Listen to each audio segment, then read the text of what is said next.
I want to thank everyone for being here today. This is our regularly scheduled commission meeting. We have all commissioners present. We also have, if you'll introduce yourself, I'm going to ask you, Charles Rudd. Charles Rudd, city manager. I'll be thinking city attorney. Steve Copeland, finance director. is Christina, she's not here yet, is she? Well, then we're all here. Our clerk. And she just stepped out, so I'll have her, when she steps back in, I'll have her introduce herself. And there she is. And there she goes.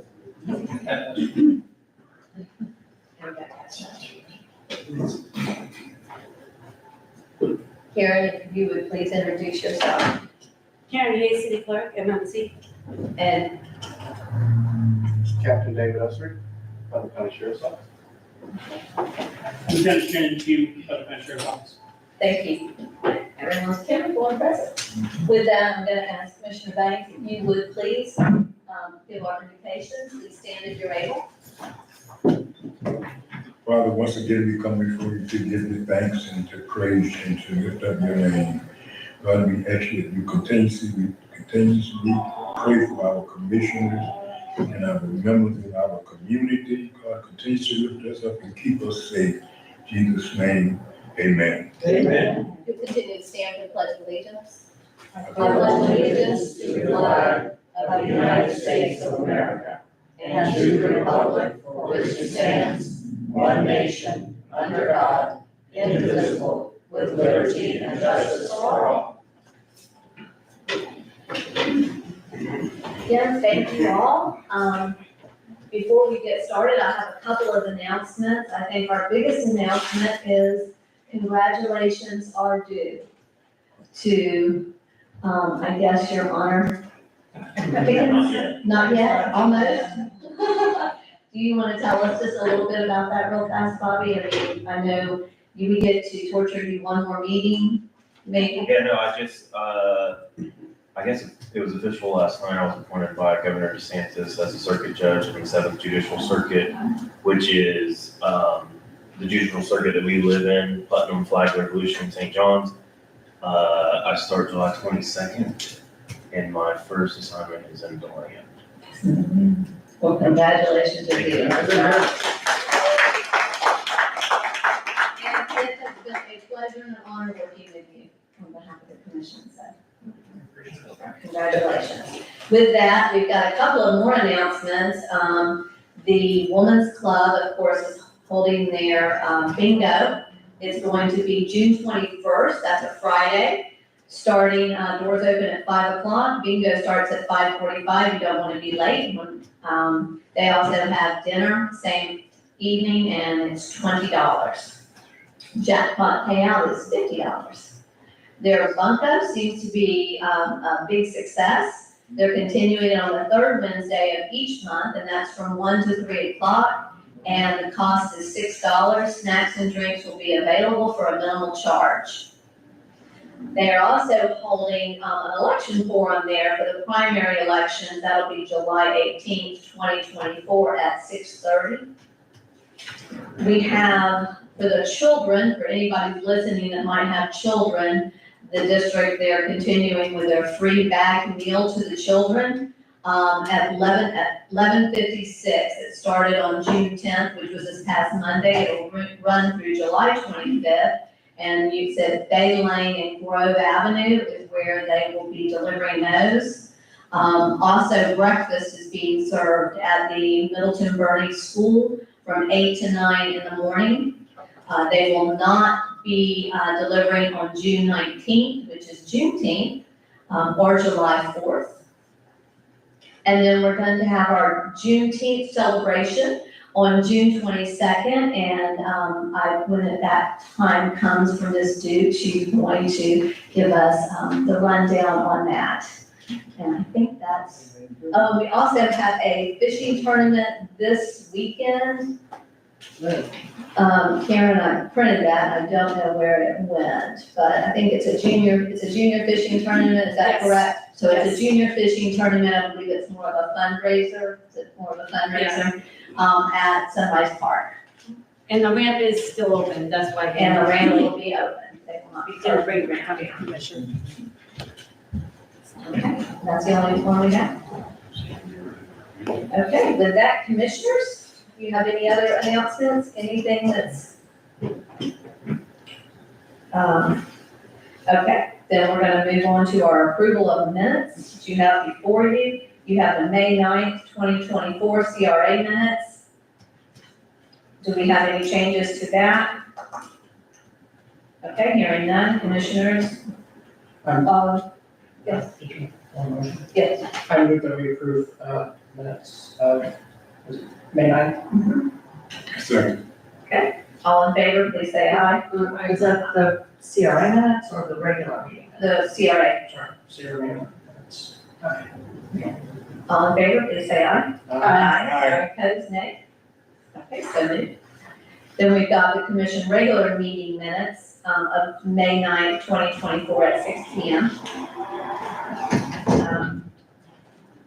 Do we have any changes to that? I did find one that was just a few. I don't know if anybody else had. I have a few. They're not numerous, but I have a few.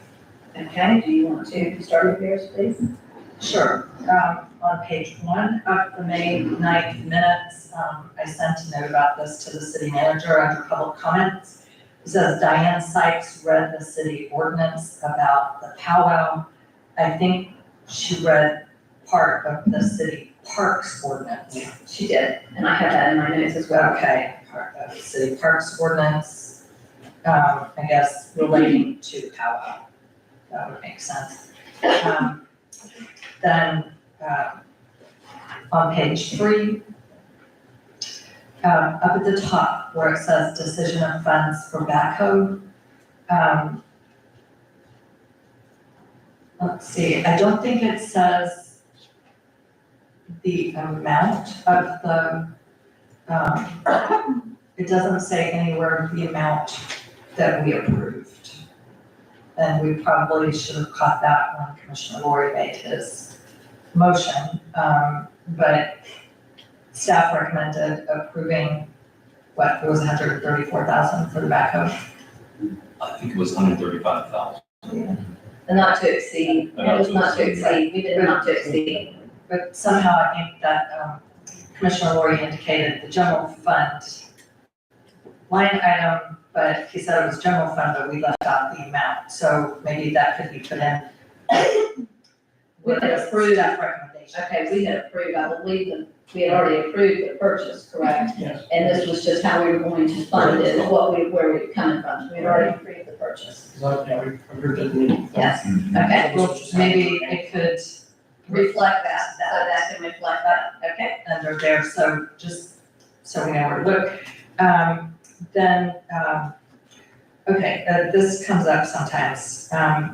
Same page, appointment of vacancy on the tree board. If that could be adjusted to reflect, this is like taken out of the memo, it says tree and gardens board currently has a vacancy. If the tenth should be changed to reflect, like included in your packet, should just say there was an application for Rhonda Contreras. That just needs to be changed to reflect that it occurred in the past. So make it past tense. Yes. Has to had. Right, and take out currently Included in the packet, that's all I was saying. right, was an application, so is to was. And then on the next page, under powwow discussion, let's see, what did I write about that? In the first line, the powwow was the Women's Club powwow held in Eva Lyon Park, a permitted event. And then, I think, to be more specific, the commission had a long discussion about public complaints received about camping in the park and vehicles in the park for the powwow, Okay. instead of that second sentence. So. Okay. Those are my changes. Okay, I have also on that same page, if you'll look down at city commission, Mayor Myers asked about a four-way stop. I asked about it at Main and Central. and not Oakwood, and also Maine and Magnolia, where that big tree is. We talked about. You're right. So we have that, and if you'll go back to page 2, down decision and median sign content avenue, it's just, there's a space between A and B. Where's, oh, I see. Yes, I got that too, but I forgot to mention that. Does anybody else have any other changes? I just have one more. Okay, When it says Principal Adams, its name is Tim Adams. If you just put Tim in there Oh, Mayor, there's one more small change. on the first page, presentation. This would be on page 2, under first reading of ordinance adopting 2024-03, the part that says the vote, 3 lines, the second line, Commissioner Burton moved to approve ordinance, blah, blah, adopting the code of ordinance, it should be ordinance says. Third line from the bottom there, it should be ordinances plural. okay. Small item, but that makes it. Well, if it's adopting the code of ordinances, and it says up above, first reading of ordinance adopting code of ordinance, 2024-03. Well, that really should be ordinances, because our code is ordinances plural. Wouldn't you think? I don't know if it's, Bobby, What is that? it's on the code of ordinance that we have to do for the titles. Ordinances.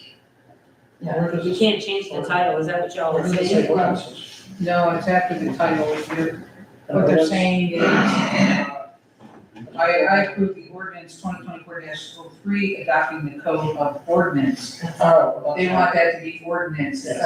I mean, if we can't change the title, we can't change the It's title. not- You can't change the title, and that's how it was last time. But it's So not. I questioned that, internally, but I, yeah. You can't change the title once it's been advertised. That's For not the actually. commission. It's not in Just the heading.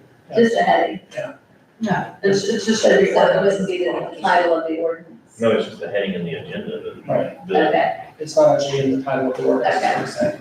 That's what can't be changed, and nowhere there does not need to be changed to ordinances. So we're good. Right, yes, that's right, it's the heading, and then, in part where Commissioner Burton moved to approve. So I move that we approve the minutes with the recommended changes, the May 9th regular meeting. I have a second. That's it. Okay, all in favor, please say aye. Aye. Opposed, nay. Okay, so moved. Let's go to the June 3rd, 2024 school acquisition. Do we have any changes? I move that we approve the minutes of the workshop held on June 3rd for the school acquisition committee. Do I have a second? Second, Okay, all in favor, please say aye. Aye. Opposed, nay. Okay, so moved. Aye. Okay, now this time I'm gonna open it up for public comment, and it looks like we have, Ms. Gomez is here, and she would like to speak. So Ms. Gomez, if you would please step forward, state your name, your address if you would, and, Karen, I believe we have 3 minutes. Hello, welcome. Good evening. My name is Elizabeth Gomez, and I live in 19 Cedar Street. Pastor Banks, Commissioner Banks, I was thinking about you a month ago when I passed Lake Dexter Beach, and there was a gentleman there with his boat beach right in the middle of where people swim. So I let it go. I see him another time. Then the third time, before that, I went and I myself made sure that there were signs, and I took the cones and I posted them. So the devil got in me. I put a badge, I put my women's club badge, and I went there and I said a prayer. I might get shot, but I'm gonna talk to this gentleman. He was there with his wife, Hispanic, with about 5 kids, and they were all jumping and having a great time, but they claimed the beach. I explained to him what you explained to me, the history of that beach, and how lucky he was that he was swimming in there because what other people went through. I did it with love, I did it with kindness. Next time I went by, his boat was on the side and he was at a picnic table with his family. Now, Mental health is a big thing, and now I am concerned about the 4th of July events. These people that took over last year for the 4th of July, the park, I know because I live there. I walk at 8:30 in the morning. They already had barbecue pits. They already had big speakers blasting music. Liz Carter's mother just had come out of the hospital, and she lives right across the street. So I called the sheriff and I said, don't we have a noise ordinance? By 10 o'clock, it was done. I left. I come at 9:30 at night, and there's hundreds of cars. Bingo fireworks better than the yacht club. And I said, I'm gonna wait until 10 and enjoy this, but by 10:30, I was pissed off. We don't even have money to pay for our own fireworks, where these people get the money to have 2 or 3 hours of fireworks. Why don't they share it with us so we can have a big event in town? Thank you. Thank you. Something, I guess, as we get into the meeting, we probably need to at least talk a little bit about that, because we've got July 4th coming up. It comes around every year we have the same discussion, so thank you. We have anybody else? That's the only that I have. Anybody else? Okay, seeing no one else come forward, I'm going to close public comment at this time. And Captain Esri, you are up.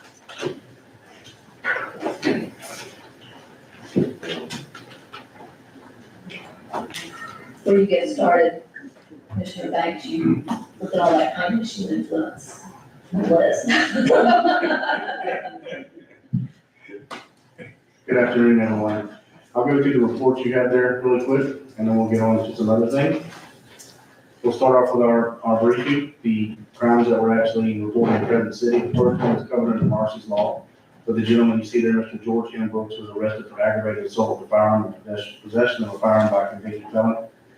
This was an argument between a boyfriend and a girlfriend. That's really all I can say about that. The gentleman was arrested for said crime, and he is now still, as I know, 2 days ago, still in Butler County Jail. The second one there is at 100 South Summit Street. Someone left their cell phone in the gazebo while the mayor was cleaning up the park there. Some less than desirables came up onto the gazebo. They didn't think anything about it. Obviously, we think people are going to do the right thing. They seen the cell phone there and made their way off with the cell phone. We did recover some video surveillance from that. It was very poor quality, and we couldn't identify who that person was. The next was the same thing. We had a gentleman who had set up a tent behind the Valero down here. Once we got there to try to get him to move his equipment to another location, he told us that he had a cell phone that was stolen from him. That is true, I don't know. We couldn't get any video surveillance from the store there to confirm that, so we took that report. The last one was 1200 Habitat Way, stolen tag. Gentleman was charged for said crime. Him and his girlfriend got into an argument. He took the tag off the car and left. So that's kind of it for Crescent City. Next is going to be our traffic crash data. This was very alarming to me. So I had to just go look again.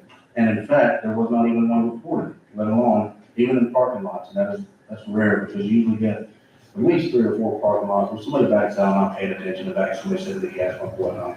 But no traffic crash data. Again, I just had to confirm that again.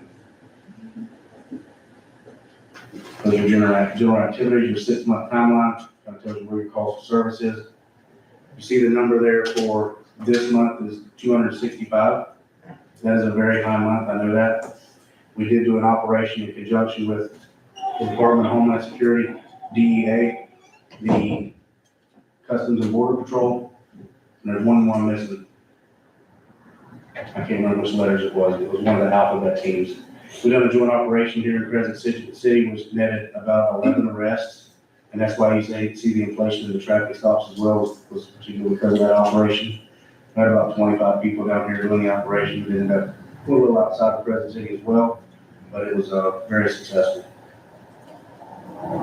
Is that just a general traffic stops and checking everybody, or what was the purpose of that?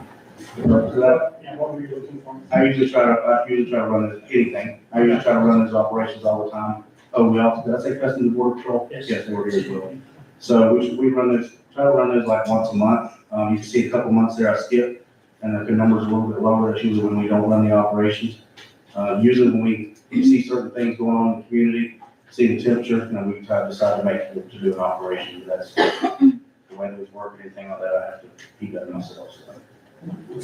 The traffic accidents, again, 0, I'm glad of that, the suspicious person vehicle was 17 and 18 total reports in the city. So the last time you did one of those traffic stops was back in, whatever that green bar is? When we had the higher traffic stops and the higher calls for service? Yeah, 117 was another one, and I'd probably say, I'm not sure the 66 and 70 if they were not, but usually they're very inflated. And again, guys, the numbers that you see here, a lot of times when we do operations, a lot of that stuff is undercover, so the traffic stops are not made in that general vicinity, so we'll follow cars outside of jurisdiction, so this is just a number what I'm giving you inside the city limits of where these traffic stops happen. If I went and done a 2-mile search around Crescent City for what would have been traffic stops that were generated in Crescent City, it could be triple that number, I'm not sure. So that's just a general number to tell you what happened inside the confines of Crescent City.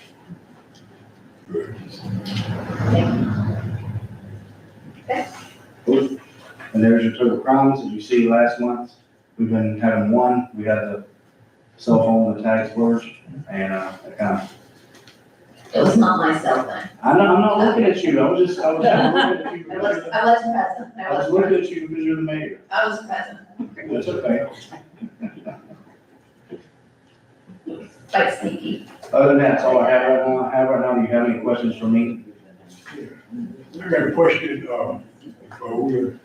last month, you mentioned something about some cheap cameras that we can get, we can set up. That was an idea in the past, and I think we installed one in the park around next to the beach. And we got so many complaints about it was sharing, taking pictures in the house across the street. Well, I don't believe that was the case, I really don't. But you said that we can get some in there reasonable, kind of reason.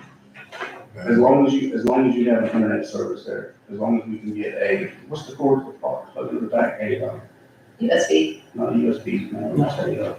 Ethernet? A LAN. Ethernet? Yeah, Oh, There you go. Yeah. As long as you have that, You can do that with Wi-Fi, can't you? not with these, because there's so much data, because there's so many, they're the megapixels and stuff, I mean, you could probably take these cameras and look at a tag, and when they see from here, you probably read the decal sticker on it. That's how good these cameras are, when I say they're good, they have the ability to do all kinds of stuff, I could go all day about that. But that's something me and Charles can do, they do blueprinting with, handguns and stuff that are on people because of the different temperatures, it's crazy what these cameras are capable of, and they're $500 a piece here. So, But I don't think that's putting a real high price on something that's gonna protect the city properties. it's not. Because you really need something because, I noticed they fix it up. Next week, it's down again. And the manhole and destroy the bathrooms that put out there. That's ridiculous. We need some kind of way to stop that.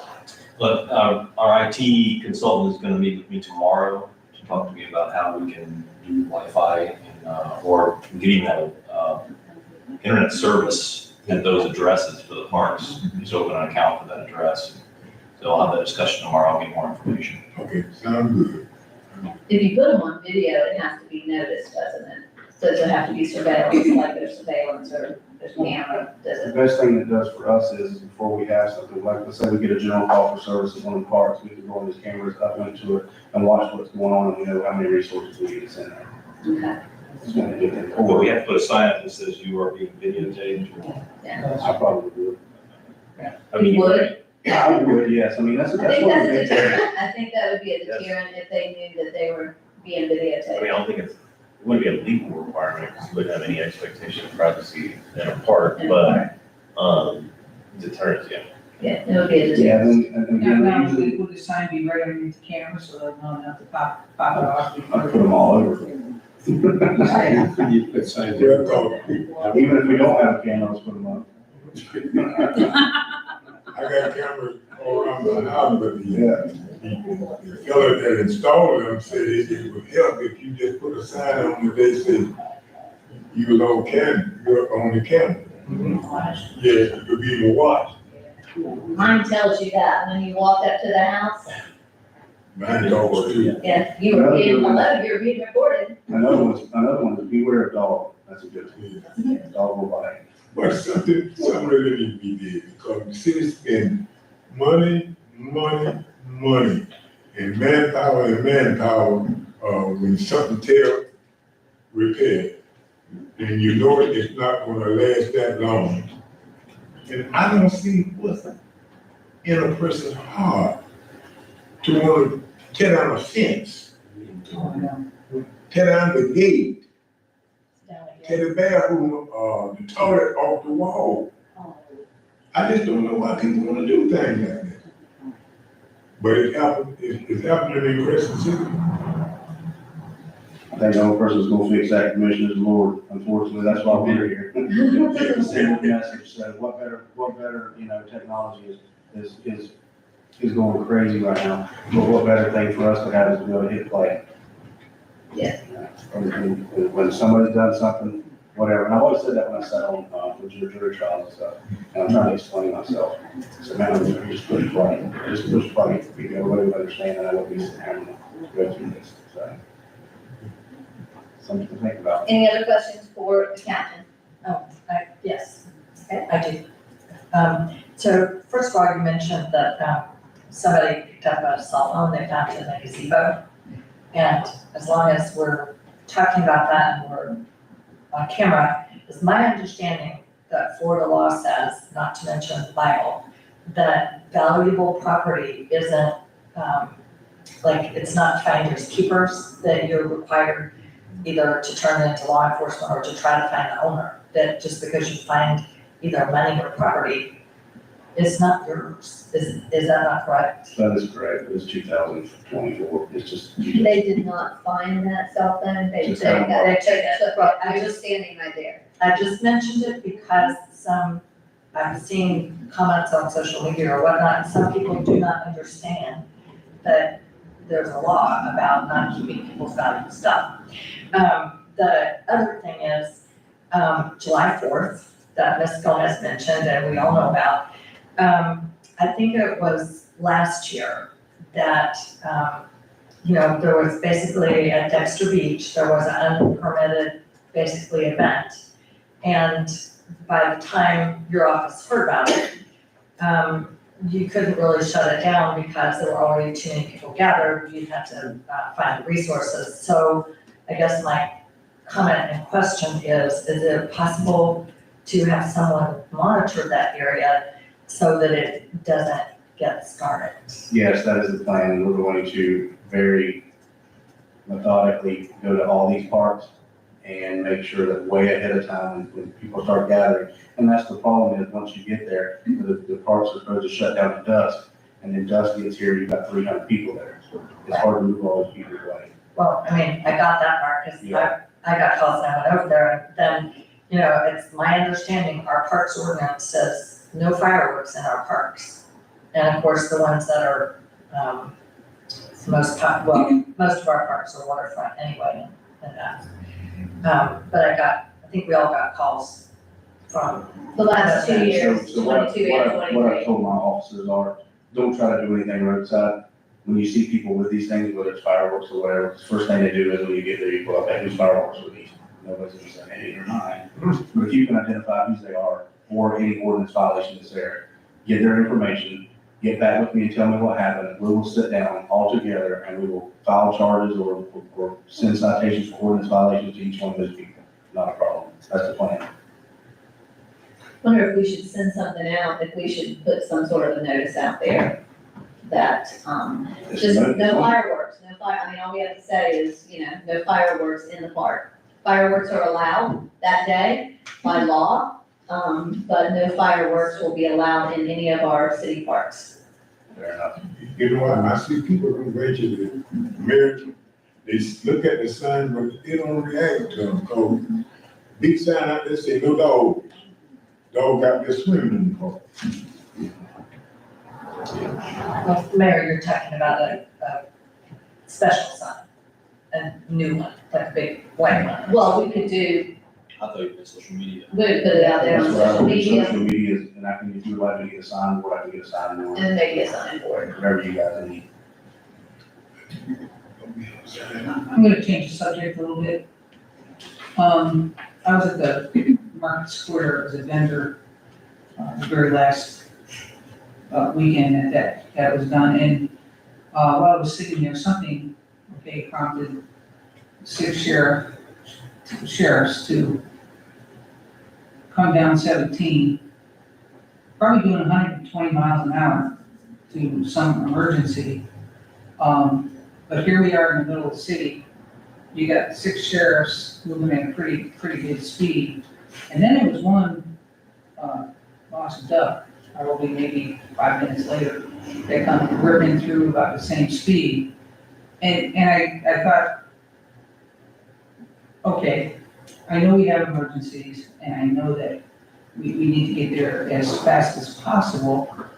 But what kind of, I mean, when you're in the middle of the city, you've got an event going on, you've got all kinds of people walking around, and you've got these guys screaming. I mean, they were screaming. What kind of speed you need to get to whatever it is that you're going to? It seemed to me like you must have been going to take something down or something. But I did hear that there was an accident. That's what I think it was, I think it was, I'm not sure, and don't quote me on this, but I think it was an overturned vehicle with an ejection. So, I guess what all I'm trying to say is, 80 miles an hour probably been fine, okay? And then you're gonna take a right-hand turn on Union and off you go, kind of thing, but it was pretty fast, I can look at it. okay? No I problem. appreciate Yeah, it. Saturday, May 25th. May 25th. May 25th. First of May, December. And my understanding from the deputies that there was a very bad accident on Georgetown. Was it Georgetown? I think they said it was Georgetown, over in that area somewhere, that's where they were headed. So, I'm just saying that, No, I completely understand it, and like I said, when, it's kind of understandable, not understandable sometimes why they're going that fast, but then what's in our mind is, we want to get there and save somebody's life. well, and I understand Every that too, second counts. and I understand that too. So don't get me wrong. No, I understand. But there's also the safety of just getting there, that we have to kind of keep in You're mind, right, that's all you're I'm absolutely saying. right. Because what if somebody was hit while you were getting there? So I'm What have you really accomplished with that? I'm just curious.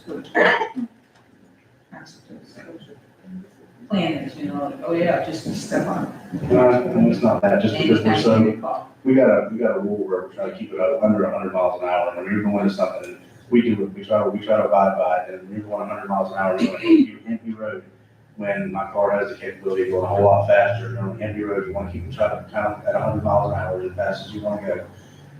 I had no idea, my mind doesn't say, oh, he's doing 120, he's doing 80. I had no idea. They were just. Fast. Yes. when you're on the ground and the car goes by, it always seems like it's going much faster. We've had that discussion about the 35 mile per hour and the 25 mile per hour, thinking people were actually speeding, and you, like, no, they were flying by here, and they're like, no, they were under the speed limit, so. That's okay, that's why we do traffic studies. I'm just curious. Any other, Commissioner Roy, I thought you had nothing? Okay. Captain, when we did Cops Kids in Kayaks, which I'm so sorry I failed to thank you. Can I hold you up there? I've got Lieutenant Pugh who wants to do a little presentation on something that you asked me about. Okay, great. You want to go through that first? I was gonna ask you, as part of that Cops Kids in Kayaks, which I don't know if y'all, were able to be part of that. We had over 300 children that day. It was a huge success once again, and we thank you tremendously. I was gonna ask the commission if maybe we could send a letter from the commission, how they felt about us sending a letter to the sheriff's office and staff and thank them, because that's a big day, and everybody comes down, so. And then there, yes, if you would, I asked you if you would give a presentation on that. Perfect. Well, Lieutenant Pugh's going to do that because he's a little more versed on it, so Okay, he's going to take care of that for me. thank you. Good evening. So, the sheriff's office participates in a set preservation program, I guess you would call it. And what it is, it's for family members, some that suffer from maybe like from dementia or Alzheimer's, or if you have small children with autism that like to wander. It's very simple to use. Basically, it's got everything you need in here. There's a rubber glove, there is a cloth, and you just basically rub it on the armpits of your loved one. You put it inside this plastic container, close it up, seal it, put it on top of your refrigerator, somewhere in direct sunlight, and it'll stay there. And if your loved one happens to wander off, we will respond. Our bloodhound will take this. He will get the scent article out of this. He'll smell it, and that's how we will begin our track. It's very beneficial, and it's saved a lot of lives.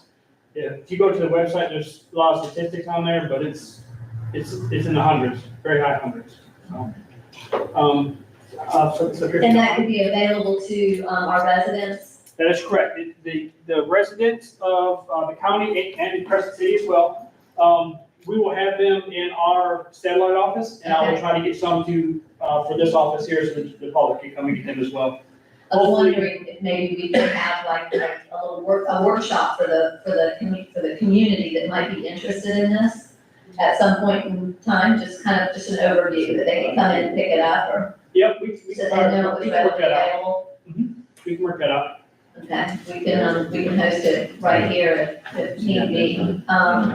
A young man, they had these, they were giving these out at Cox Kids and Kayaks, and I was fascinated by that. And that next week, a young man in a neighboring county, they used that, and that's how they found him. He was autistic, teenager, autistic, and they found him in a very short period of time. And so it was very beneficial. Mayor, Yes. I have a question. Where is the sheriff's satellite office now? Okay, so it has not moved. You rode your bike right by it today. Well, I was watching the road. There was a car parked right there, it was a sheriff's deputy, matter of fact, I looked for you there today. Okay, well, anyway, just we had talked about it moving, just to make sure people know. And what are the hours that somebody's usually there? So we are not there all the time. We just kind of were in and out of there, Okay, and that's why I would have some here, so that they're available during business hours as well. okay, so they'd be at City Hall. Yes, ma'am. Great. Okay, thank you, I think that's just, and it's free charge. Yes, it's free Correct, charge. you got a grant for that, and so it was, okay, thank you. That was very good. Thank you. I got one more thing. Yes, One more thing about the missing people, children, whatever it is, whatever the case may be, one of the biggest things we find every time we respond to one of these calls for service is people wait too long to call. They try to find and take care of the situation themselves because they don't want to push that 911. Ladies and gentlemen, if you're doing that, I would rather you call me first, right when you see what's going on, and find your child and have to cancel everybody, than I would to be 30 minutes behind the car. That has been found fatal in a lot of times in our cases. And please, please, please, everybody that's watching today, everybody in the audience, please make that call before you do anything. That's all. thank you, thank you. Commissioner, are we, about writing a letter, how's that feel about that? So moved that we write a letter of thanks to the sheriff's office or Cox Kids and Kayaks. I think you just said he You seconded. seconded, okay, all in favor, please say aye. Aye. Okay. Opposed, nay? Ayes have it. Okay, thank you. We're gonna move on to our public hearing. This is the second reading of ordinance, 2024-01. I'm gonna turn it over to you, Bobby. An ordinance of the city of Crescent City, Florida, updating the community redevelopment plan, providing for a new vision and master plan, providing for conflicts and providing for an effective date. Mayor, this is the second and final reading. I didn't put another copy in your packet just to study for that. That's such a huge document. Staff recommends approval. Okay. Commissioners, I'll entertain a motion, please. I'll move to approve ordinance 2024, US 17 corridor and downtown vision and master plan and the 2024 redevelopment plan update, on the second and final reading. Second. Okay, I have a motion by Commissioner Burton and a second by Commissioner Banks. Do we have any discussion? Mayor, I have just some comments that I would like to make. I will keep it brief, and if anyone has a response, that's fine. As you know, I think I voted, not in favor of last time. I have some concerns about the way the vision plan is structured. There's actually, and I'll just run down the list, there's not really an articulated vision. We never decided the basic question that was asked in planning and zoning when they reviewed it. Are we a destination, or are we a nice place to live? What are our goals and objectives? That was raised long ago in planning and zoning. The city context described as desired overall, the overarching theme, is described as Old Florida charm. My concern is that when you really look at the plan, there's very little in there that has to do with preserving or creating the Old Florida charm, or preserving the historic heritage and culture elements, other than the only two things are preserving the Miller Middle School, which is great. That was a big plus that was achieved, and also developing a historic preservation plan. So if the city manager said we're to use this as a guide for developers, however, when you look at the plan, the drawings are still very modern, and there is no mention made of preserving historic buildings or other elements like our street layout, other than the Miller Middle School. I don't think there's a good parking plan for downtown. The parking is a large parking garage, which is not favored by people. People avoid those. And also the plan is for putting the commercial parking on residential streets. My observation is that the most successful model in smaller towns like DeLand and very nice towns are surface lots. And if you go to downtown, historic downtown DeLand, you can see that. We actually did not have community charrettes, we had charrette boards. There are some competing uses that are mentioned of areas that are not resolved. Hold on, this is too small for events. My observation is I think that the plaza on Lake Crescent is really a little too small for events. And the items in the action plan, there's a long list of them. I think there's 18 to be done in 0 to 3 years. We have not prioritized those. I think that really needs to be done. And there's just some, I think there's some adjustments that need to be made. So those are my observations about where the master plan is. Okay, thank you. Commissioners, do we have any other comments? Before I open it up for public comment? At this time, I'm gonna open it up for public comment. Anyone has anything they would like to add or say, please come forward at this time regarding this ordinance. State your name and your address if you will. It's your discretion. Liz Gomez, 19 Cedar Street. I'm sorry, I'm here and I just had like an elder moment. Might have nothing to do what you were talking about. I was just gonna ask the sheriff, what happened to the speed bump in Rondo, Grand Rondo, that is missing? That I hunted down all evening and I went to multiple people and asked them who took it. Okay, Ronnie took it. okay, Our public works had to take it. Found out later after asking multiple people with pictures, Ronnie had to take it, it had ripped up.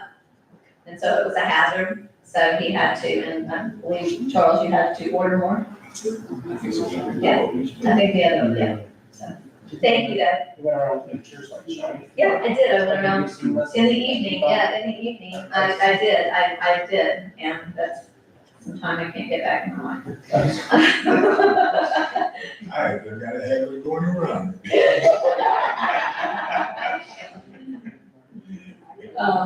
Thank you though, thank you. Okay, let's get back to our public hearing. Do we have any public comments? Seeing none, I'll close public comments at this time. If there's no further discussion, Karen, if you would please do roll call. Commissioner DeVito? Aye. For the, Yes. okay, What's that? Commissioner Lori? Aye. Commissioner Banks? Aye. Commissioner Burton? Aye. Mayor Myers? aye. Okay, so good. I do want to say this, we were in an economic, luncheon today, and they had a gentleman who has done, extensive work, and he talked about strategic plans. And there is never a perfect, and it's a framework. And he said, but it's better to start with that than to never start at all. And so we just have to keep that in mind as we go forward, that this is a framework that we're gonna work with. So, let's go to our second reading of ordinance, for the mid-year budget adjustment, 2024-02. Bobby? An ordinance of the city of Princeton City, Florida, amending the budget for fiscal year 2023-2024, providing for administrative action, providing for severability, and providing for effective date. Mayor, this is the second final reading to put some undesignated funds, undesignated fund balance back into the budget for our use. Okay, I would like to entertain a motion. I'll motion to approve ordinance 2024-02, general fund budget amendment on second and final reading. Second. Okay, who got that? Karen? I think it was Commissioner Banks. Commissioner Banks, okay.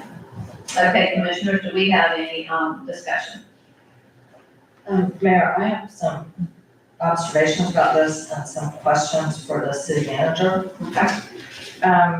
Well, first of all, for my fellow commissioners, this is a lot of money. This is $400,000.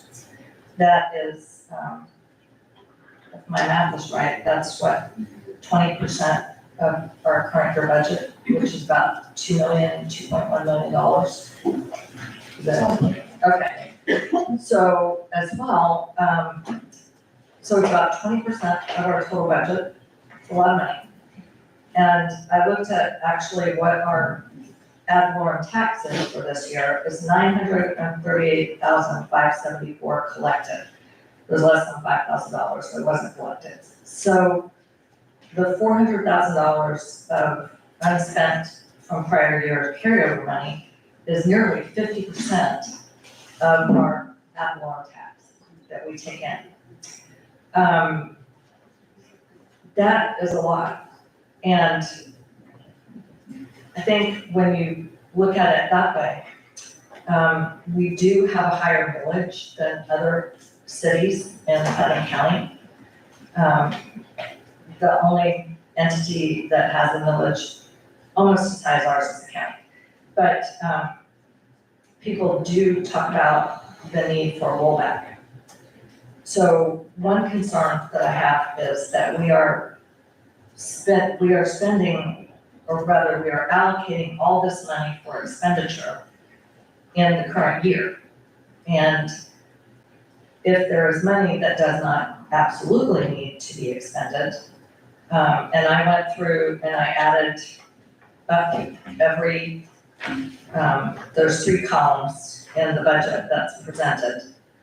The third one is, well, the first one's the amount that was budgeted, the second amount is the amount that's been spent, and the city manager highlighted which line items are in the budget. And then the third one is what he is proposing to increase that line item about for, to take into account the expenditure that's over what was budgeted. And some items we have to pay for. We have to pay the auditor, we have to pay our liability insurance. But I don't know if this is accurate, but I came up with possibly $50,000 that may not be spent, that is in different line items. And I would like us to consider tabling this and trying to see if there are funds that we could just, instead of allocating them for expenditure, we could hold them back and put them in the pot when we do the budget this summer for the 2024-25 year, and see if that could help us achieve a rollback.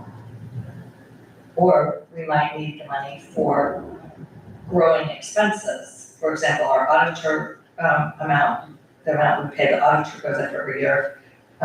Generally liability and health insurance costs are increasing.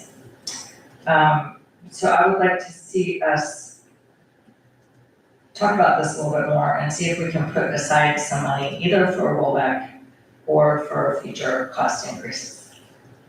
Put it in there for a rollback, that means it will be added on to next year. So this is $400,000 that's from the previous years that's rolled back. Right. And so this, if we don't use it, then that's gonna, we're just adding it on to next year's budget. But we could use it to fund a rollback of our millage rate. In other words, I'm saying if we have $400,000 of unspent money, maybe it is time to think about achieving a rollback of our millage rate, because businesses, rental properties, and people who haven't been here very long do not get the benefit of longtime homeowners of that 3% cap. If you've been here a long time and you have the 3% cap on your homestead, you don't feel the bite of rising property values and the village staying the same. Where effectively, many people pay more than the 3% cap. So, we don't have to do this now. We funded the backhoe out of this. There's a couple of items here, that I wondered, like there's a building repair item in here, trying to find it. I wondered if that could possibly come out of Better Place Plan. And there's a couple of other items that are more than they're greater. Wrote it down, now I can't find it, sorry about that. There's a couple of other budget items that seem pretty significant where they're like $9,000 or $10,000 more than we've spent. So I wasn't sure why they were in there. This particular budget is not a budget, that is solid. In other words, still kind of floating, right? I mean, it's an estimate of that, what we're going to end up spending. Yes, when we put together the budget, we estimate revenues and expenditures. And so this $400,000 that we're injecting into this may not, a lot of that may, I'm not gonna say a lot of it, but some of that will also not be spent and will be rolled over, correct? Correct. And as well as, But we're like, not at the end that says this is how much we've spent. correct, and for instance, we currently have 2 vacant public works positions, so it's likely there'll be money in those payroll lines that will roll over. So it comes from all over the budget. My recommendation to you is, we did get our valuation, it said it did go up significantly. But we haven't estimated the revenues or the expenditures. We talked about adding animal control position, other changes to the budget. Any So what control position? animal control, Animal control. Yeah, we talked about that. so what I recommend is, this is a simple, these are things we feel pretty sure they're gonna go over, but we didn't predict the insurance increases and the workman's comp change, those things, to make this change. And then, in the next coming months, in fact, tonight, we're gonna schedule workshops, start looking at, is a rollback possibility. It is a possibility with the increase in valuation of the city, but it's too early to say that yet. And so next month, we'll actually set the tentative I'm million. just gonna ask a simple question. If we go ahead and approve this, it doesn't mean we have to spend it. Yeah, the money's not gone, it's just, It's just it's moved given into those lines. so that if it's needed, you can use it. Okay, Mayor. So my question to follow up to Commissioner Burton is, however, if we approve this with the line items as they are, then the city manager is fully authorized to spend that money without coming back to us, correct? Correct. Okay, Well, we're gonna pay the insurance bill no matter what, but, many of these are Right, well, I do have a couple of specific questions, Mayor, about some of the line items, and I found where I marked. Okay, Um, let me make sure Commissioner Burton is oh yeah, I'm sorry. Okay, so actually, starting, the pages aren't, yes, the pages are. Okay, our pages are numbered. Yeah, on page, sorry, I just couldn't see it through the microphone. Starting kind of in the back on page 15, line item 221, street repair supplies. Okay. That says, we budgeted 8,000. So far they've gone 1,276 over. No, that's what they expended. Right. The second column is the amount expended, the actual.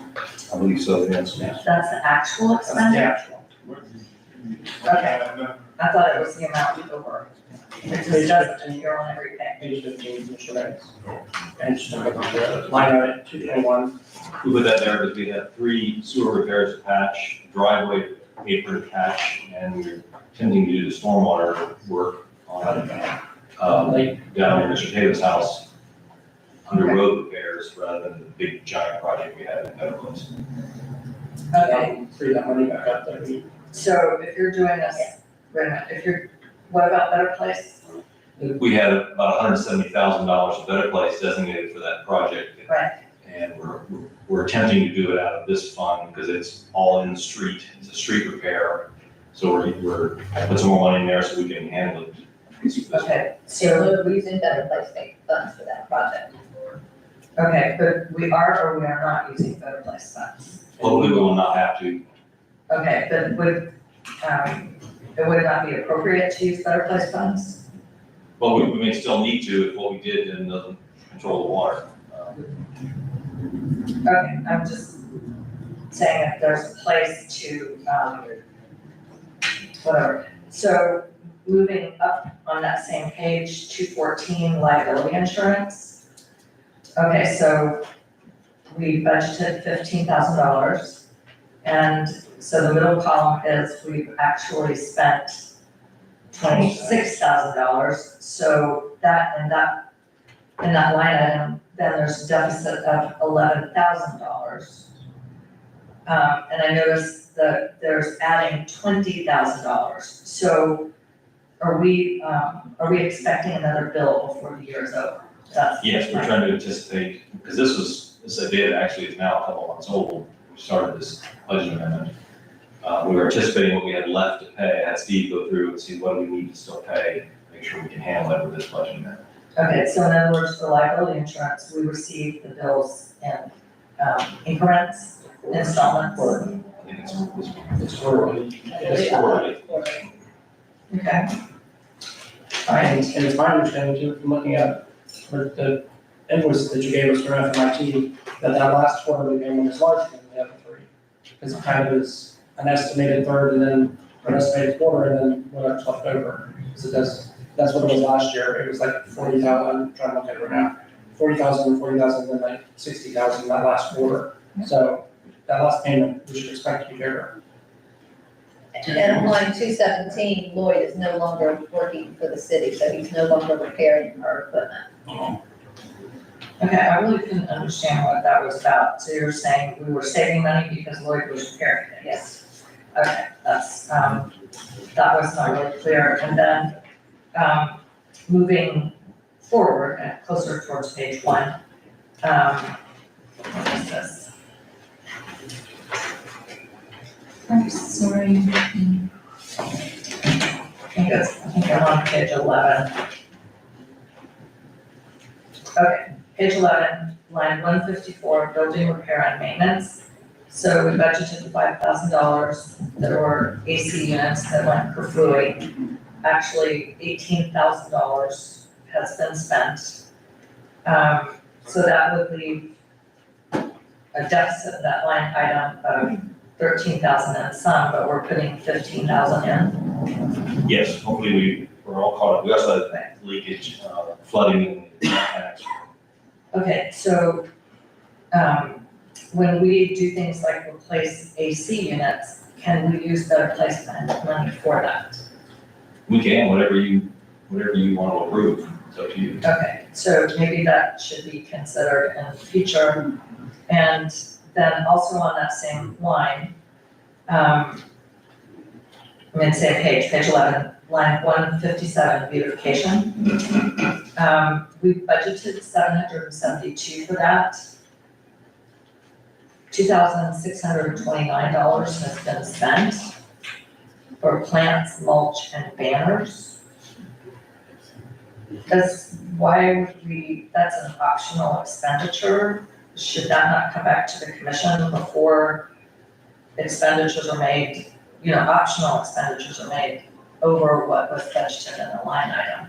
Well, I moved the banners over there, I purchased them out of the CRA, and then I found out, from the FRA, you're not supposed to buy, that's considered marketing materials, we shouldn't be buying banners with CRA money, so I needed somewhere to put it, so I put it in beautification, that's really the effect. And the other things are just to continue the projects we've been doing. Beautification of the Of the city, yeah. The city looks nice. I think what, Commissioner DeVito,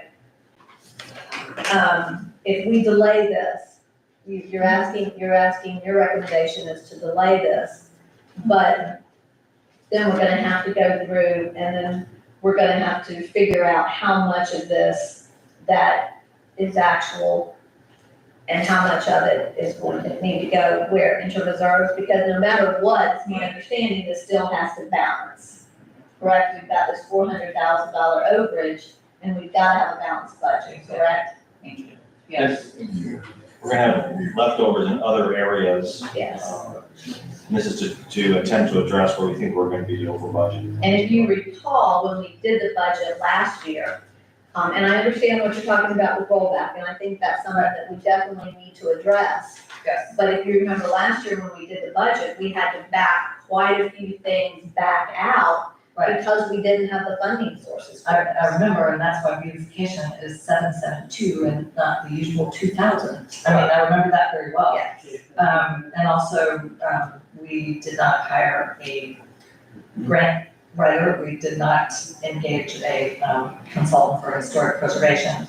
And quite honestly, we still need someone else in public works. I mean, they can't keep up. Even with what they have, they can't keep up. Well, we could think about some alternatives for that, actually. Okay, I think so, rather than, what I'm saying is as a matter of time, rather than us going through this line by line, it really, we already know we've already spent 130,000 of that, or however much it came in backup. So now we're gonna have to, okay, I get that part, and I've had, some of my questions have been answered, like the liability insurance. We're not done yet. What we've expended is not the final bill for the year because it comes in increments. Right. Which it would be helpful, that would have been a good footnote. There is one item that, on page 5, that I think needs a little more explanation. It's line 54 where it says retirement. Okay, this is for the city manager, that $4,800 amount. That looks very ambiguous. If you look at the budget, you could assume that that's putting money aside for commissioners who are currently in office. Most of us know that that money that commissioners no longer earn or receive. Currently serving commissioners do not earn retirement and will not receive it, except for, I think, Commissioner Banks one day. so you want them to change the title on that? Well, I think there should be a footnote that says or the title for commissioners no longer in office, and explain what that is, because it's not really clear. Okay. And the public should explain it, but, some of these items, there's a few things that I think, we could talk about, but, and then the other thing is, a lot of this money has to be spent. So, on the other hand, we need to really think about this. We're about, I added that up too, we're like 200 and something thousand with unavoidable expenses. That's a lot, so. Okay, thank you. Commissioner, do we have any other comments before I open it up for public? I actually do. When, you sent us our audit contract with James Moore. Yeah. And in here, it says that the cottage costs 38,000, or no, it says 40, I don't have the number right with me. It was like 43,000 or something for this last year, but in the budget, it was only $38,000. So, and I know we're paying for the budget, or the audit for the year before as well, but I mean, the budget said, where is it? When you added it up, you gave us those numbers of the, you take it out each cost, each cost line for each department, and the total was 38,000. And so, I should have been 43. yeah, I mean, that's what the contract says, I just want to make sure that we, see, like, it says the, fiscal year ending September 30th, 2023, the audit fee should be $47,300, and that's according to James Moore's contract. Next year, it's gonna be 49, and then the year after that, it's gonna be 52. So we just need to make sure that we do a better job budgeting this year, and we actually use numbers that are real. Right. Because Thank you. the other thing that I was wondering about is FMIT. We got our invoice from FMIT, which for everyone to know, that's the Florida Municipal Investment Trust, which is part of the Florida League of Cities. That's where we get our insurance from, which is much more discounted than going to the private market.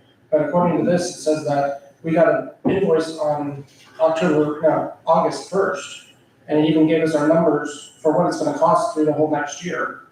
But that's not at all what we budgeted. So I was just wondering, I mean, I know Dale's not here to answer for that, but, it seems to me, April 15th, I'm sorry, that's the invoice date, and it's due October 1st. And it tells us right here, the total net premium for the entire year for liability, auto, property, and workers' comp should be $272,674. And adding it up, that's pretty much what we've been paying, I mean, it hasn't changed. So I was just wondering, What's the date on that was sent? August August. 15th, August 15th, okay. 15th. So that was before we finished the budget. August 15th, 23.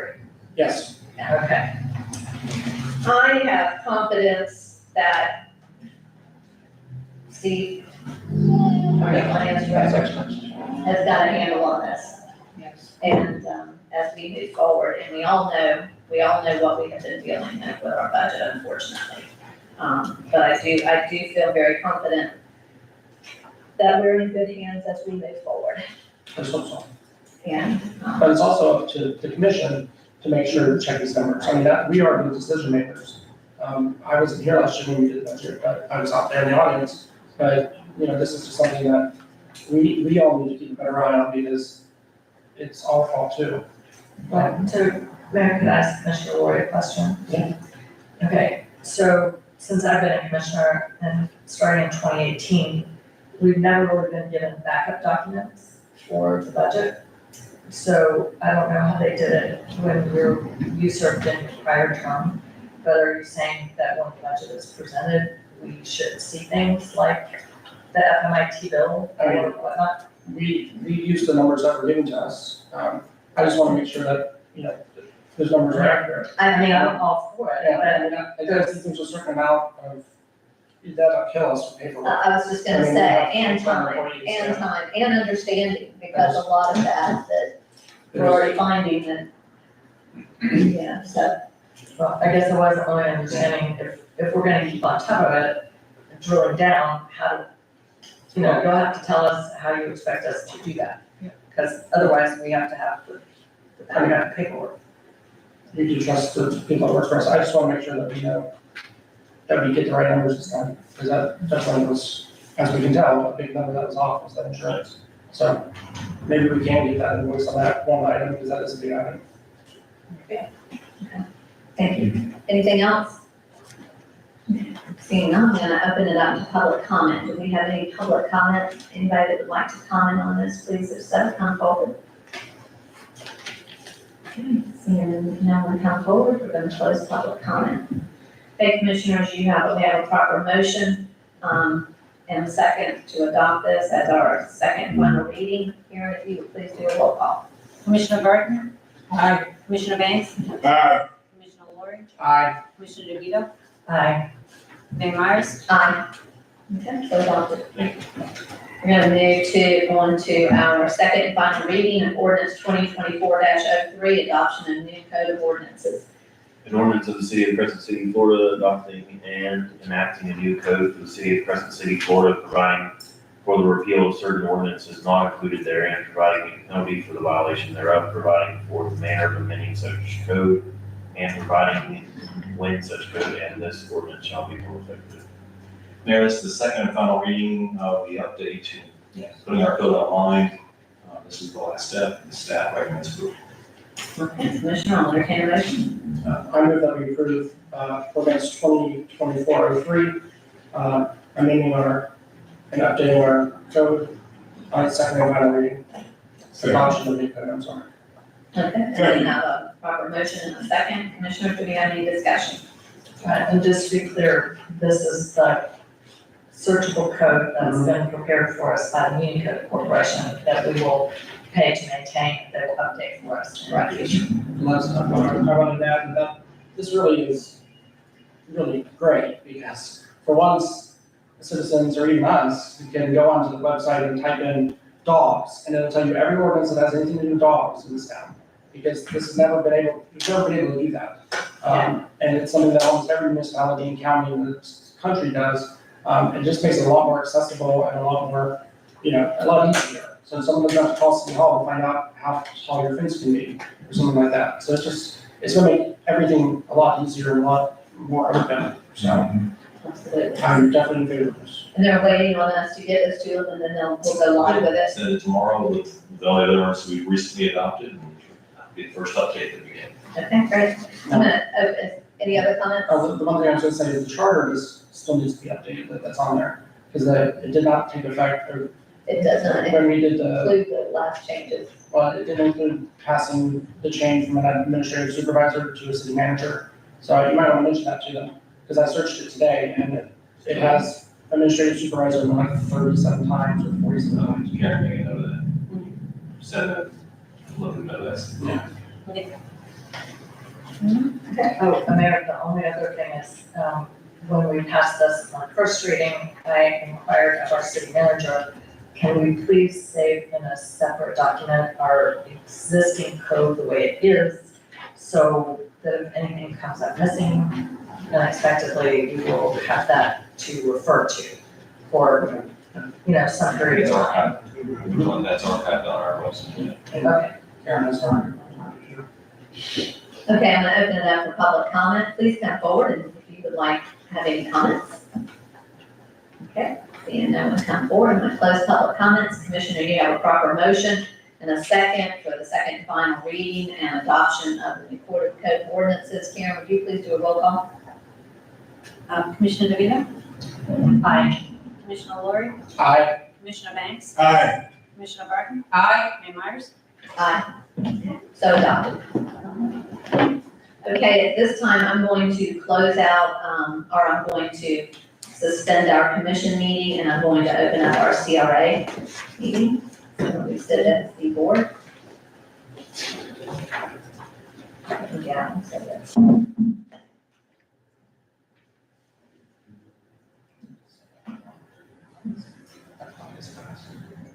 Usually it's slow.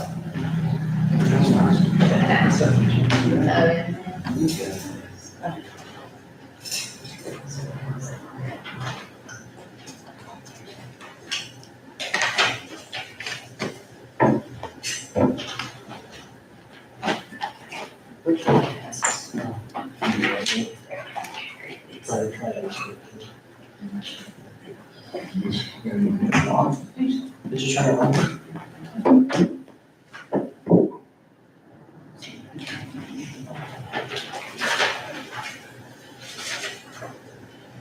Okay, Mary was trying to work out the kinks earlier today. You gotta turn the remote on. Did you turn the remote on? Did you turn the remote on? There's no switch on the side of it.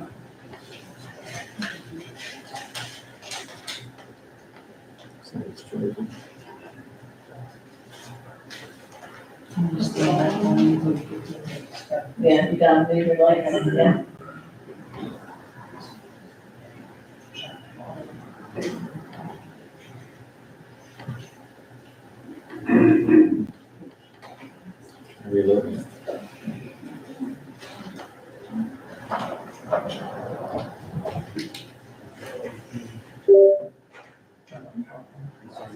Having some technical difficulties, please stand by. Or my phone says, makes that ding, it's not good. I didn't do that, that wasn't annoying to anyone, but.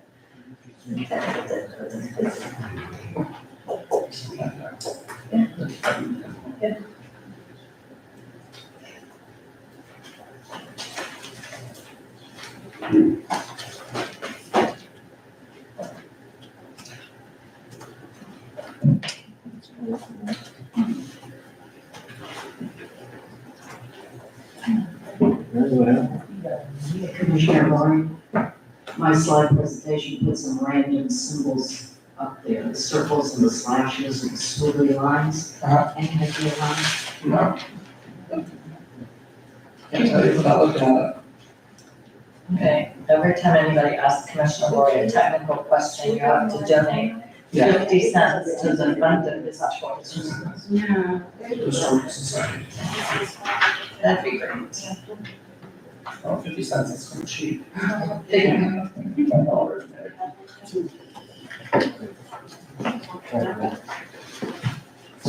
Working on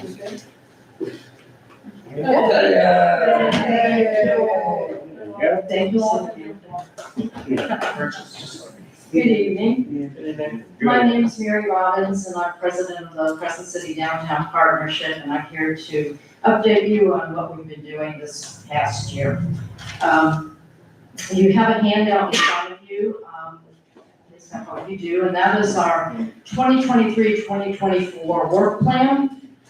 And behind that is, at the very end, is the 2022-2023 work plan, just for comparison purposes, if you want to go back and look. Our fiscal year starts October and September. And as you may recall from last year's presentation, the Main Street program has 4 standing committees, and each committee is responsible for their own work plan. And then these work plans are presented to the executive committee and then presented to our board of directors and approved. And the work plan is what guides us through the entire year with what we do. And a budget is associated with each and every event and project. So in our current plan, we have 55 events and projects. We're a little bit better than halfway through the year, 7 months, and we've completed 53% of them. 27% we're currently working on and intend to complete, for a completion rate of 80% by the time we get to the end of September. We could very well have some of those yellows move into the reds before we get there, but that's still a pretty good completion rate, and that compares to 2022, 2023, 66% completion rate. So let's take a look at some of these events and projects that are on our plan. The organization committee, and I'll go ahead and put some names with the committees. Connie Rose heads this up. And our organization committee is responsible for the structure of our program, sort of the guts, if you will. And some of our accomplishments this year, every Main Street struggles in attracting and getting volunteers. It's just a problem all across the Main Street programs. And so in February, we held our very first volunteer meet and greet. And we talked about our mission, what we're doing, and the importance of the Main Street program. And from this event, we were able to add volunteers to our roster. And so we'll continue to have these events throughout the year to gain more volunteers for our organization. Now this slide, I wanted to put this in so that you can see how many hours our volunteers are putting in. If you look at fourth quarter, that's our biggest quarter for events and projects. And we put in almost 900 volunteer hours that quarter. And the Main Street program equates that to just over $28,000 in value. Earlier this year, we launched our website. We still have some details to add to it, but we invite you to visit it, and how you get to it is right up there. You can jot that down. Our organization committee also created a sponsorship program this year. We did this by packaging our successful events. And a business can buy in anywhere from $150 for a single event, all the way up to sponsoring all of our market events, all 9 of them, for $1,000. This is a real important program for us. We had budgeted $6,000 in sponsorships and donations, and to date, we're already over $14,000. Wow, that's great. Our promotions committee is chaired by Cindy Kenworthy, who's in the room. And our promotions committee is responsible for promoting our downtown, which includes attracting people to our downtown district through special events. This is at a glance, this is our events that we put on throughout the year. And let's take a deeper dive into a couple of these. Our Arts and Farmers Market, we're in our 3rd year of doing this event. We have 9 markets this year. We're taking the summer off, June, July, and August. It's just too hot for the vendors and for us. And we'll be back in September with that. We've settled in nicely with 25 to 30 vendors per market. It's a nice number, it's manageable. And most of our vendors, they're local artists, they're artisans, they're crafters, they're bakers, they can, just an assortment of goods they provide.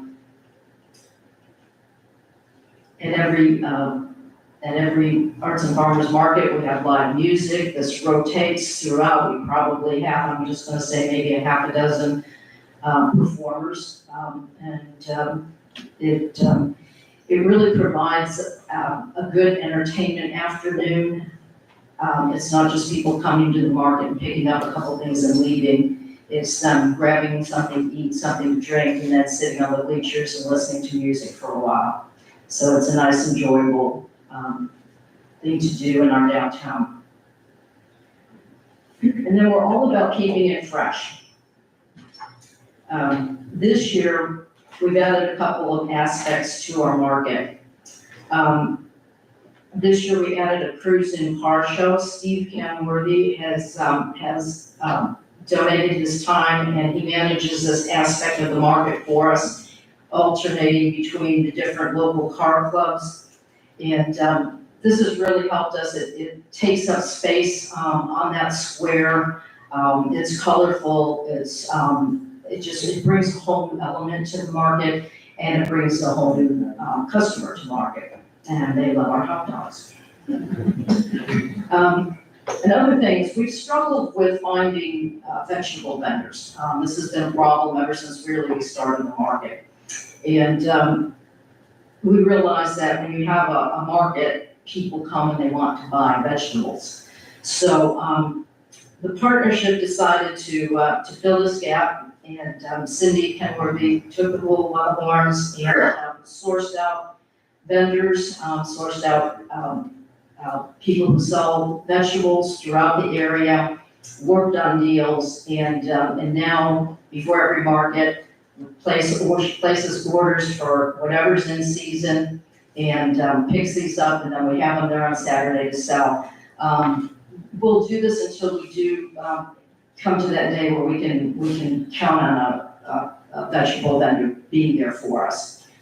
But it's just a way that we sort of solved a problem that we were facing.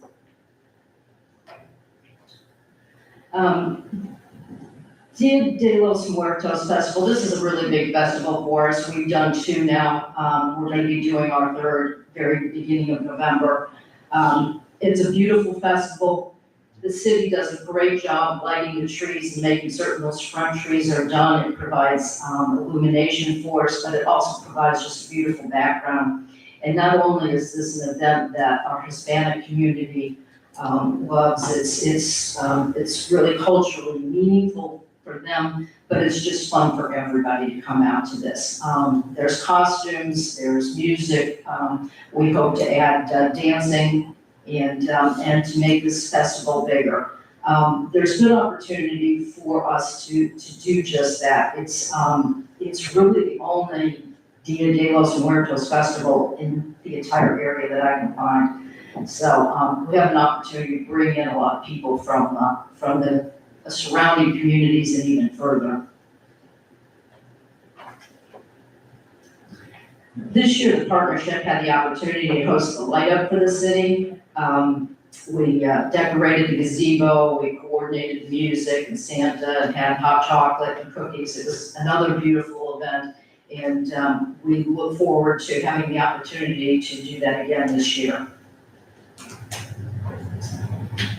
Our design committee. Rachel Kavanaugh is our secretary. She also is our interim design chair. The design committee is responsible for the aesthetics of our downtown district. And with little incremental steps, it will lead to a bigger impact.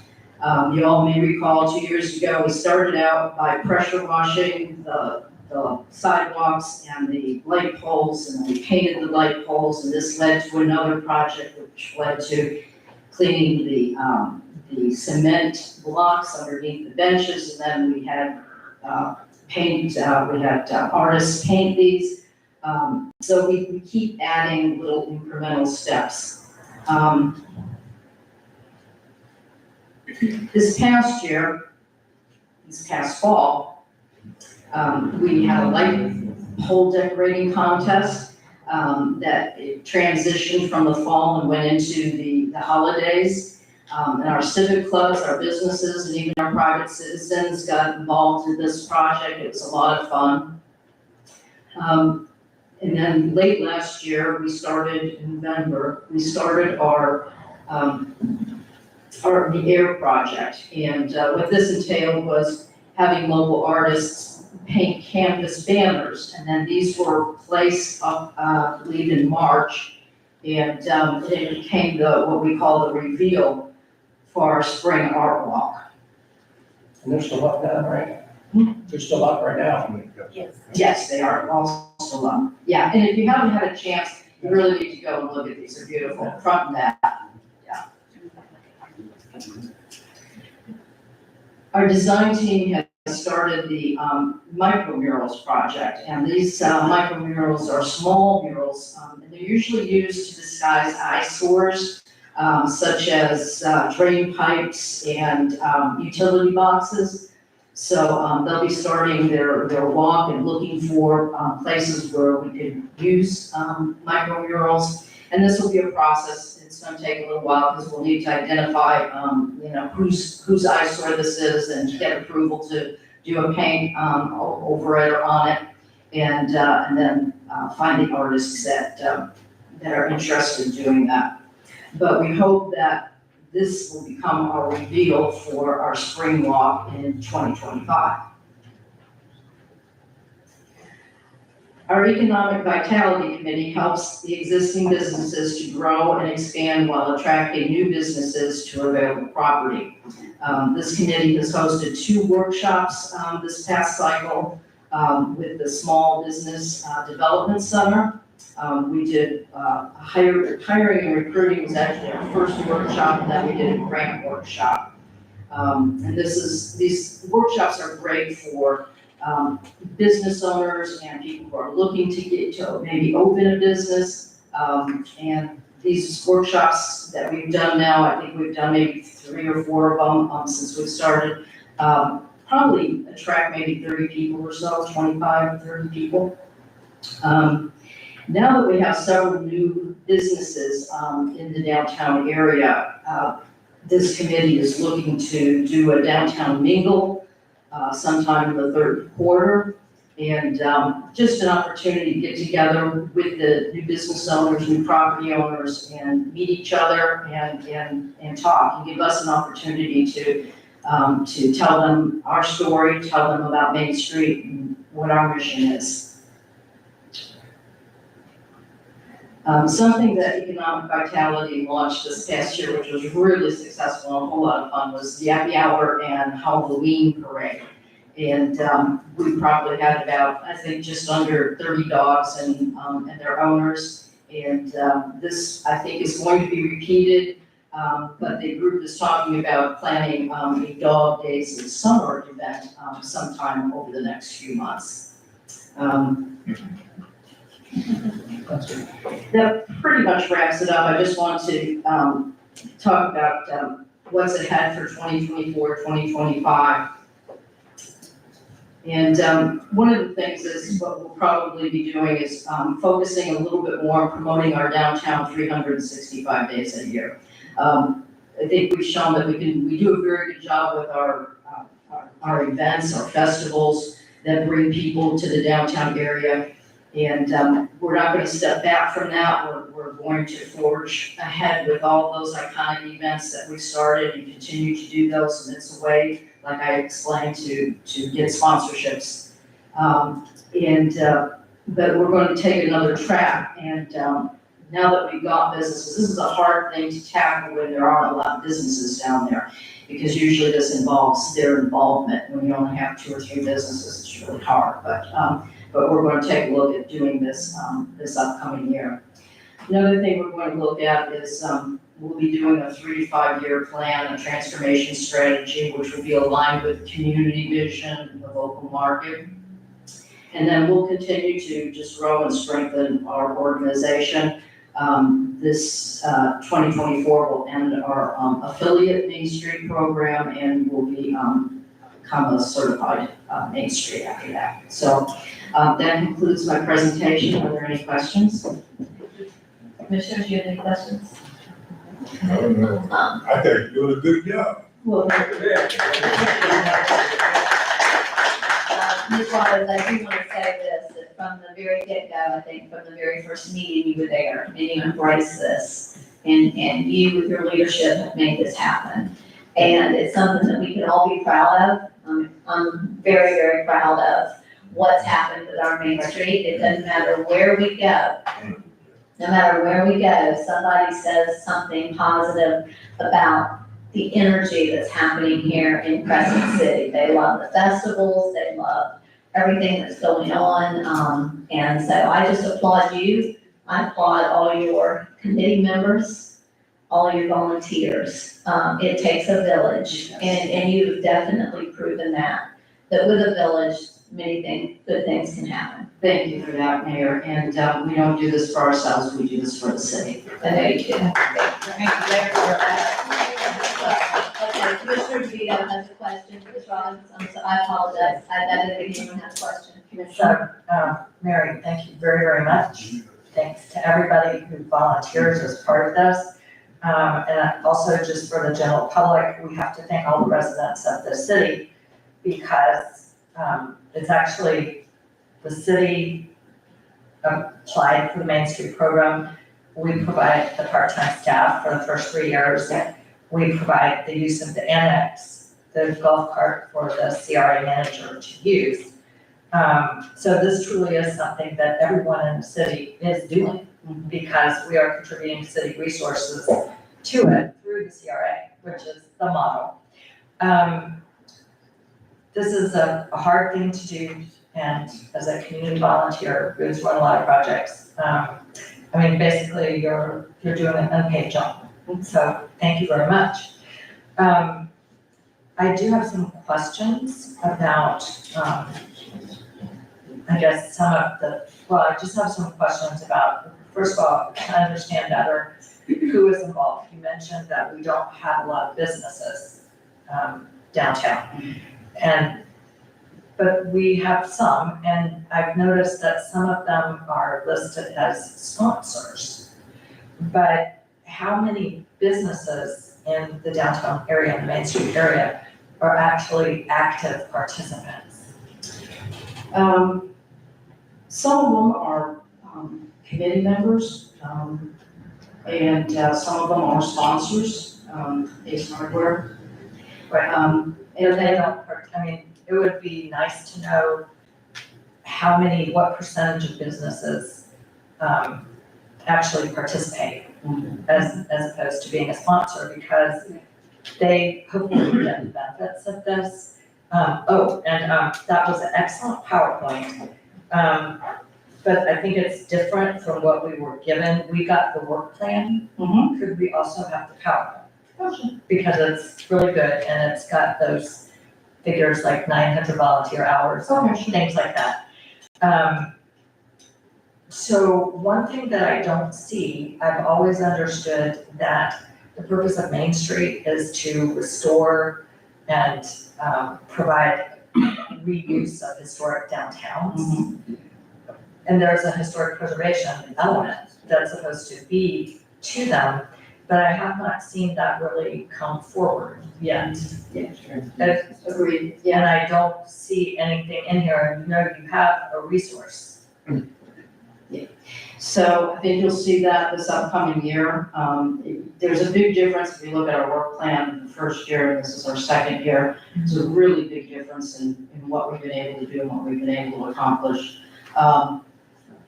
And I think this next year is going to be really important for us doing just that. And it'll probably be done, you'll see that through the Economic Vitality Committee. That was late in getting started. That was probably, we probably went half of our time without a chair for this committee, and everything that really drives that, what you're talking about, is done mostly through the Economic Vitality. So I think you're gonna see some work there. As far as the downtown members, businesses, property owners, that's the whole purpose of this this downtown mingle that we had one very early on, and we want to have another one very quickly, because we do have a lot of new businesses and property owners that have come in recently.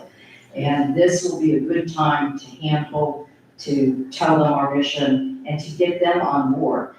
A lot of what happens, we don't have a lot of tools in our toolbox. It's going to be through education, it's going to be through rapport that we were able to take, let's say, vacant properties, properties that are being used for storage, and get those turned around into active businesses, active places of business. And, it's going to happen through these types of events that we're about to have.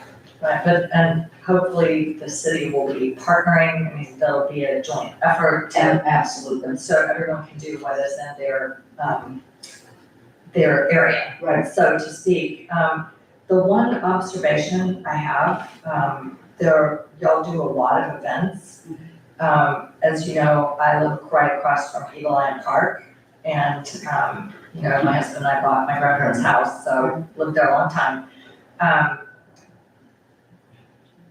It is my observation that some of the activities that are being held in Eagle Eye Park, because I'll go to the event in the park, and then my husband and I will go to dinner along Central Avenue. The contrast sometimes is really stark, especially later at night. We'll go to Three Bananas. Main Street is completely dark. There's no activity. There's no activity at any business whatsoever. And this is just, I'm not expecting you to answer this. I'm just sharing with you my observation. It has occurred to me that some of the activities might be better shifted toward the area where the businesses are. Because as you know, the Mystic Bistro closed last year, although another, whatever's open, Nature Symphony closed last year. Somehow it seems like, the major lighting and decoration is happening in Eagle Eye Park. There's not one business located there. Whereas Central Avenue is undecorated pretty much, and totally dead, and there's there's not a nexus. I thought it was very interesting, that cruising car show, that was a lovely picture. To me, that is the kind of thing that it doesn't, it brings people to the area where the businesses are, but it's not doing anything that duplicates what the businesses do. So that's just my observation. The PowerPoint I thought was very helpful. And thank you for being here, because, I find that anytime you present something, it kind of, sharpens the focus. And then, of course, everybody gets to see the good work that you're doing. So those were my main questions and observations. And then I guess we'll see what happens in the future. Thank you. I have a few observations myself. I've talked to a lot of people that have recently moved here, Crescent City. They love what you're doing. Okay, it brings a real good spirit to the city, that's what I hear. The other thing I hear, the festivals, the events that we have, okay, bring a lot of joy, a lot of pride to the city. And I just want to say, and I just want to finish with this. When our events here in Crescent City are finally being seen and promoted on television, okay, on Channel 4, we're starting to turn around and we're starting to be noticed. And we really are. And this is what Crescent City needs to grow and become, I think, a better city. I don't say a better city, but just. So thank you for everything. Mayor, I do have one more question. Yes, Commissioner. Okay. The Florida Trust for Historic Preservation and Main Street Conference coming up in July, the city manager told me he will be attending. Do you know if anyone from the Main Street organization is attending? I'm attending, Cindy's attending, and I think Christine's attending. And we've attended all of them, all of the ponds, every year. Okay, yeah, great, because it looks like a very good conference this year. Very And, yes, and keep in mind too, Commissioner DeVito, they're in their infancy. Yes. And so they're learning, training, and I know he's on the whole historic, but I think that's a key element, that part of that training that you're learning. Four of us went to the transformation strategies training in January. 3 of us went to the board training in Newberry in February. Christina goes to all of the quarterlies, and then we all, as many of us as can, go to all the preservation on Main Street. And we're already booked for the Tallahassee. And from a business standpoint, I know we have a new business that just opened up, in this former bistro, this new bistro. It's down the hatch. And, those owners are very eager to be part of the community and to do what they can to lend a helping hand. They're And, very high energy. yes, and, Three Bananas has been very supportive, and Anna sits on one of the committees. So, it's bringing the them restaurants along. are concerned on Central. Those are your two. There was just one, then there were two, then there was one, now there's two again. Mayor, I'd just like to add a couple things. One thing that's important to consider in the Main Street four-point approach, it is a historic preservation-based approach. And what the approach says is it outlines the activities that need to occur. And design, and part of design is historic preservation. But for instance, when I was in Newport Richey, that Main Street program did almost no events because there were so many events in the community. The approach just says there need to be special events, annual and monthly and ongoing, and marketing. So they didn't have to focus on that. They focused more on economic vitality and design, as an example. So in our case, we were very fortunate to have a very active preservation society that has a wonderful This Place Matters event every year that has, there's already a tour, a brochure and a tour. They've been revived lately. So there is a very active preservation effort that we're happy for, and it checks the boxes. We did have a discussion recently about providing seminars for National Register information. Dr. Commissioner DeVito spoke to me about that.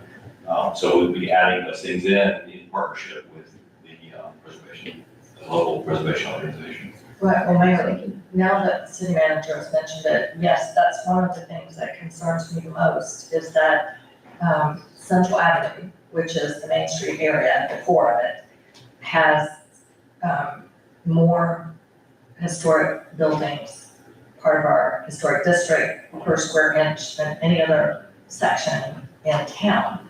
And many of those buildings are in very bad condition and are not occupied right now. When you talk about what the Historic Preservation Society is doing, you know, every group here is small and we need partnerships, and you are looking at two very active people in that group. Commissioner Lori and I were both board members. Commissioner Lori and I have worked very hard on This Place Matters. And yes, two people from the Main Street program came when we did the evening walk on Central Avenue. I organized that. And one thing that came to my attention was there are actually 3 buildings on Central Avenue in our historic district that are National Register eligible in and of themselves. That means they are a very significant building. The owners don't know that. I don't know why. I never noticed that before. It's in the little write-up. But this has to do with economic vitality. There is a federal tax credit if you follow the guidelines. One of those buildings I think is currently in good hands. The other 2 are not. I would say that there are a number of buildings on Central Avenue that look to me like they're pretty endangered. One of them, the city paid for the termite treatment through our CRA grant. That was very important. But I think we really need the city, the Historic Society, and the Main Street program to put some extra attention to these buildings, because just little things that we all do by ourselves are not going to do the trick. And I think we would be losing a very valuable resource if we don't work with the owners and we don't quickly educate them and quickly try to make sure that any buildings that are in danger, we pull all the community resources together to keep them. Okay, can you, those buildings, if you would make sure that you provided those buildings that are eligible to that to Christina, so that she has that, because she has direct contact with those owners, all of the owners pretty much on these along, up and down. And the building that we did the termite for, if I'm not mistaken, they're doing a total rehab. We can Yes. have this conversation in the Yes. design committee. I Yes. sit in there Yes. and, so it'll be added to the work. Okay, yeah, but they're doing a total rehab, and that building looks so much nicer than it did. And they cleaned it out, and they are continuing to work on it, so. Right, but the issue is, if they don't do it correctly, it loses its whole historic designation. That's there's demolition by neglect, and then there's loss of your historic designation by taking away the historic elements. So communication is important. So anyway, I'm glad we had this conversation. And the other thing I wanted to mention was, and I touched on this a little bit in my city manager report, part of the growth of the organization and becoming a certified Main Street is to really become completely independent. So in our CRA budget workshop, we were talking about switching over to a contract for services with them, to be able to hire their own executive director and be much more, they're looking for lease space now and to really get out from under our umbrella and be a fully fledged independent organization. So those are the next steps, and we'll talk about that in our CRA workshop. Okay, thank you. Before we close out CRA, do we have any other comments on CRA? I do have a comment. We have, we as the CRA board, we as the leaders here in the community, I want us to be very careful on Facebook about businesses and talking about businesses. There's been, we just have to make sure that we lift businesses up and that we're not in any way derogatory. It's very important because the community does look to us. And so when a new business comes in town, I feel like we have a responsibility to do our best to support that business. So Facebook, I'm always concerned about Facebook. I'm gonna say this again, commissioners, please be cognizant that people read those posts, they share those posts. Wait, I'm sorry, are you saying that some of us commissioners are being pejorative and negative about new businesses in town? I'm not gonna, but there was, something was shared with me. Someone did share something with me, about the new business that just opened up, that we're trying really hard to support, that, there was question about how they came about their name. And so I'm just saying that commissioners, we need to be just cognizant of that Facebook is open to everybody and people do share that information. And I think we as leaders, we have a responsibility to lift these, to do our best to lift these businesses up. So with that, if there's any other comments, I'm gonna go ahead and close out CRA. Okay, and I'm gonna take if everyone is in agreement with this, we'll take a 5-minute break. It's, so that nobody gets angry.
To start with our business items, Charles, I'm gonna turn it over to you. Thank you, Mayor. The first item, I've got Angel Duke is gonna come up and tell you about a kiosk program that was funded through a grant, I think it's Jacksonville Historical Society. They wanna place a kiosk here in town, so she's gonna talk about that and, where we can install it, hopefully in Eagle Lion Park, and tell us a little bit about the Juneteenth celebration that's going on. Okay, thank you. Well, good evening, everyone. I really enjoyed this commissioners meeting. Usually I'm tired and I don't come too often, but I'm alert now. And I'm happy because some great things are happening in the city, but most importantly, great things are happening with me. And I must say this, most of you have observed me for the past 18 months or so with this on. Wasn't because I thought it was cute, because I had to wear it. So I finally went down to see the original dentist down in Boca Raton. It was well worth it. And they found that everything had healed and everything on my mouth. So now I'll be my normal self in the city again. Next Wednesday. So I'm excited about that. And I'm speaking joyfully now because I too, I too feel everything that it's talked about tonight about the downtown party, people who don't remember. And it's good to come back home at the time that I did, after having left it in the 60s and returned in 2012. Now, before we venture into the presentation, I wanted to share something that I thought was very important. Just to show you why we call it the journey, I have a copy of every flyer that was made since Juneteenth. This is June 2012.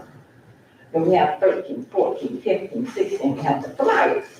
And when we said the journey, and the journey was coming to an end, I think that was a misstep 2 years ago. It was hot out there, I think, because he got to our Charles. But we're moving forward now.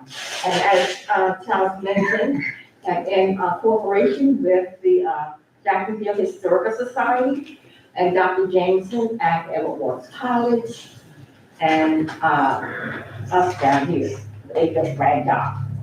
We applied for $10,000 grant, which we did get approval on, but for 2 years it's been lingering. So we were very fortunate to have it come to fruition.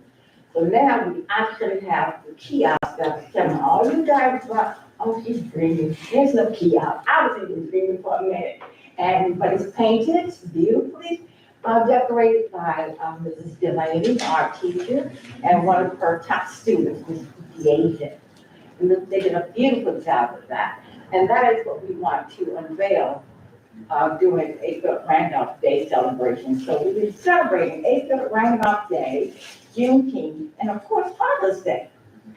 A very unusual presentation here because we're focusing on the fathers, I mentioned at the last commission's meeting. And we all know that we lose our young men on that drugs and whatever. They don't have the ability to come on to, they need hope. So I felt that our men in the community have to stand up, rise, lift these young men up and give them a road to follow. So part of the Juneteenth festivities is the theme is celebrating our freedom. And I want people to pause and think about that. Where do we go from here? You know, so much is going on in the world, but much is going on right here too. What can we do? Where do we go? And we felt that if we have the young men and the older men in the audience introduce their father, may I present my father, Mr. H. Harry Banks, right? And then H. Harry Banks will talk about what being a man is, etc. So that has resonated throughout the community. So we have about 13 men that will be in the audience with their sons, and the sons will introduce their fathers. And that's something that it touches your heart because the mere fact that these men want to do that, the fathers want to do that, they see the need for that. That helps us throughout the community. And then we have A. Philip Randolph presentation and unveiling of the kiosk, which is what Mr. Charles is talking about. Here we go. You all have a copy of this. That's outlined for this year. People without the knowledge of their past, no matter who you are, history, art, and culture is like a tree without roots. You don't grow in the sun. You gotta have something to cling on to grow and to pass a legacy on. The freedom is never given. It is won by April Randolph, of course. Let's talk about the main purpose of this presentation tonight was on the kiosks. I was able to get some specifications, but because my computer froze, it was eating up all my information, we were able to get some information saved through Mr. Charles's computer. It was a lot more with specification, but just to give you some idea as to this beautiful, it's about 12 feet tall, actually. But by the time you put it in the ground with the cement, of course it shortens it. It's outdoor freestanding, have a central, beautiful center area with a key. We can open the key and exchange information throughout the years, which is great, and we can share that with the city on downtown partnership. If someone may have a presentation that on an event that's going on, we will remove our information and they can put theirs in. So as people come through the park, now it's a bit of advertising. So that's not us. It can be installed by using 50 pounds of fast setting concrete mix. So 50 pounds. Mr. James said in Jacksonville, had a gentleman installed it in Jacksonville. So he would send that guy here. And I have photographs that got eaten up by the computer game. We could actually see him digging these holes and filling it with cement, and it's really, really beautiful. Really what you see, and they did a great job with the colors and decorating it. It's really marvelous. This kiosk also, as you see, the door is slightly ajar. You can actually put LED lights in there, so at night you have that exposure. You can see what's going on outside.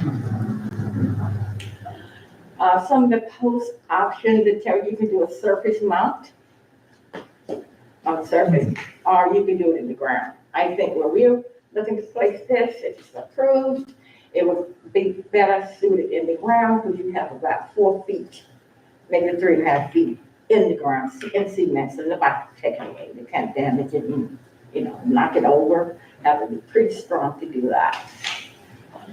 This, again, the computer messed it up. But what it does, it just gives you some idea as to who's using this kiosk.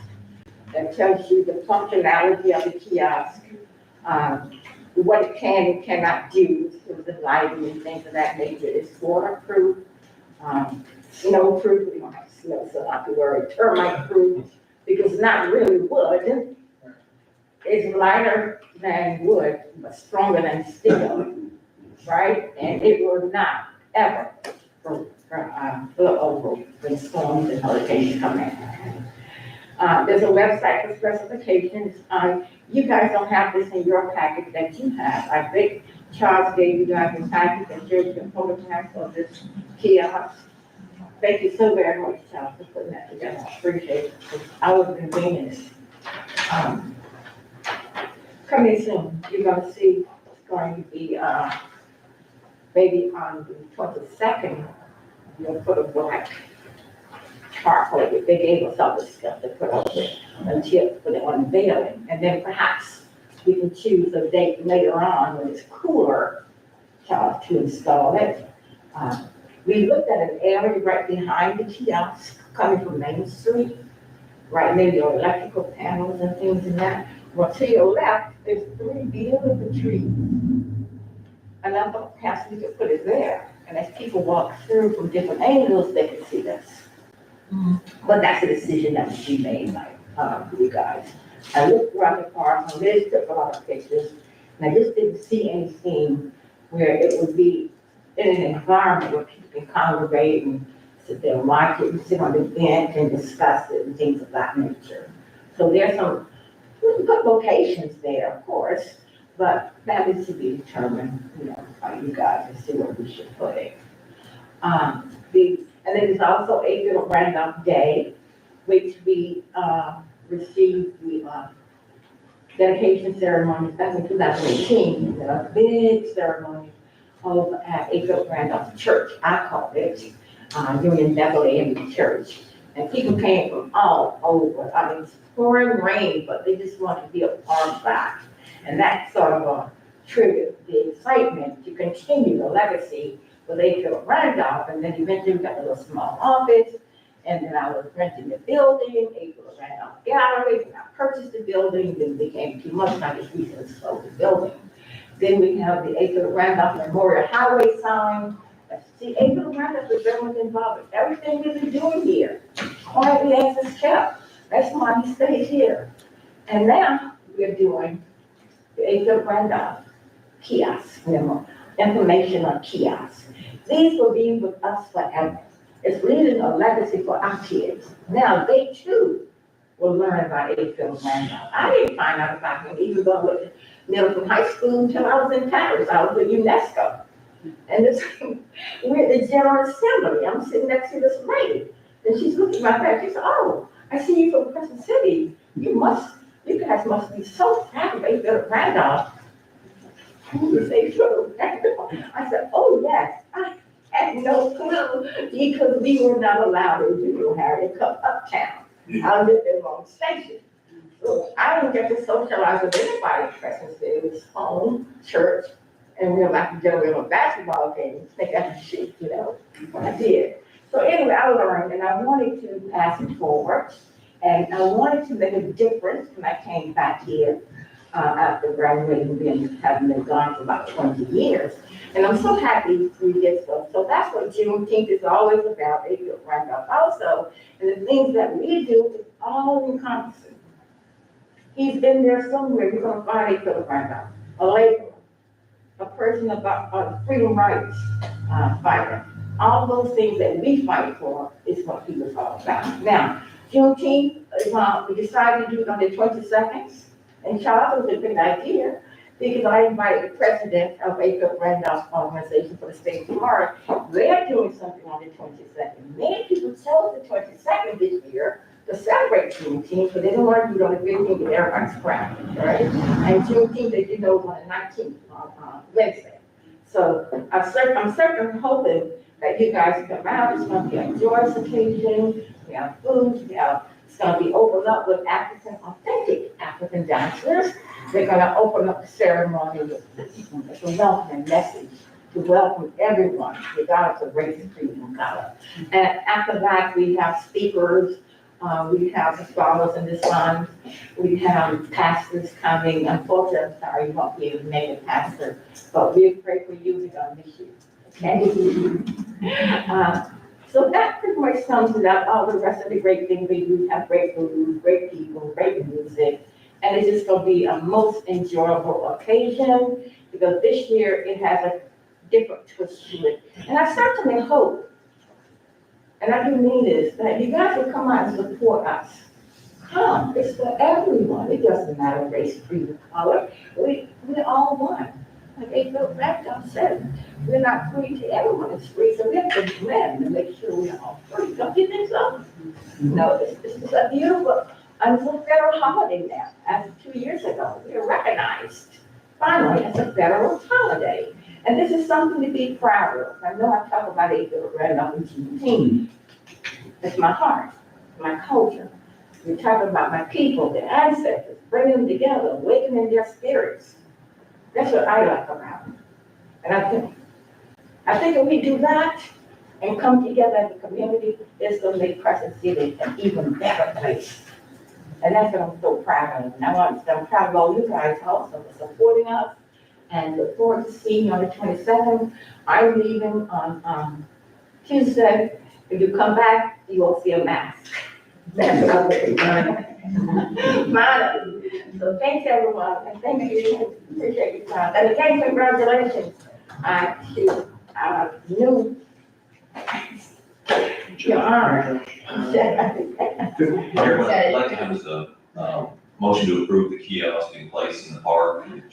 We'll find a good place for the park, where people can see it and enjoy the kiosk. I make a motion to put the new kiosk in the park in, Evelyn Park.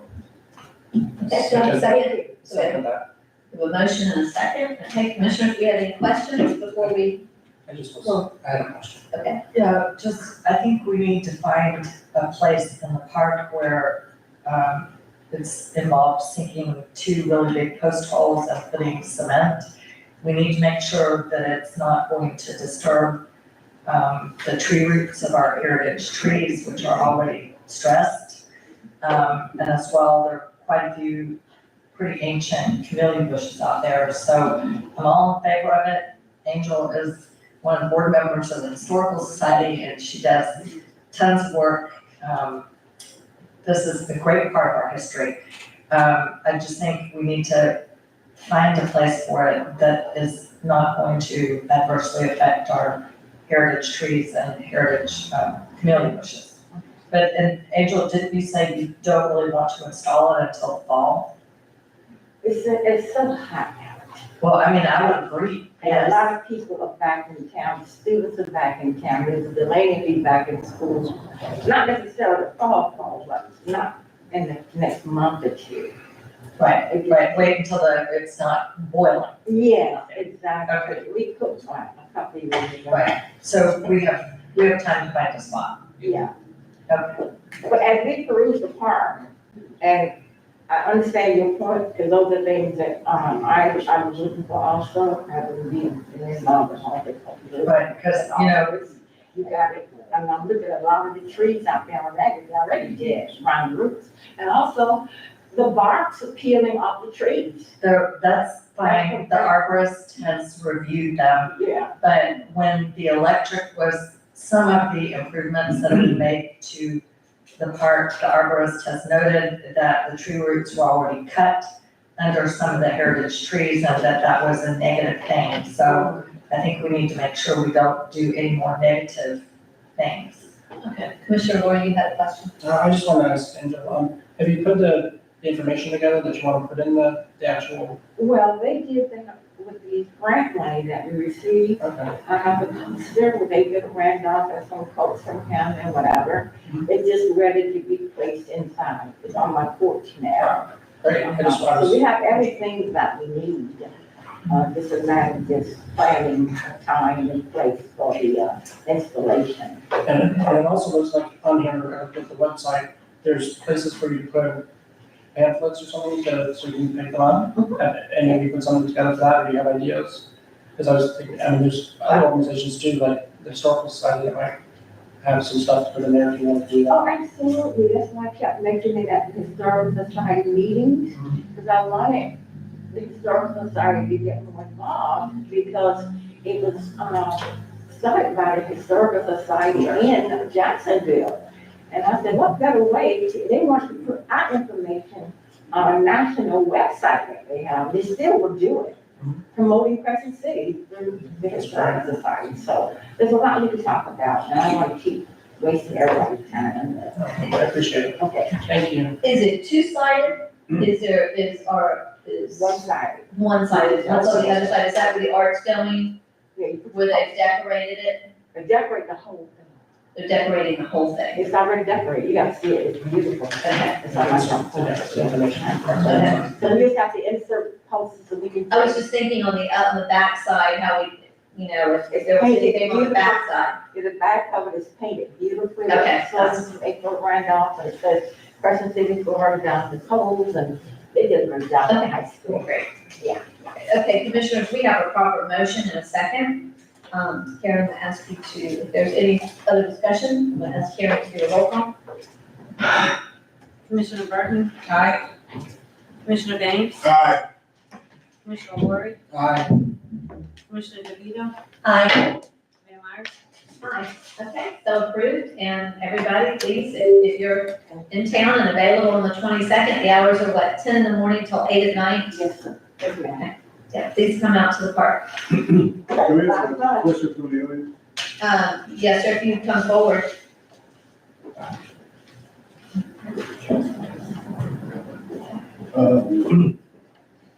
Gerald Watson, 449 Lake Street. Ms. Duke, can you tell us something a little about the fine food from vendors that are gonna be available at Juneteenth this year? Yes, ma'am.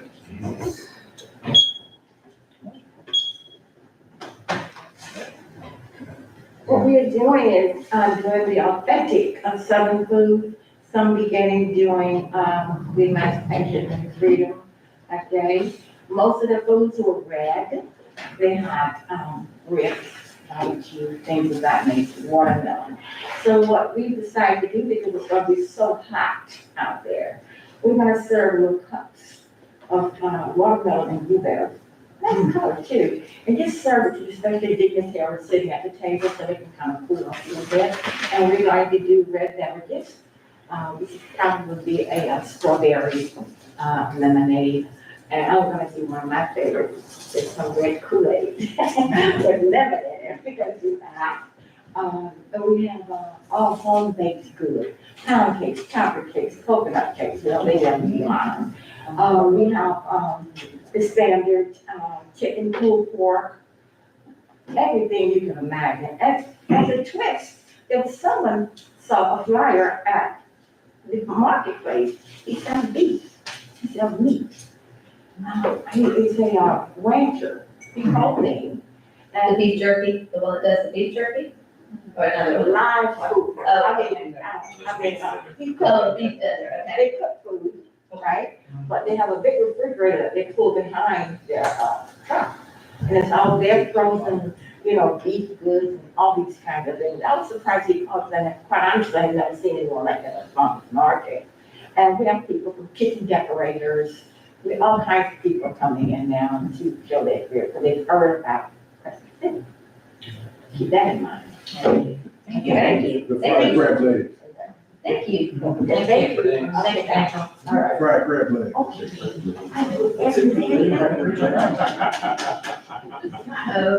with that, we're going to move on to our ARPA grant funding request. If you want to, Thank you, Mayor.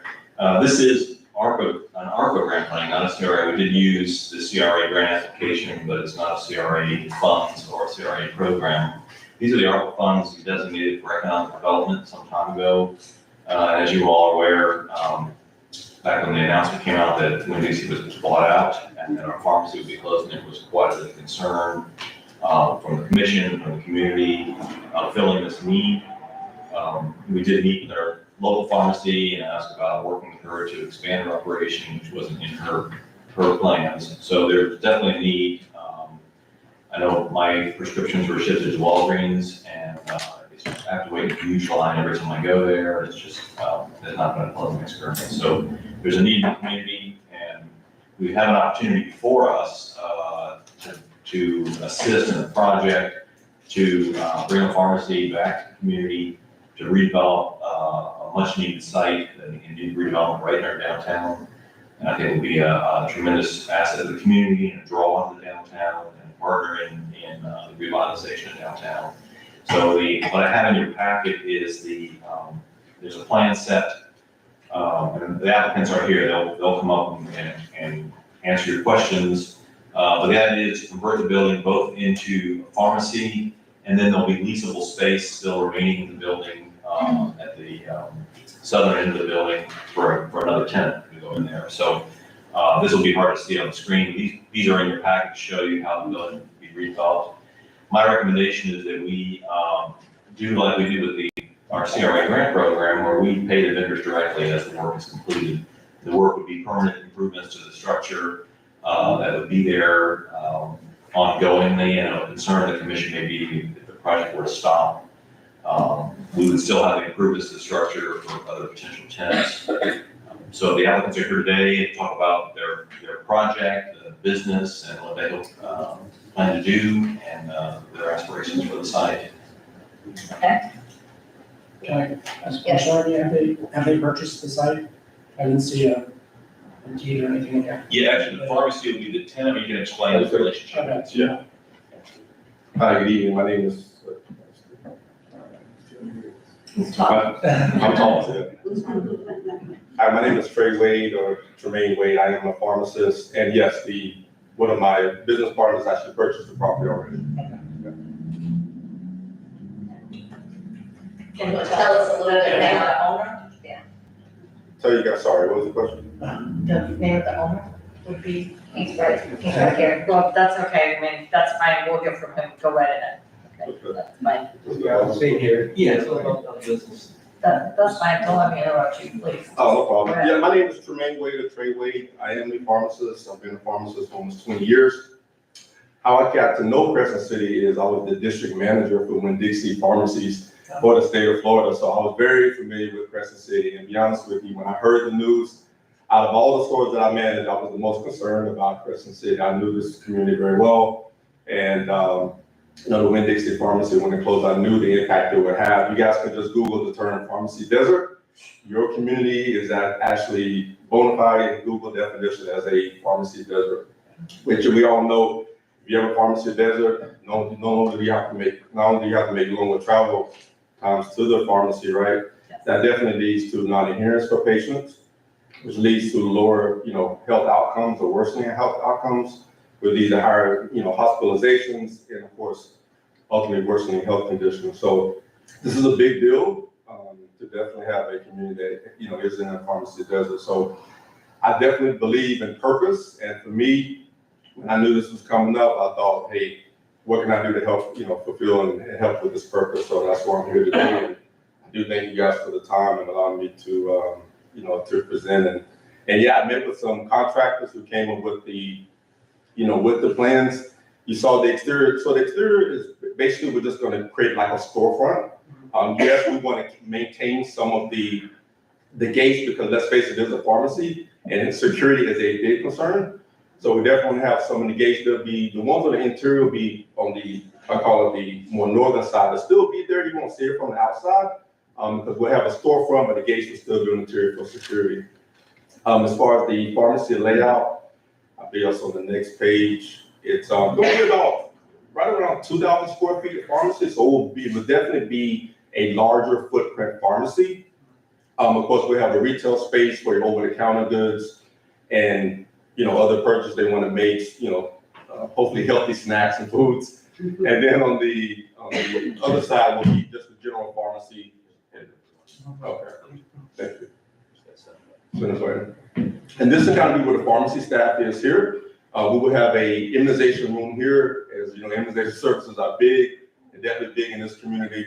And then here would be 2 bathrooms here to serve the public. And back here would be mainly the space where we'll conduct pharmacy business. The front counter pickup would be here, and this would be the general retail space down here. And one thing I will tell you about Crescent City is we were a pretty high volume pharmacy in Winn-Dixie.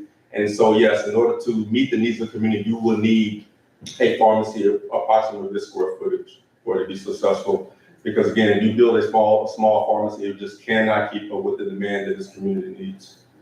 So yes, I could have done a smaller pharmacy, but then it wouldn't have met the needs of this community. I'm again very familiar with this community as far as my involvement. As a district manager, I was heavily involved with the pharmacy staff there. I visited Crescent City very often, and so I definitely definitely familiar with the needs of the area. What are you planning your hours to be? Because that's obviously one of the problems with having Winn-Dixie is the other problem is at 5 or 5:30, I believe. Are you planning to be open later or? Yeah, plan to be open later. The hours will be, again, it's going to be community, based on when we had in Winn-Dixie, the times we allotted there we were open 9 to 8. I think 9 to 7 would be appropriate, based on the traffic flow we saw previously. But again, the community will kind of decide more of that as well. But I think 9 to 7, and then on the weekends, probably do 9 to 4, 10 to 4. And then I prefer to be closed on Sundays. Makes sense. That's better than we have now, so. Yes, if Commissioner Lori is done, I have a few questions. And I know you guys may have had some communities about personnel. So of course, I'm familiar with the area, but I definitely already planned, I've already recruited local residents of Crescent City to be the pharmacy support staff. And I really feel that's definitely going to also be a great benefit. People who already knew from Winn-Dixie and people who are aware what the conditions and needs of the community. Mayor, Sorry. yes. So, Mr. Wade, approximately how many pharmacists and how many support staff do you anticipate this business would employ? So great question. So initially it'd be myself as the pharmacist. I would be the pharmacist in charge. And I was initially planning to hire 2 technicians to support me with the business. But I will say, if it's anything like when Dixie, I probably would need about 5 to 6. 5 to 6 support or? Support, yeah, But and maybe another pharmacist eventually as well. So initially it will be myself and 2 technicians. Okay, But that, depending on how fast that business builds up, I may need a maximum of, state form amount allows a max of 6 support per pharmacist. okay. So it would be myself, and then again, based on the business and what that looks like, they will may need to employ another pharmacist, and up to 6 techs. But initially, when we began, it'd be myself and 2 technicians. I see, and, because those numbers are obviously very important for us, because we're talking about giving city money, so that's a really good stat. How many people are you employing? Obviously, this is gonna be a business that will pay sales tax in the city. The city manager mentioned having to go to Walgreens. I know I've gone to Walgreens. Every time someone goes out of town to buy one thing, they buy another thing. That's pretty inevitable. And I was very happy to hear you say that you are planning to stock immunizations. Yes. Because that was my main concern when Dixie left. You know, as you know, we have a lot of people here who really don't have transportation That's correct. because of their income or disability. So I think that would be a real plus. Yeah, and immunizations are huge. I can just tell you just a little inside that, and when Dixie Crescent City's immunizations were some of the top 3 in the company. I went there. Yeah. Was great. So, and I hate to be nosy, but like, you're planning to live around here somewhere? Do you already live here? No, I live about 50 miles north, but I do plan to make the transition, even if it's more of a part-time basis. I do have kids and they don't want to move right now because they're older kids. But yes, eventually, I can't tell you how many times I daydream from the parking lot looking over at Crescent Lake. So yeah, it's beautiful here. And then, I don't know, are we interrupting your presentation? Do you have more to present? No, I really was just here to, and Charlestown maybe questions. I'm really here more just. Okay, because, to me, I mean, this sounds like a wonderful project that, as the city manager said, serves a community need. That is a corner that's been vacant a long time. So these are small issues. I'll get the small issues out of the way first. Okay. I don't know if you know this, but, well, you might have heard, you're in our Main Street area, you're also in our historic district. Yes. And, apparently you don't have to follow our design standards, because you're just a remodel. I talked to the city manager about this. If you were building a new building, you would have to meet some historic element design standards, you know, to give it a little more blending appearance and enhance our historic district. Yes. And as well, you probably noticed that there's not any landscaping on that site. It's asphalt. And I don't think we can require you to have landscaping, but do you think you would be willing to have some attractive landscaping? Yes, I already spoke with the contractor, and out there is already a ton of hardscaping. But yes, there's plans, even just initially, just to soften up the planters in the front, to make that more appealing. Right. So we've already talked about that. I was hoping to have the time to present it today, but we have talked about that as well with the. Okay, so just this is kind of a small item, just the aesthetics. It would be nice to have the place look nicer, which you're already going to do. And then my real concern is, these are part of our federal American Recovery Act funds. Okay. And $100,000 is a lot of money. So, in the past, we've done grants, and they've been smaller amounts. Would it be feasible, I mean, I'm very nervous about, just giving the money with no strings attached, because things happen. I don't know, it would be helpful, if you could share with the city manager a timeline. And for my fellow commissioners and also for Mr. Wade, I would feel more comfortable if we made this something more like a forgivable, no interest loan. You know, that, if it's going gangbusters, obviously we could forgive parts of the loan incrementally.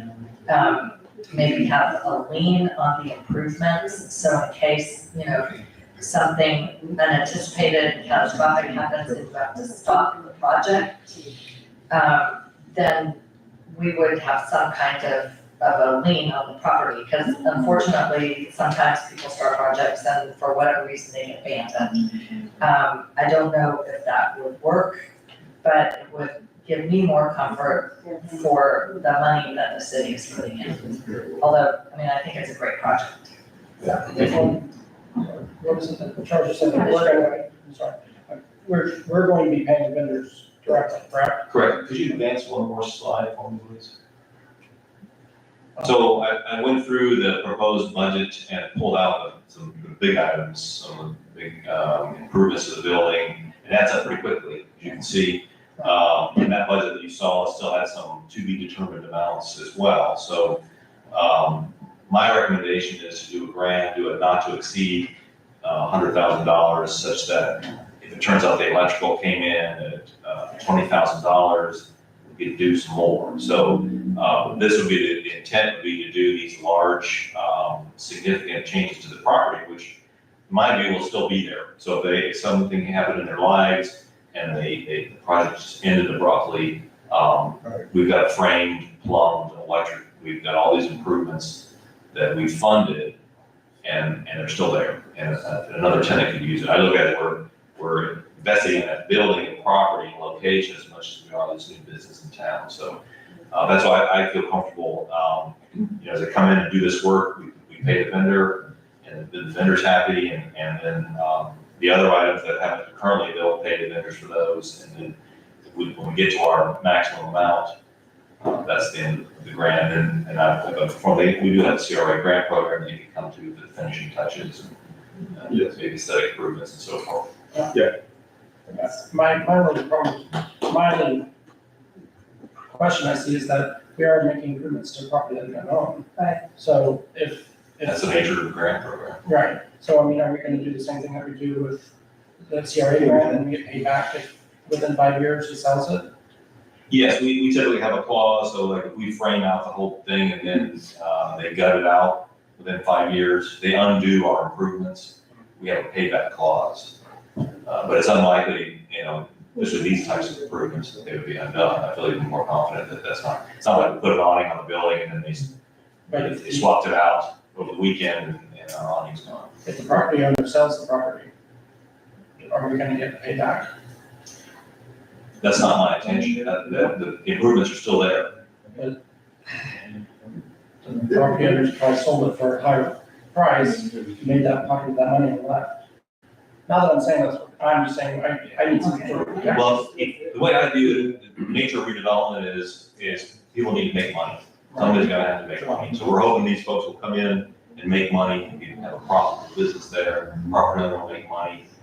So I don't see that as somebody, I've heard that my whole career, what if we give this grant and they sell it and make money? Well, then we'll still get the next owner, and it's a good thing. When people make money in Crescent City, investing in our downtown, that's a good thing from my view. Yeah, but the difficulty is, the word that Commissioner Lori said is, you know, something like security, I forget exactly what the word was. Sometimes with the best intentions, I mean, I don't know if licensure is needed or whatnot, or where you are with that. But. And just to go back to kind of what we're requesting, Right. and to Charles' point, the reason why we're requesting, and these are kind of the foundational things we need, because I need to have this done before I can even get in the building to then get the license. So the longer this takes, Right. we're just, we're kind of holding it up. So, we get this done, that allows me to get in, get the basics to get the licensure. And then, yes, later in the year, we can apply for CRA or our own financing to get the kind of the cosmetics done. They have the pharmaceutical to go. Right, but that's, I mean, I guess the two things that I would want to make sure is it a financially viable project? Because there are cities all over the country where people start a project and it does not get finished. So if this doesn't open as a pharmacy and it's left partly finished, I would think we would need to be repaid, because then it's not an active business, it's not doing us any good, and we don't know that another business would come in and take over the project. I mean, you could have improvements that, that someone else does not want to necessarily reuse. But I don't know, I just think that we need to add, some conditions, to the grant to make sure that we have security for the funds. I mean, we want it to open as a viable business, it would be great for Crescent City, and I'm very thrilled that someone with Mr. Wade's qualifications wants to be a pharmacist here. I think that's just awesome. Can I ask, do you have other pharmacies that you're associated with? Or is it gonna be you, as an independent pharmacist? Oh, just me as an independent pharmacist. And how does that? Now, to your point, I bring up my business partner, Prashant Patel. So he's currently already an independent pharmacy owner at Flagler Pharmacy, so he will have 20% ownership. He's a business, mentor as well. We've worked together for almost 20 years, so yes, I have a partnership with him, but as far as any other pharmacy, no.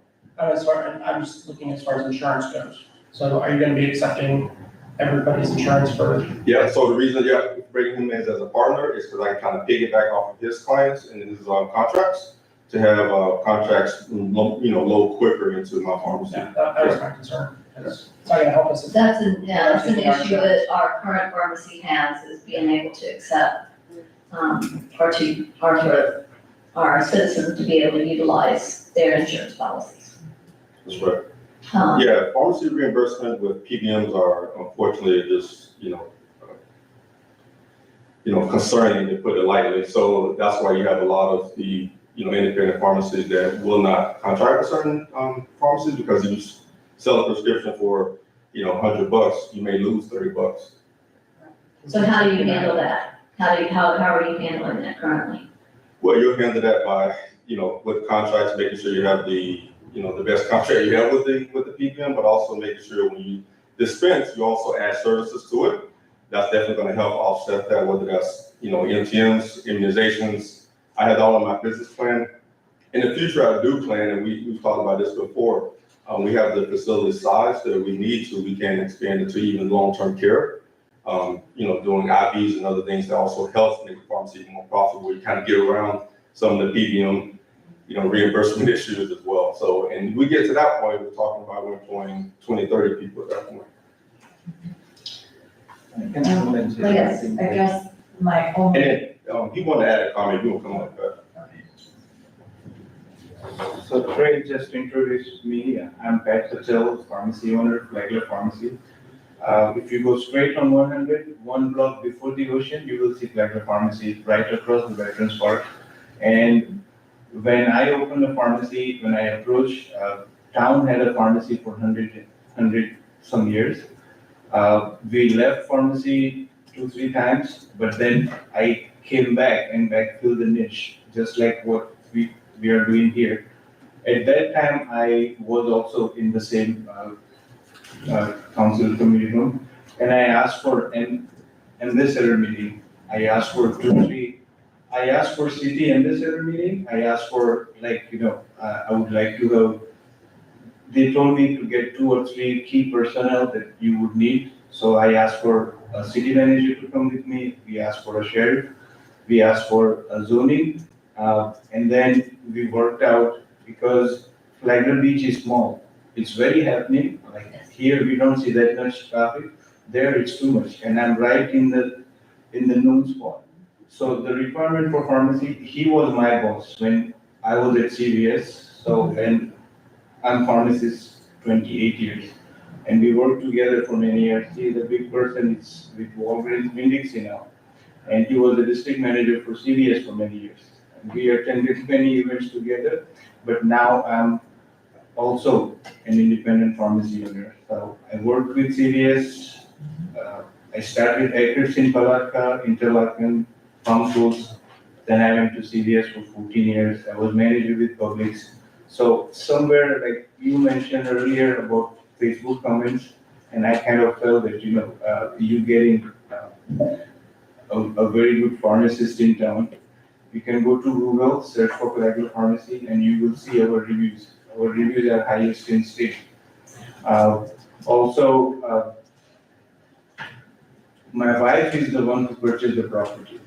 So, aesthetics, last meeting we had a workshop meeting last time, and you were saying that, you will take a picture and you will give us with the artist, like how you would like it to be, to improve the aesthetics. So, giving a cooperation in whichever way we need to, we would be okay.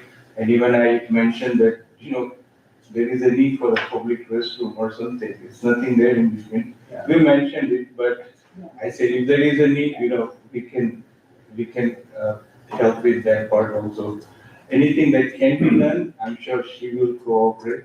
The most important thing is the pharmacy permit, because we need to have 1, 2, 3 basic things. A board of pharmacy needs to come, DEA needs to come, they want to make sure the place is secure. This is not going to be a liquor store, this is not going to be a convenience store, people buying cigarettes, coming for a smoke.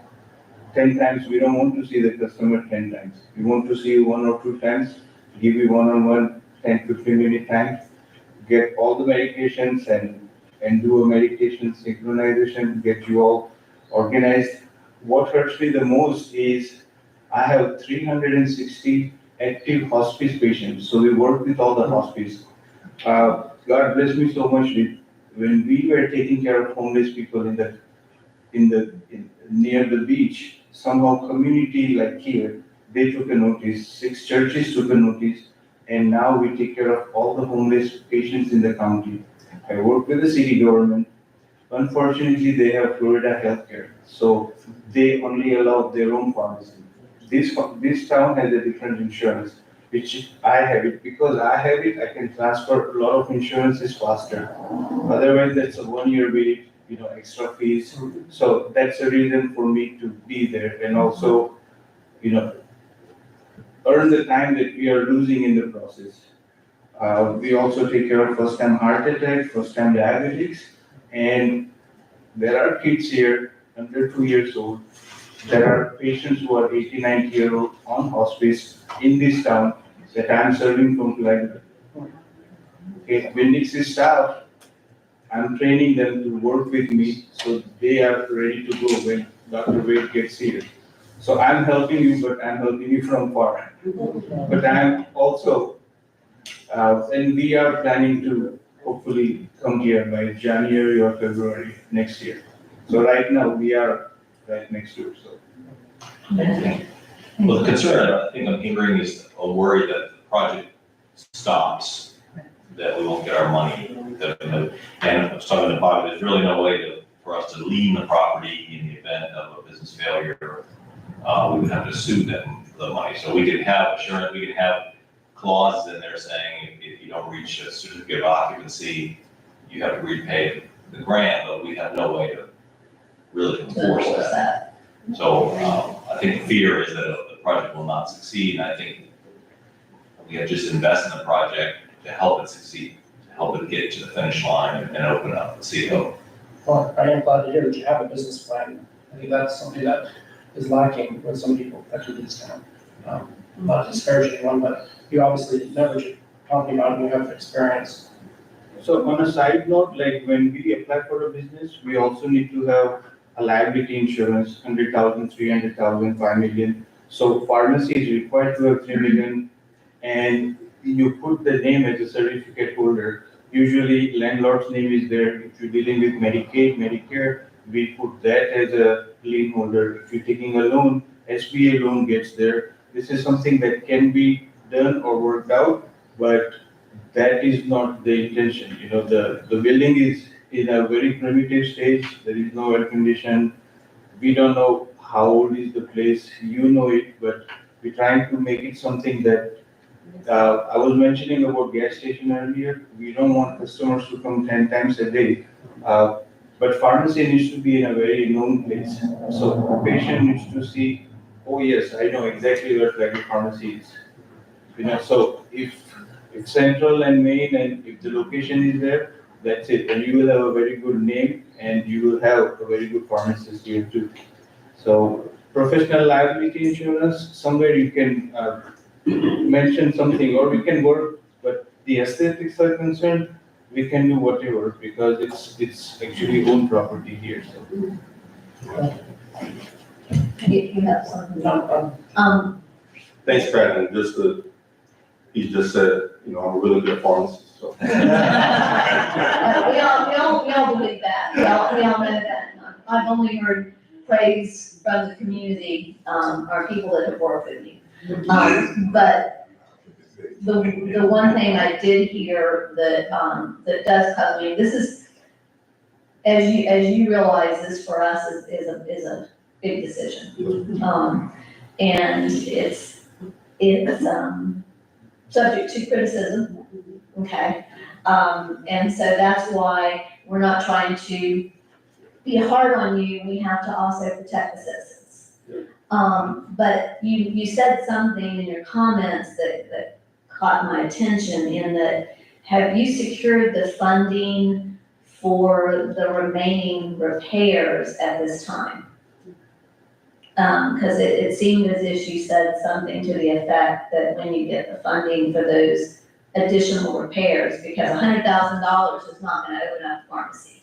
So have you secured those other dollars that you're going to need at this time to finish the project out?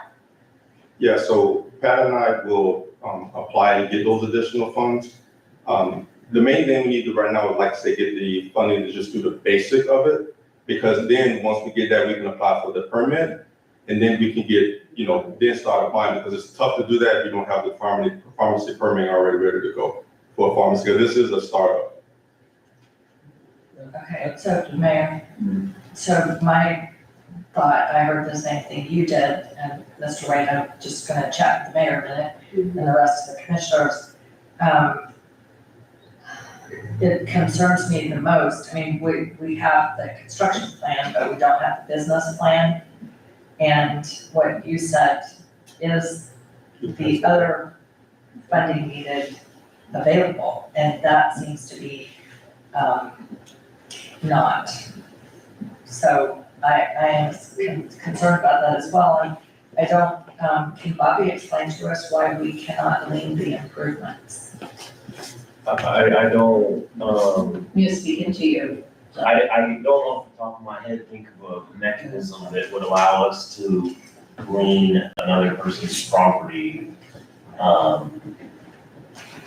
Okay, because there's one owner of the real estate, right? Yes. Part of the partnership, one person has purchased real estate, so the improvements would go with the real estate, right? Correct. So, I mean, is it possible to do this as a forgivable loan? And what do we do with the Sierra grants? I mean, we have that as a payback if you sell it. How do we leave that? Yeah. None of the payback as you sell it, it's a payback if You remove or You destroy remove or the you- improvements that we or make. you do away with the improvements that you've made, not if you sell it, because we have to remember, and I think this is something that everybody gets very confused in, is we're not necessarily investing in a business, we're investing in a building. Right. And with the CRA, that's one of the charges, is that, that you restore, you do it with light, you restore these old buildings, you make them usable again. And that's what we've been doing. People are confused that we're investing in businesses. Yes, we are investing in businesses, but really we're investing in that building, because ultimately you could walk. That building is now much better than it was. But I guess my concern is maybe right now, are we premature in this approval? Have you applied for any of the permits yet with the county? The building permits, and have you run all that through proper? Dr. Wade is handling that, but I had a question for city manager. If you remember last time when we had the workshop here, you showed the picture before and after. You showed like how it would look, the place, the music place or something that. Yes. You showed the slide that outside seating would look like this. So if you can give some guidance or some idea about what your futuristic vision is, how you like, the property to look from outside, just the improvement, aesthetics, because it is in the middle of the town. And if you show with this, we can include the whole property. But for Dr. Wade's concern, he needs to have, the basic requirement is hot water with the sink, a workable working condition, air condition, electricity, the basic requirement comes, but the outside, we can work on the whole building according to how city wants to. And then in that case, you can reach out with the realtor or not realtor, but the property owner. His immediate concern is to get the business up and running and. But it doesn't sound like, to me, listening to this, it sounds like you purchased the building, correct? Mhm. And it needs a lot of work. You haven't gone forward, and I think that was a very good question about the building permits, to get those building permits, get all of the plans in place down in Putnam County, get those permits so that we can actually understand where you're gonna spend that money and actually understand where you're gonna bring that, who you're gonna bring that to get the money to start that investment? Or do you have pocket money that you're gonna start, where you're gonna, you already have that 200,000 to get started? Or are you gonna start with the 100,000 that we're gonna hand you? So in order for pharmacy to open, the first step is to apply for local business tax receipt. We will make sure the zoning is correct.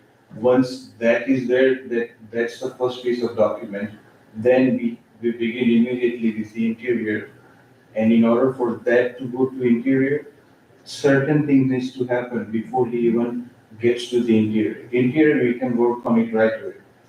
And like I said, I'm also with him and I'm supporting, and regular pharmacy is doing fairly well.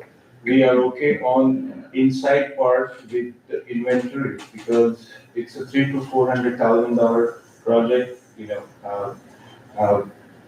main expenses are, when he really opens, it will be 120,000 drug inventory.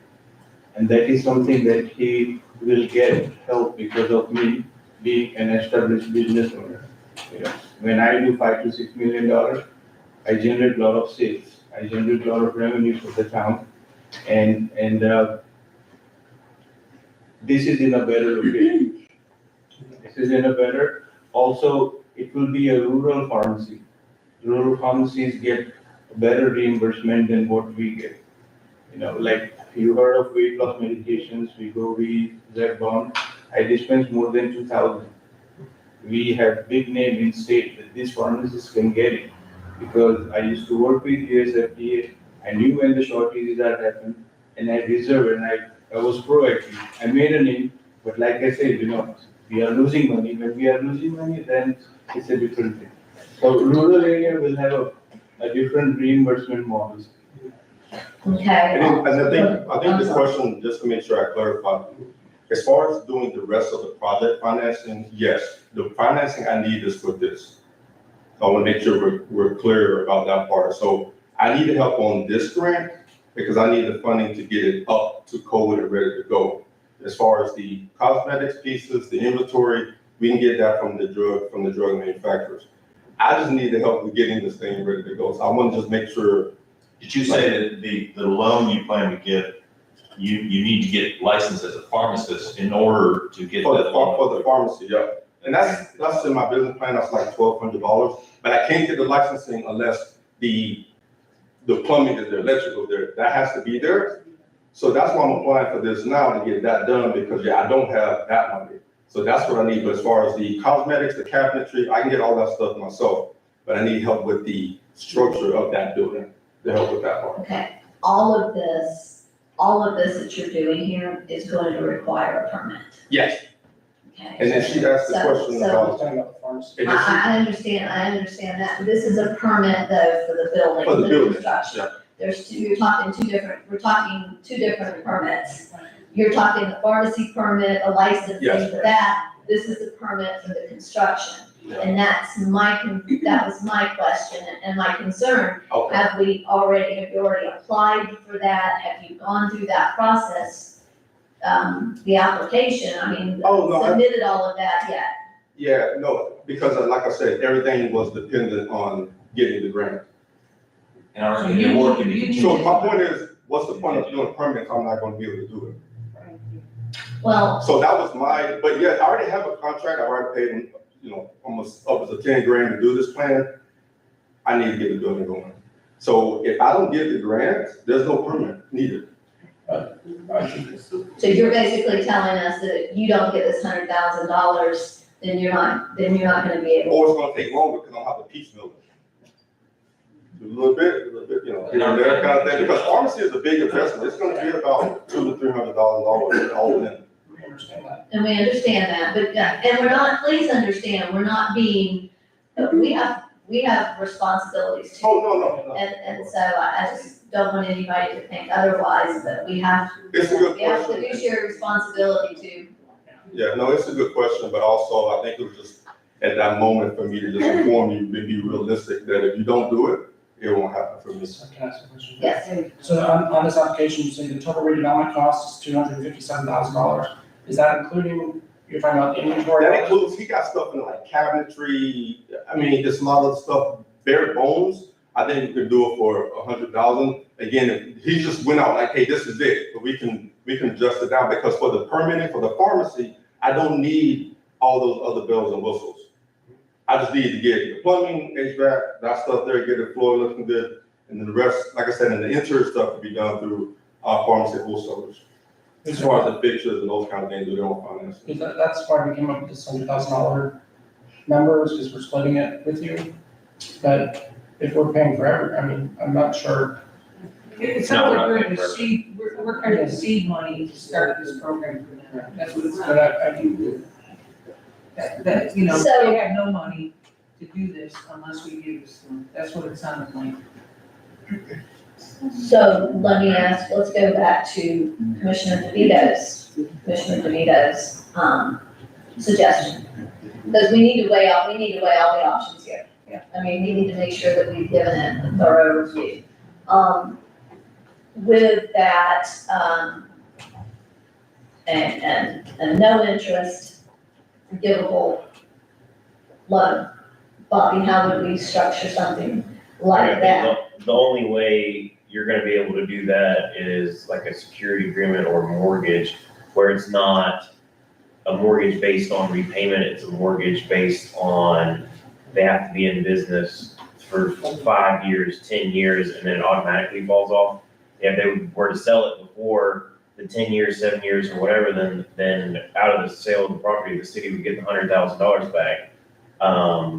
That's the only way that I see it working. I don't think you can't wait and say, if something doesn't happen that the city wants, and then we try to put a lien, that's just not gonna work. It's gonna have to be from the front end, and that may possibly, I don't know if they're willing to do that, because then that's gonna encumber the property for, and I don't know if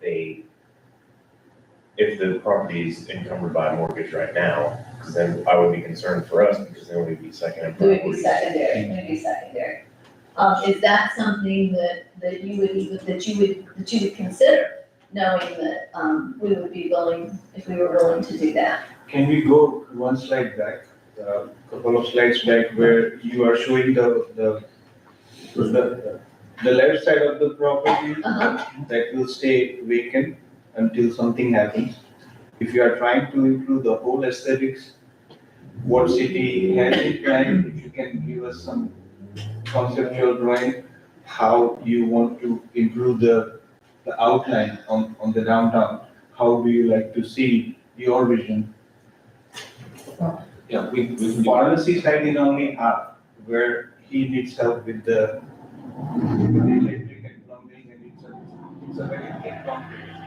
if I have to make a pharmacy right here, we have the hot water, it is nothing. It makes it easy for him, right, in this place. That place has nothing.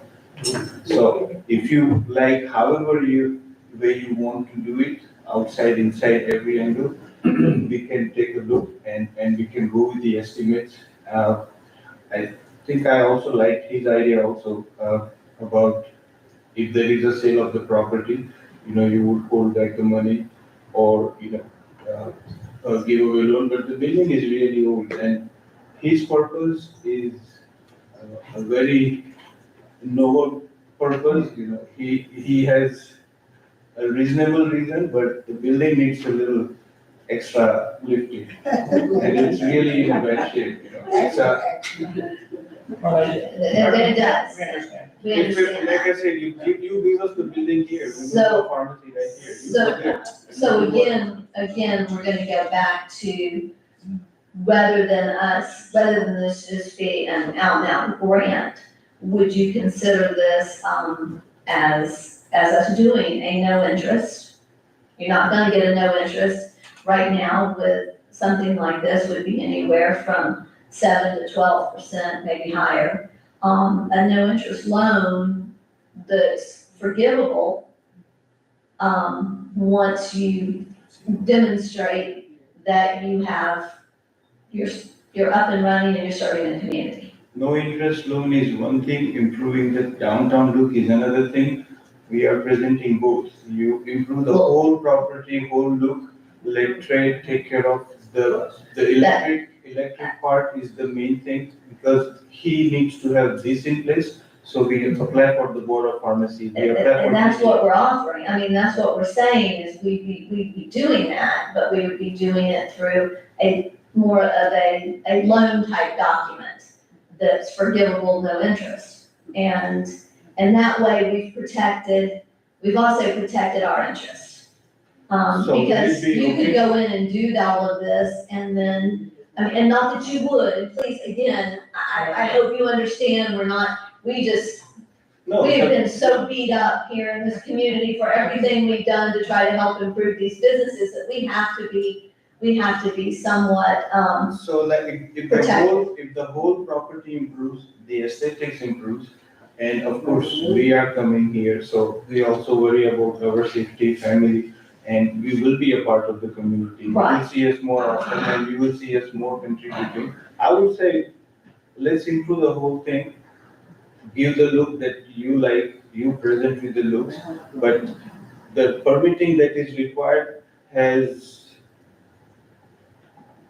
it's something that needs to happen before he applies for board of pharmacy. and we That's understand, I understand all of that. I'm gonna ask again, if we were to do this in a loan type document that would be forgivable. And Dr. Wade, this is something you're gonna have to think about, this is really your business. Is that something that you would be willing to accept if we could come up with it? When we say forgivable, maybe that's where what you're not understanding. If, like she says, if your business becomes, the business is booming, it's doing very well, and you're gonna stay here forever, whatever, we will forgive that money. In other words, you don't have to pay the money back. However, if you get into it and after a year, you throw your hands up and go away, finish, all that kind of stuff, well, then you would have to repay that as a loan. It's more like a grant with more protection for the city. Yes. Of course, yeah, that Do actually, I you like see, it, it do you needs to be see, I at mean, least it's still a good deal for you, 5 especially years. if you are committed. It would 5 be an years. extremely good You deal. can be a cardholder on the business liability policy if there is a need, but I don't think the need will arise. The concern is to really improve the corner and make it live. And we all understand all that, but the need for us is to make sure that we're protected. We are on the page. Same. Yeah. I think 5-year lease, favorable lease, would be good, and that will give the community an assurance that pharmacy is not going anywhere. I close pharmacy Saturday, Sunday, but I have never taken a single day off in 6,000 days. I'm committed to my town, community, I'm in the hospital, so if But answer we, your question, yes, I mean. Saturday, Sunday, maybe, we never know. But Saturday, he extended more longer hours. He did, and he's putting a big burden on himself too, because that's 6 days a week and he lives 50 miles away, so. I really appreciate it. So let's go, we need to move forward, so with this, Charles and Bobby, we're looking for, is this something is this a document that you could prepare and bring back to us? Yeah, it would have to be prepared and brought back. I would just like some direction as far as, how long. Like it's open for 5 years. I think When it 5 opens. years, and if you do it as a step, every year, there's 20% of it, something like that. So that you don't have to wait the whole 5 years. I think It's like serious. I think they really need the full amount of money. No, I'm saying the forgiveness. The forgiveness, so you take the 20% No, I off, understand, and yeah. so if they sell the business, Yeah. so we need to give Bobby some directive. Of course, unfortunately, we're gonna have to do it we'll have to do it the next meeting. You're gonna have to go through this lengthy process and we'll put it at the beginning, hopefully, or closer to it. But, if you're willing to entertain that, as a way to do that. In the meantime, you could start your due diligence with the county, because that's not gonna happen overnight. Yeah. Okay, so you waiting on us a month to approve this is not gonna be an issue, because it's probably gonna take you much longer to get through the county. Okay. I'm not being critical of the county to the internet world, I'm just saying that that's a long process that you have to go through.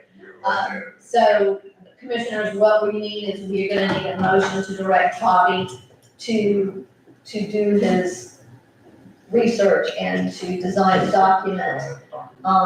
So can I made that motion. With all of that,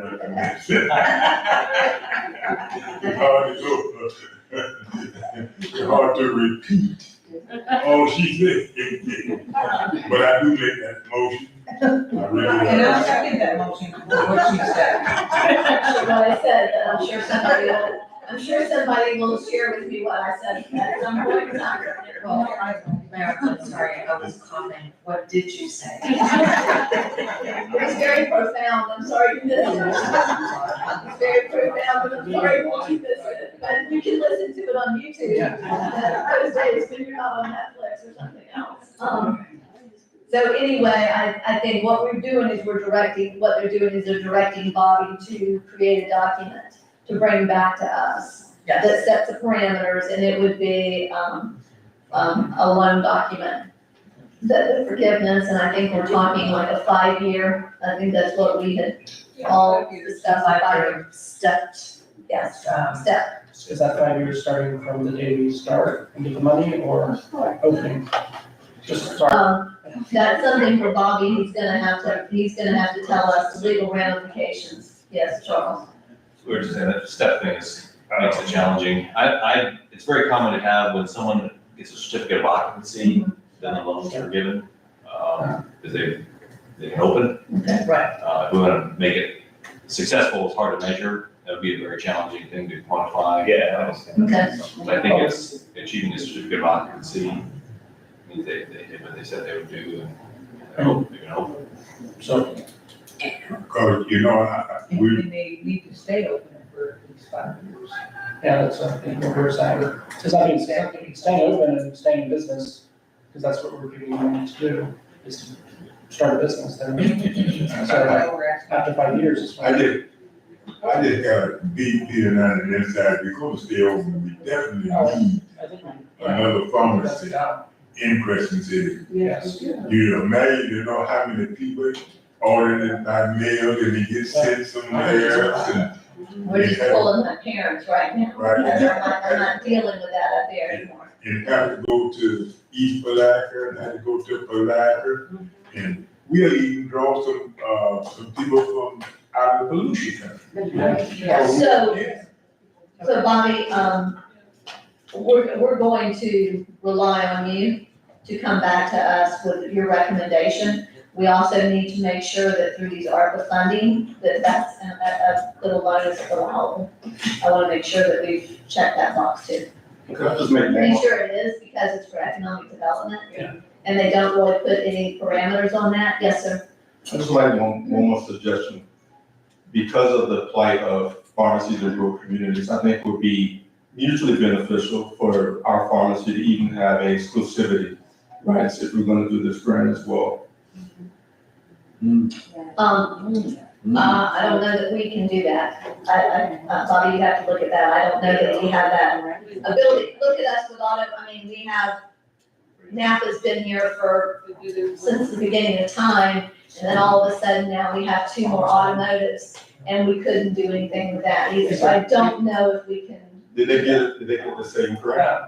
We can guarantee you that, we can tell them that we're not going to fund another pharmacy. That we could do that. I mean, we could definitely. Only reason I bring it up because you said I need to be successful. What if another big boat moves in It's town? not, it Yeah. can't be, Based on success. it's gonna have to be either when you get your certificate of occupancy or a number of years, it can't be based on success, that's No, we're not, not, it can't be. Yeah. no. But we can make the promise that we're not gonna do a grant funding for another pharmacy. That's not going into the document, we can just say that as. We can, And let me make this recommendation too, that as Bobby and Charles work on this document, that you be in conversation with them as Yeah. to what conditions you would like to see too. Everything's negotiable. Yeah. Okay, so is that fair? Yeah, they asked months ago about this, and I found no way to. If I can add, Okay, if I Yes. can add on the regular beach, I'm on the other side of the bridge, I'm on the beach side of the beach. right, So when, I know exactly where you are. so 40 miles and over, when the wind blows, there is no pharmacy on coastal A1A, 27 miles north and south. And I have to keep AED, I work with the fire rescue, all this. I'm the first immediate reserve that you get. And city do not allow CVS, Walgreens, Publix to come on the barrier island. The town gave me 100-year exclusivity. That means they will not allow CVS and Walgreens. Regular pharmacy will be there. If there is something, that's what Dr. Wade was asking. If there, he has opened CVS, it takes 7 million. Walgreens, I mean, he was the district manager. But what if they come, then, the clause is It's the city of Flagler Beach, you said. We understand it's the city of Flagler, right there in the heart of Flagler. So if I go in on 11, go straight to the ocean, straight to the ocean, from my window, you see the ocean, you see the veteran park. And now the land right behind the veterans park is sold, and there is a Margaret will coming, putting up it. It's a hotel. Each room will be $280 a night. Yeah. It's happening a lot. But they did let them in, which really surprised me. They allowed them to come in, so. Yes. It's somehow or another, they found a loophole to get into that, so anyway. So with that, we currently have a motion on the table, and I'm gonna go ahead and, Karen, if you would take it, do a roll call for us, please. Commissioner DeVito, Aye. Commissioner Lori, Aye. Commissioner Banks, aye, Commissioner Burton, Aye. Mayor Myers. Aye. So moved. So Bobby and Charles will be working very closely with you. And again, when it comes back, then we can talk about as far as the terms. Okay. Thank you. Thank you. Thank all 3 of you. Thank all 3 of you. And also, thank you for your willingness to invest in our community. I know this is a big step for you and your families, and we just appreciate your willingness to invest in Crescent City and know that we're behind you, so. Thank you. public comment? Mayor, we do not have much time. Yeah, we don't have, No public. I'll give you, can you do it, I'm so sorry. Mayor, You're watching. can talk to us later. Commissioner DeVito, I'm gonna allow him to do it. Go ahead. Gerald Watson, 404 North Lake Street. Uh-huh. I got my Crescent City Rotary hat on, and I just want to say to you guys face to face, I want to thank you on behalf of the Crescent City Rotary Club.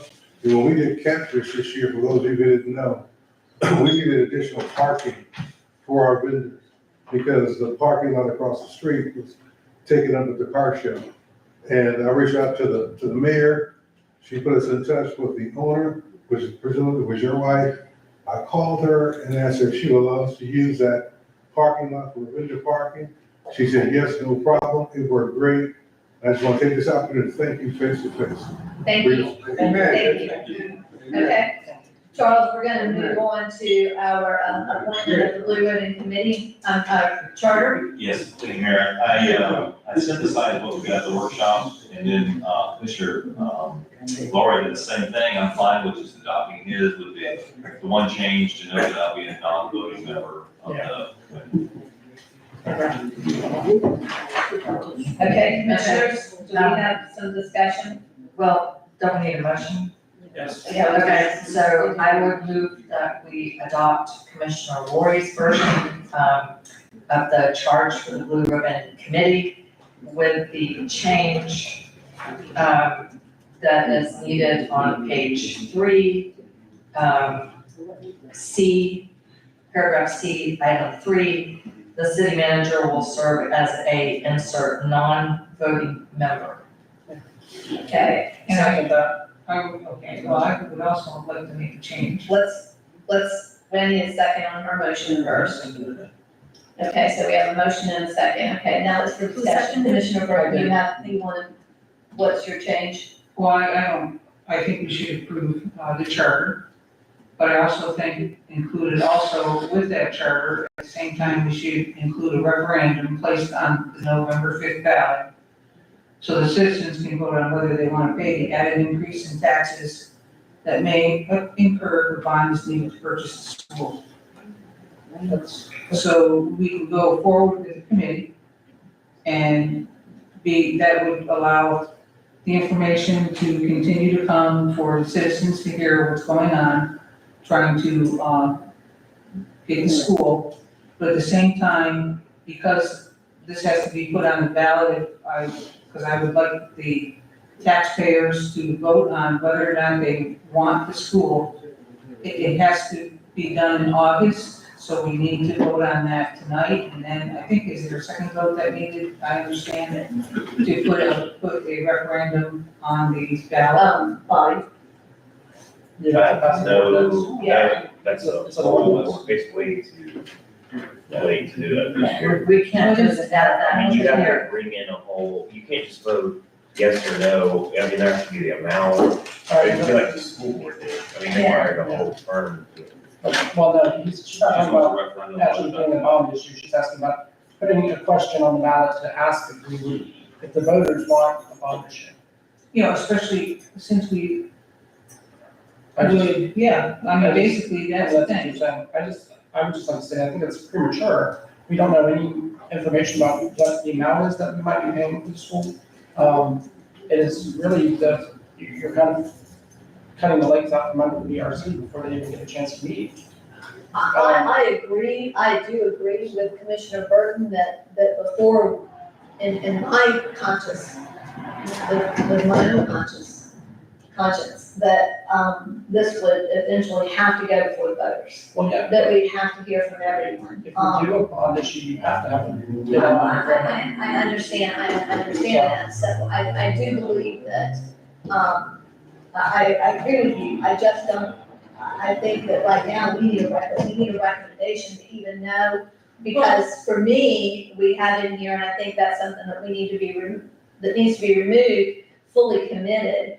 I would look to this committee to be able to, if some, I don't know that it needs to necessarily be fully committed. I think they need to make a recommendation to us whether or not they feel like after they've looked at everything, if this is even something that we should do. And they might uncover something through the process that says, this is not really in our best interest. And that's what I would like to see. So, but I understand, and I definitely agree with you on Yeah, that. because I do know that I don't want to leave this up to us five to decide what's gonna happen and how it's gonna be paid for. You can't legally. To issue a bond, there has to be a voter referendum. Yeah, and so That's it's all, gonna yeah. have to go, now, it might be that we have to do a special election, it just depends on what But happens, there's no way that we can But we would issue a have to. bond but we would have to with the do, five of us, yes. right, Bobby? Okay, and Mayor, could I say one thing about that? This is my motion. One of the charges in the committee, for the committee, is to look at financing. We don't know, what price we would even offer the school. Financing includes grants, partners. We have no idea what the possibilities are until we let this committee get started and make their inquiries. I'm not even remotely suggesting, that all of a sudden we're going to be bonding millions of dollars. That's hopefully not. I like to do things without money, cheaply. And the idea is to have capable, creative, knowledgeable people who can go and find out what the financing possibilities are advantageous to the city. And Mayor is about the language fully committed. Obviously, this is going to be, this is a work group to study the issue.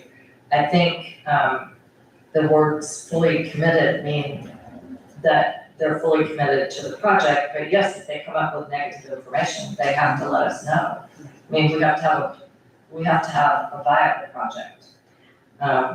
So I think that means enthusiasm. We certainly don't want anyone to be appointed, and I don't see anybody's application that I think Now, fits this. while we're taking all this time, 3 months, 4 months, 5 months, however long it takes, I guess, the school is still for sale for anybody to purchase, correct? No. No. 2/3 of it's currently not on the market, only the southern piece. So it's just sitting there. Just And that's in this description, and actually, isn't the sheriff's office still occupying it? Yes, Yes. Right, and the school district is maintaining it. yes. and police athletic league, I believe, is next. Yeah, Using the gymnasium. Palace using the And they're gymnasium. moving the two portables in the next few days to the high school. So they're out there right now working on that. Okay, so the school is still, okay, maybe, And I think that's one part of that is, once the BRC is formed, the chairperson, whoever that is, will start opening a dialogue with the school district, so that they know that we are working through this process, and they're not gonna sell it out from under us. That's my hope at least, and that was part of the part that we put in here. Well, they told us, right, when you They come, agreed to let us know if Right. they would get it on. And Commissioner Burton, again, I, like I said, I mean, I have said that from the beginning, that I would never approve this if it costs the type of money we're thinking it might cost, without it going to the citizens. But if we put something out there right now on the ballot and said, are you in support of saving the school? Everybody, most probably might say, yeah. But if you put it out there and then they realize, oh, we said we wanted to save it, but now it's gonna cost me this much money, that might be a whole different. well, So I don't know that we would get the read that we're, yeah. I don't know, I just, But hopefully this commission, okay, will do a thorough job of not just, okay, the cost of the building, but really go into depth for the cost of the building. I mean, yes. because I'm hearing astronomical amounts of money just to turn the lights on and keep the air conditioning going, so. I can just tell you, from my standpoint, being involved with this project for almost 3 years, I would not be willing to increase my property taxes, $300 a month or $300 a year to pay for this. So I mean, we need to investigate all of this, because letting the school sell that building and us not get a chance to do something better for the community with it is foolish. And I think that we really need to investigate it, but I also And am I not do gonna. agree with that. I would like to see us get the school. This is us doing our due But I diligence. also want to make sure that, I also think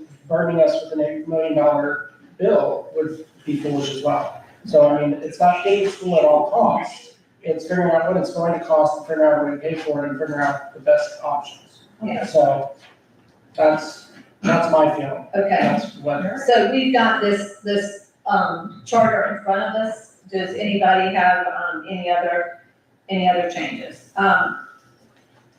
I will say with this fully committed, when you go through, it says fully committed to the goals of the city in acquiring the property. So I'm still not, Yeah, we can take out fully committed. yeah, I just wanna make sure, so that fully committed is still giving me heartburn. Enthusiastic. How's that?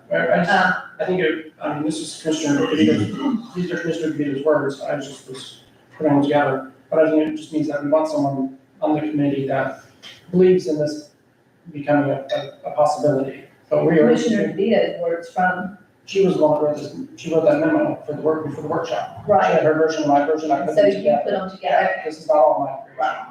I give her all the credit for it. I still, So we can take out fully committed. I would almost wanna say all participating members, must understand the goals of the city inquiring in its property, and not necessarily be enthusiastic. We know that they're willing to serve and put their time in there.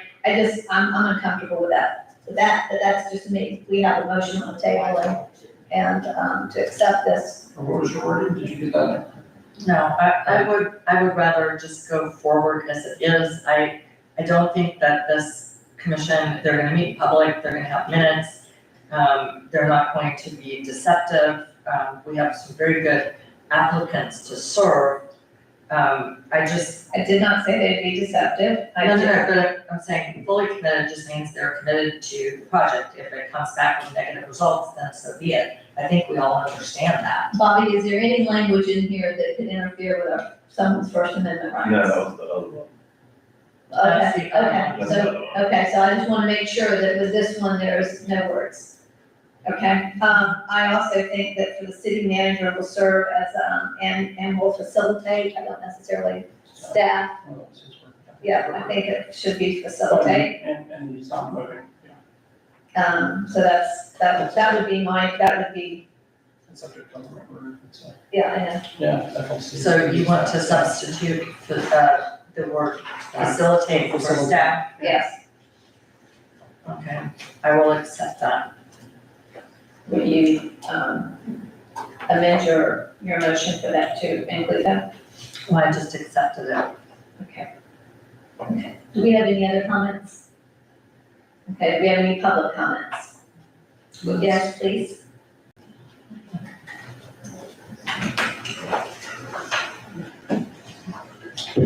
Liz Gomez, 19 Cedar Street. I was going home and I met Liz Silva on my way to my house right in front of Lake Dexter Park. I love this idea. But guys, she's telling me don't forget about her neighborhood for the 4th of July. She lives in the neighborhood where people are doing block parties from 3 to 10, selling beer, selling, Okay. and she just wanna make sure that there's police attention to that section of town. Okay, thank you. And I promise her that, If you will get with Lieutenant Dupuy okay, and make sure he knows that. thank you. I'm sorry, Liz, right now with No our problem. time, so thank you very much for your concern. Saying what I Yeah, I know. know, yeah. Okay, anybody else on this? Okay, we need to wait for Commissioner Banks to get that.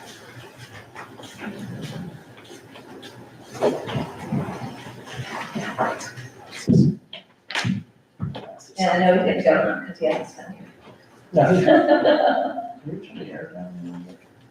Are you cold? I mean, We were, Yeah, it is pretty yes, it's very cold. I mean, I'm glad I'm not hot. I just Yeah, no. have to away from it. Well, that's, yeah. That's the first time.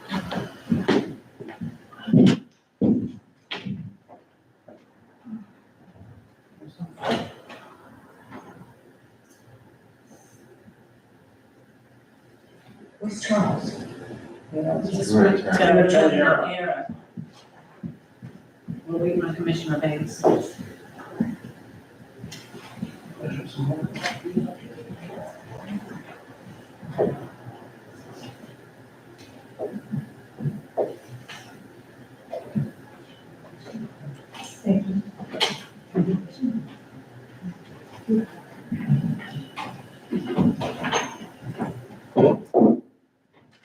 Okay, Commissioners, we currently have a motion,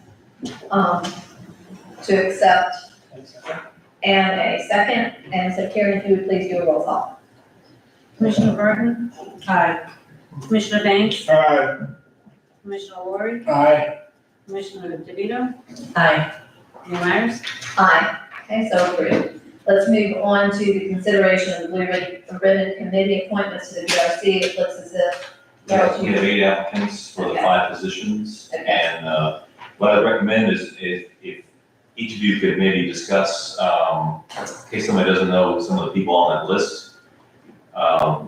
Their applications were in your packets, but then my thought was everyone check off 5 names and then we'll compare them and pick the 5 that got the most agreement. For the record, I'm gonna read the names to you. We've got, Daniel Dodge, we have Michael Frank, we have Nancy Taylor, Barbara Scholl, John Hubold, Ron West, Grace Solomon, and Vera Green. Okay. I don't know if they agree. Hold on just a second. So I do not have any applications for Ron West and Grace Solomon. Yesterday. Yes, we got I that. didn't get anything Yeah, we from got it Greg right or Ron. I got an email. Okay, well, I have indicated I need to have my documents provided in paper because I don't see the computer screen that well, and I did not see those. I literally cannot always see what is on the computer screen. So we need Vera's, Ron, and Right. But I saw Vera's name on there. And I know There it is. that Ron West has extensive amount of knowledge on that because he was, yes, and he did, we Years. maintenance, and everything on that building, but Charles, I got it. There is to say that we don't only have 5 members. Oh, you said. well, that's kind of what we needed to talk about the workshop. Grace Solomon. Because we got too many members, if you get too many members. I don't want everybody to not be on there, I think they're all great. I'm not gonna grade one over the other. Can you tell Well, him I that am. I already gave it to him, so he doesn't have to print them out, please? Yeah. Thank you. So they can start checking them off. I gave it. Much like we would on the tree committee if we had 3 applicants and we had More one. than 3 applicants, you tree committee. For 3. Well, we have that in cultures. Yeah. Okay, first of all, somehow, I think, I would rather vote individually. I am looking at qualifications here. I can just say right off the bat, there's one person. I think we need to consider a number of different things. One is, do you have the qualifications that we listed? And we're talking about, hold on just a second, commercial real estate, historic preservation, expertise, architecture, construction, commercial appraisal. I mean, there's some people that I think meet these criteria better than others. We're asking them to do very sophisticated work. This is a very heavy lift. And I don't necessarily think that all of these people are the top people on the list. Everyone can attend and give any expertise that they want at the meetings, but we initially talked about appointing 3 people. That's why we only had 3 people. No, this, we only had 3, we said 5. Right, so we said we would go up to 5. We need a sophisticated level of expertise, and I see people on this list that have that. Michael Frank is an architect, he's already started on it. I know Vera Green is an architect. She's an engineer, I believe. Well, she's an engineer. She's already started giving us links and stuff. I have reservations about, several people have come to me and he's made very derogatory statements about Charles just within the last couple of weeks. And so I have some concerns that he's going to be working with Charles. Charles is facilitating this, so, I'm sorry, Mayor, that's, to me, that's kind of hearsay, and I don't know, I mean, Michael has come to the meetings, he's indicated that he's I willing understand that. I to understand. work with Charles, and he's a very qualified architect. Well, then I think what we need to do, is, as Charles presented this to us, is we're looking at, I believe, 5 members.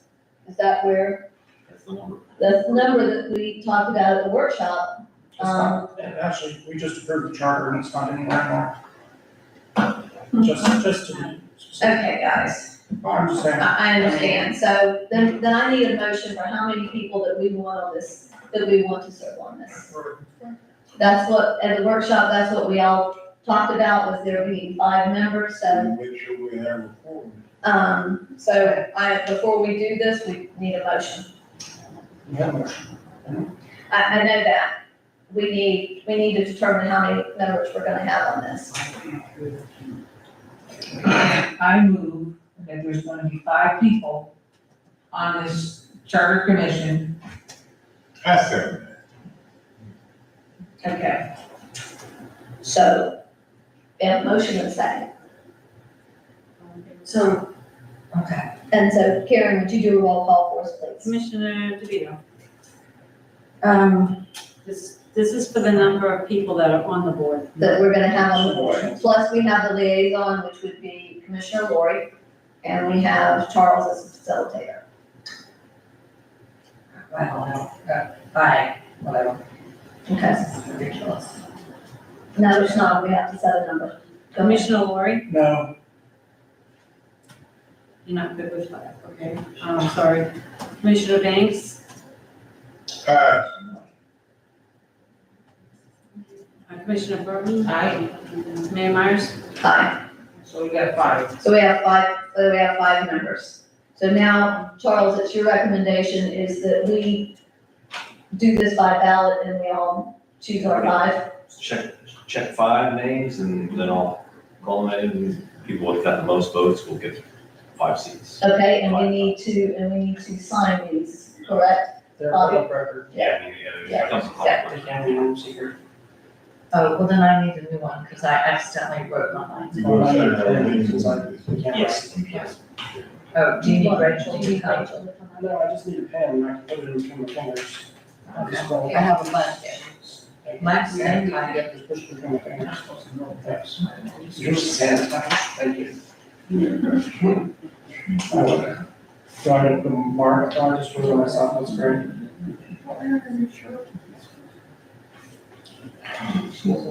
This is, I asked all 5 people to be on there.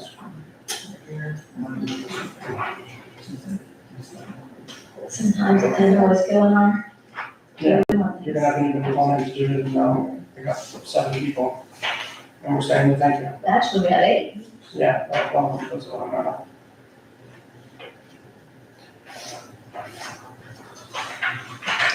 Well, doing it this way leaves a problem because we have indicated that we need different expertises. Yeah. And basically, this is kind of making it into a popularity contest. Yeah. And I really don't agree with that. I mean, I see one person on here that doesn't really have the expertise, notwithstanding the fact that whatever, they've been involved with the school in some way, shape, or form. One person doesn't live here, which we said was important to us. I think we need the distribution of expertise. That doesn't live here in the city. Does I know anyone- does that. anyone where? Well, we- Commissioners. Okay, I'm saying, I think to have a viable committee that we can be assured will have the expertise and That's specific. leadership abilities, that this is a very odd way to do it.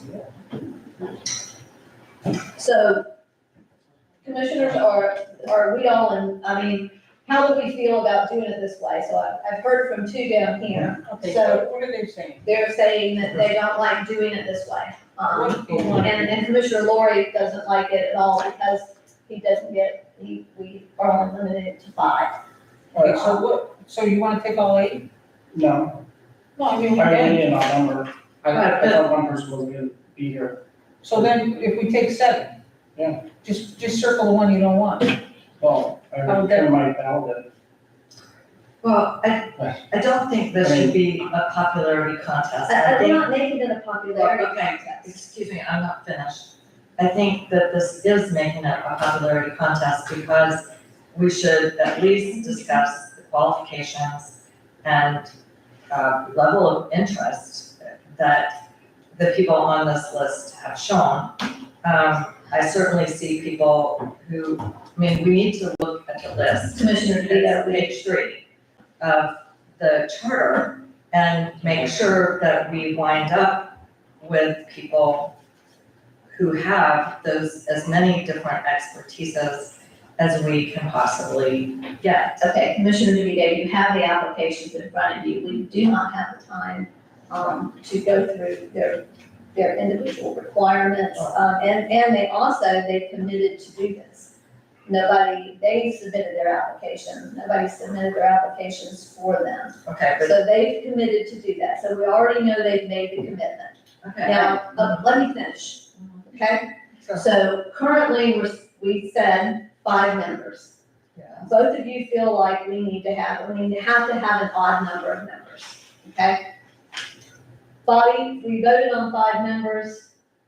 Is commissioners, do you want to?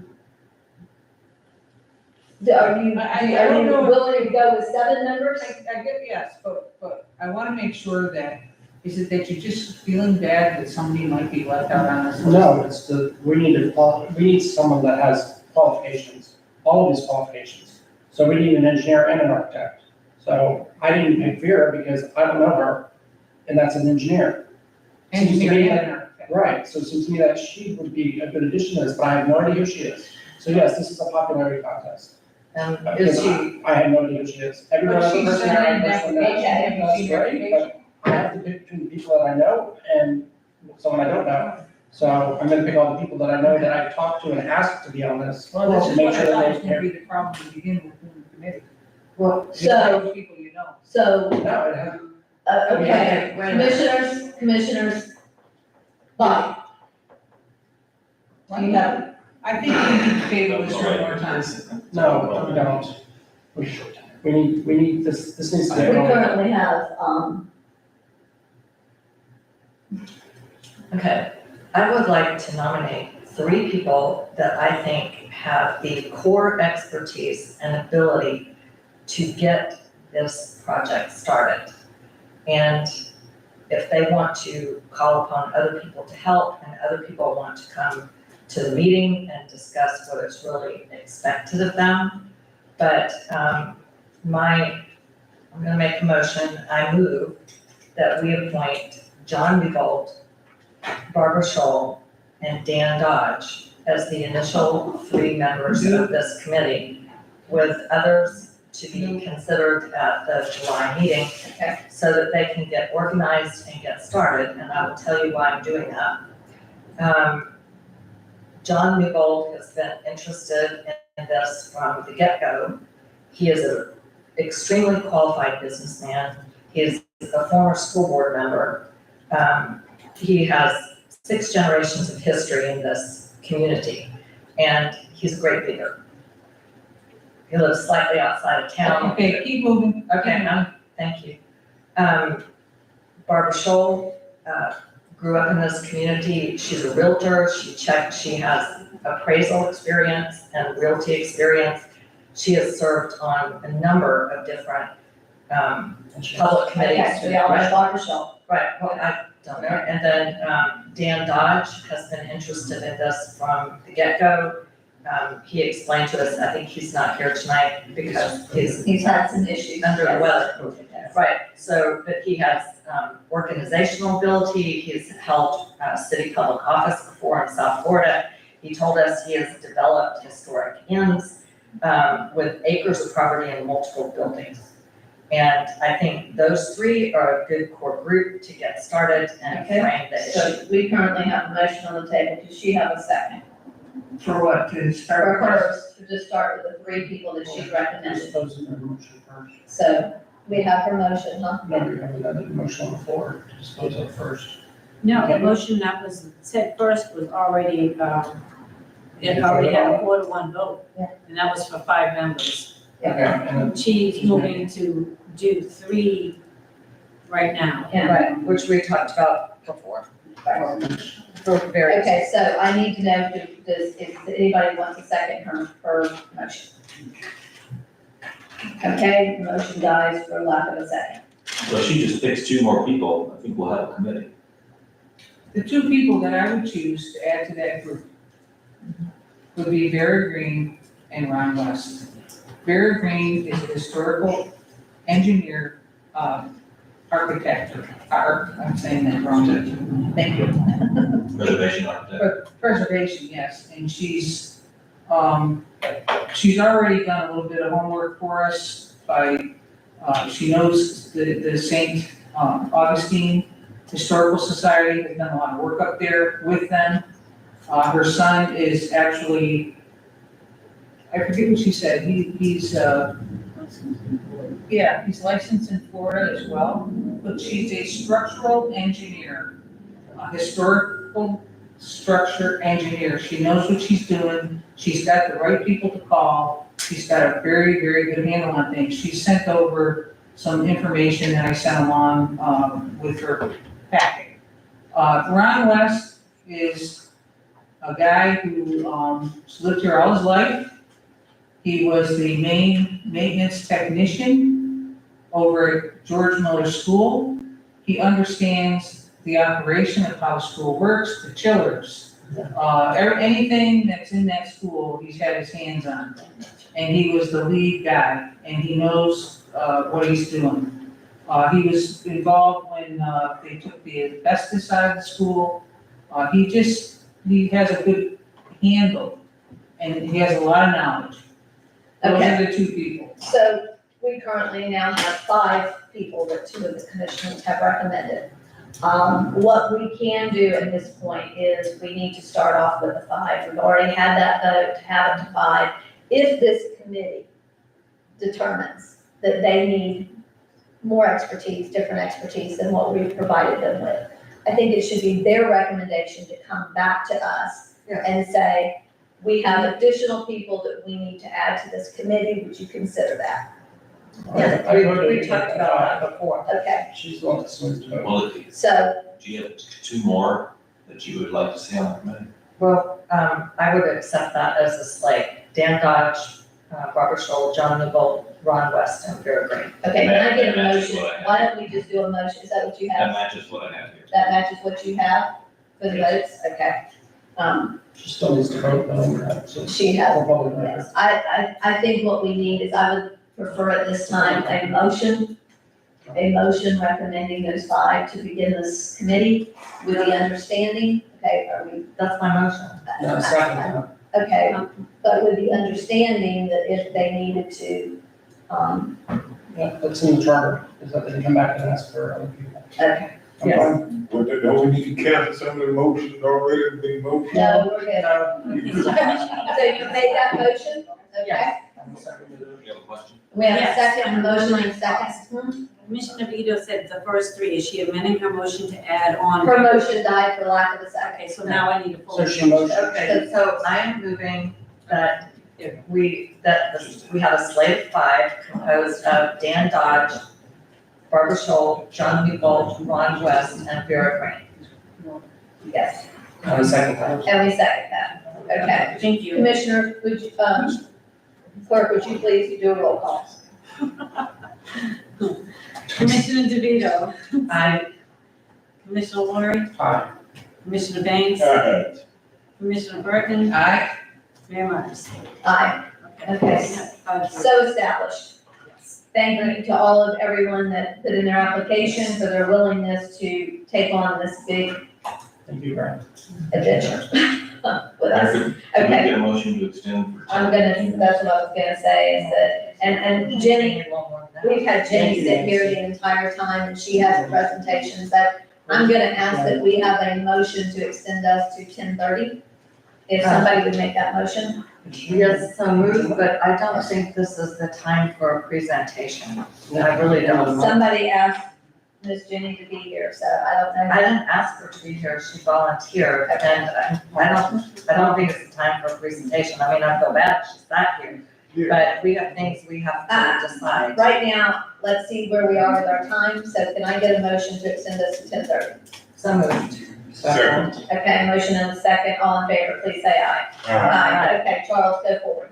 Okay, next item is payment of legal fees for Commissioner Laurie. As you know, that case is wrapped up. We get 2 more invoices and staff recommends approval. I make a move to, approve, I'm recusing myself from this vote, and I filed for to pay with clerk. your legal fees, and yet you don't vote. I know, that's what I said. Okay, I second. okay, Karen, would you please do a roll call? Wait a minute. I sent, Vito, do you have questions? yes, I sent Bobby Pickens an email today because don't we have to make a finding? No, No. that was with the recall stuff. We don't have to make a finding with this. No. Okay. And this is, at this point in time, no appeal has been filed. No. I So, didn't. okay, I I don't. haven't seen it. Okay. Okay, So it's done well. There's not gonna be a- We're just, what was, the motion was to pay the legal fees? Yes, the legal fees. Yes. Okay, wait a minute, so would Commissioner Burton be amenable to amending her motion to include in the amount of $840 and invoices number 24955 and 25054, Sure. dated May 6th and Do June you 6th? need all that information? Sure. Go ahead. Okay, so she's amended in the second. Some cut the check. You'll amend your second. Okay. Karen, please do a roll call. Commissioner Burton, Aye. Commissioner Banks, Aye. Commissioner DeVito, Aye. Mayor Myers. Aye. Okay, so approved. Next item is, as part of the report from the New Moon Lodge, the architect has requested a survey and an asbestos and lead report. And so, when I sent this out, we had one price from Universal Engineering, $3,900. I sent you a second quote, but it came in higher, I believe about $4,700. So we're recommending approval of the, Universal Engineering for the lead, paint, and asbestos testing, and, William Snyder for the survey. Okay. For both of those things, so for 4,800. Yeah, before 3,900 for the Universal Engineering and 1,200 for the survey. I'm sorry, I didn't hear what Commissioner Burton said. She was asking what the totals were, For the two. yeah. The second bid came in higher than the first. So the total is $5,100. Yes, and that'll come out of that remaining $10,000 that we have for this project. So commissioners, I'll entertain a motion. I move that we approve, Universal Engineering, for $3,900, and William Snyder for $1,200 for surveying of the New Moon Lodge. I second. We have a motion and a second. Any discussion? Okay, Karen, would you please do a roll call? Commissioner DeVito, Aye. Commissioner Laurie, Aye. Commissioner Banks, Aye. Commissioner Burton, Aye. Mayor Myers. Aye. Mayor, recommend we table the next item, the entry features, much longer discussion, unless you want to schedule a workshop. So moved. I think that's a great idea. Okay, so we have a motion to table the entry workshop. I would like this brought in July because we've got to do something with these because it's embarrassing when you walk drive into our town. We don't have one on the north end, the one down here. So, okay, so we have a motion. Do I have a second? Second. Motion and a second. All in favor, please say aye. Aye. Okay. And next item is to schedule the budget workshops. Everybody, please get out your calendars. Everybody. Okay. Wait a minute. The only thing I can't do is July 17th. I have mandatory ethics training. Well, they have more of them throughout the year. Well, I mean, that's true. I just Well, already signed up for it. that's, if he's already signed up for it, then that's on him. Oh, but you don't pay, do you? No, but I did. All I right, can change that, if that's the only thing. And he's gonna save you the next time that you have travel plans, you can change those too. Okay, let's go. just kind So who's paying attention to all this? Because we're all gonna be different. All right, exactly. So I have a fundamental question, Mayor, if I could. I was really just kidding, Commissioner Ward. Okay, so,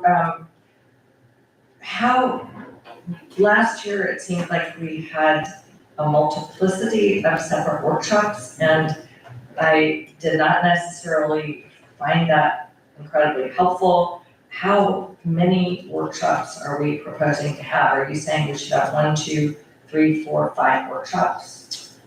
Well, I'm saying it's up to you. I recall the day of my interview, you had a day-long budget workshop and it was grueling and there were a lot of complaints.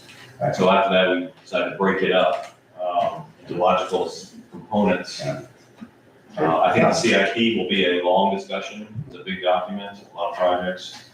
The general fund is kind of set for the most part. There's not a lot of discretion in the general fund. Whereas the CRA in a better place, that's where you have your discretionary projects and impactful things in the community. Enterprise funds, we're gonna have to talk about rates and get them into soluble. Break up into 3, Could be 3.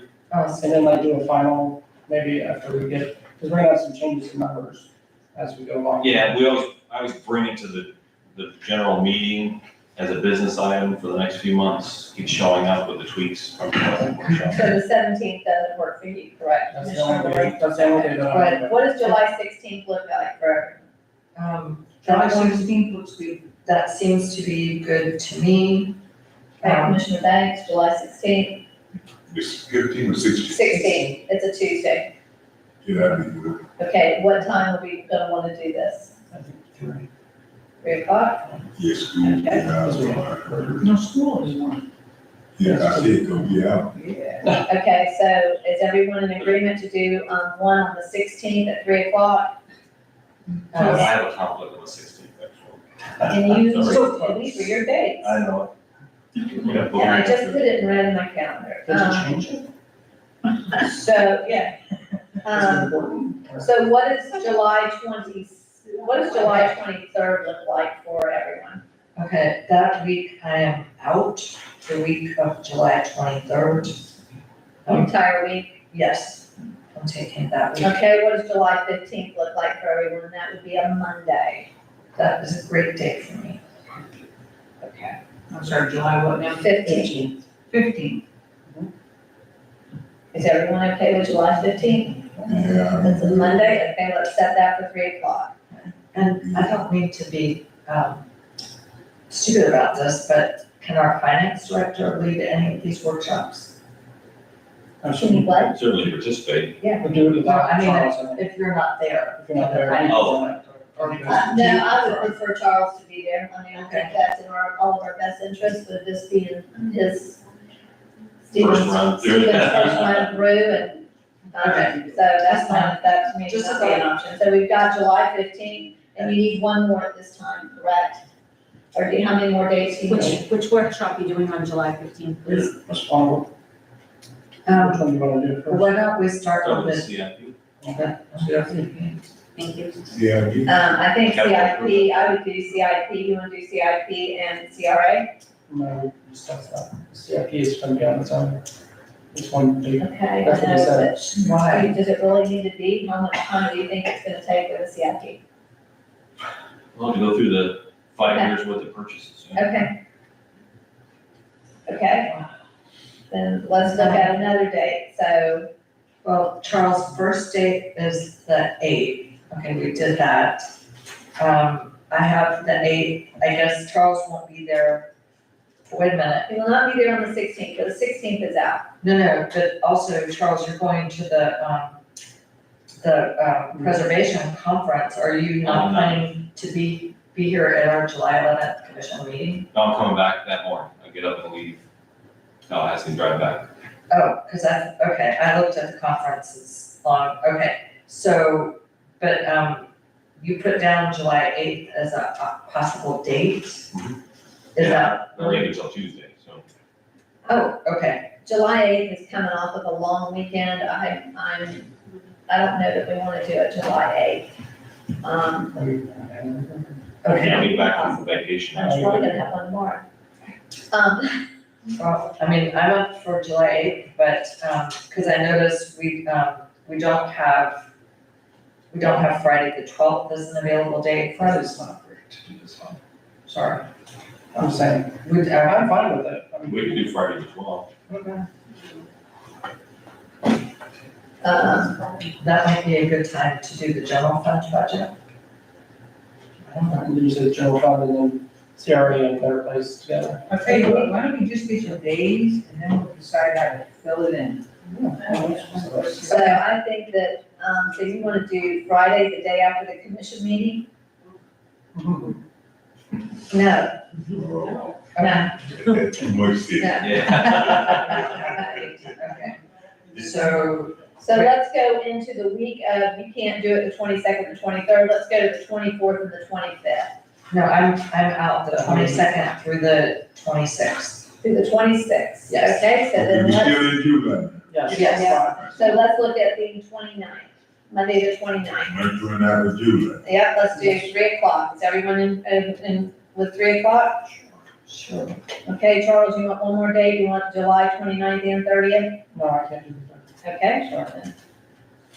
31st. Okay, what time on? 3 o'clock. 3 o'clock. 3 o'clock. At 3 o'clock, we're gonna do it on that day.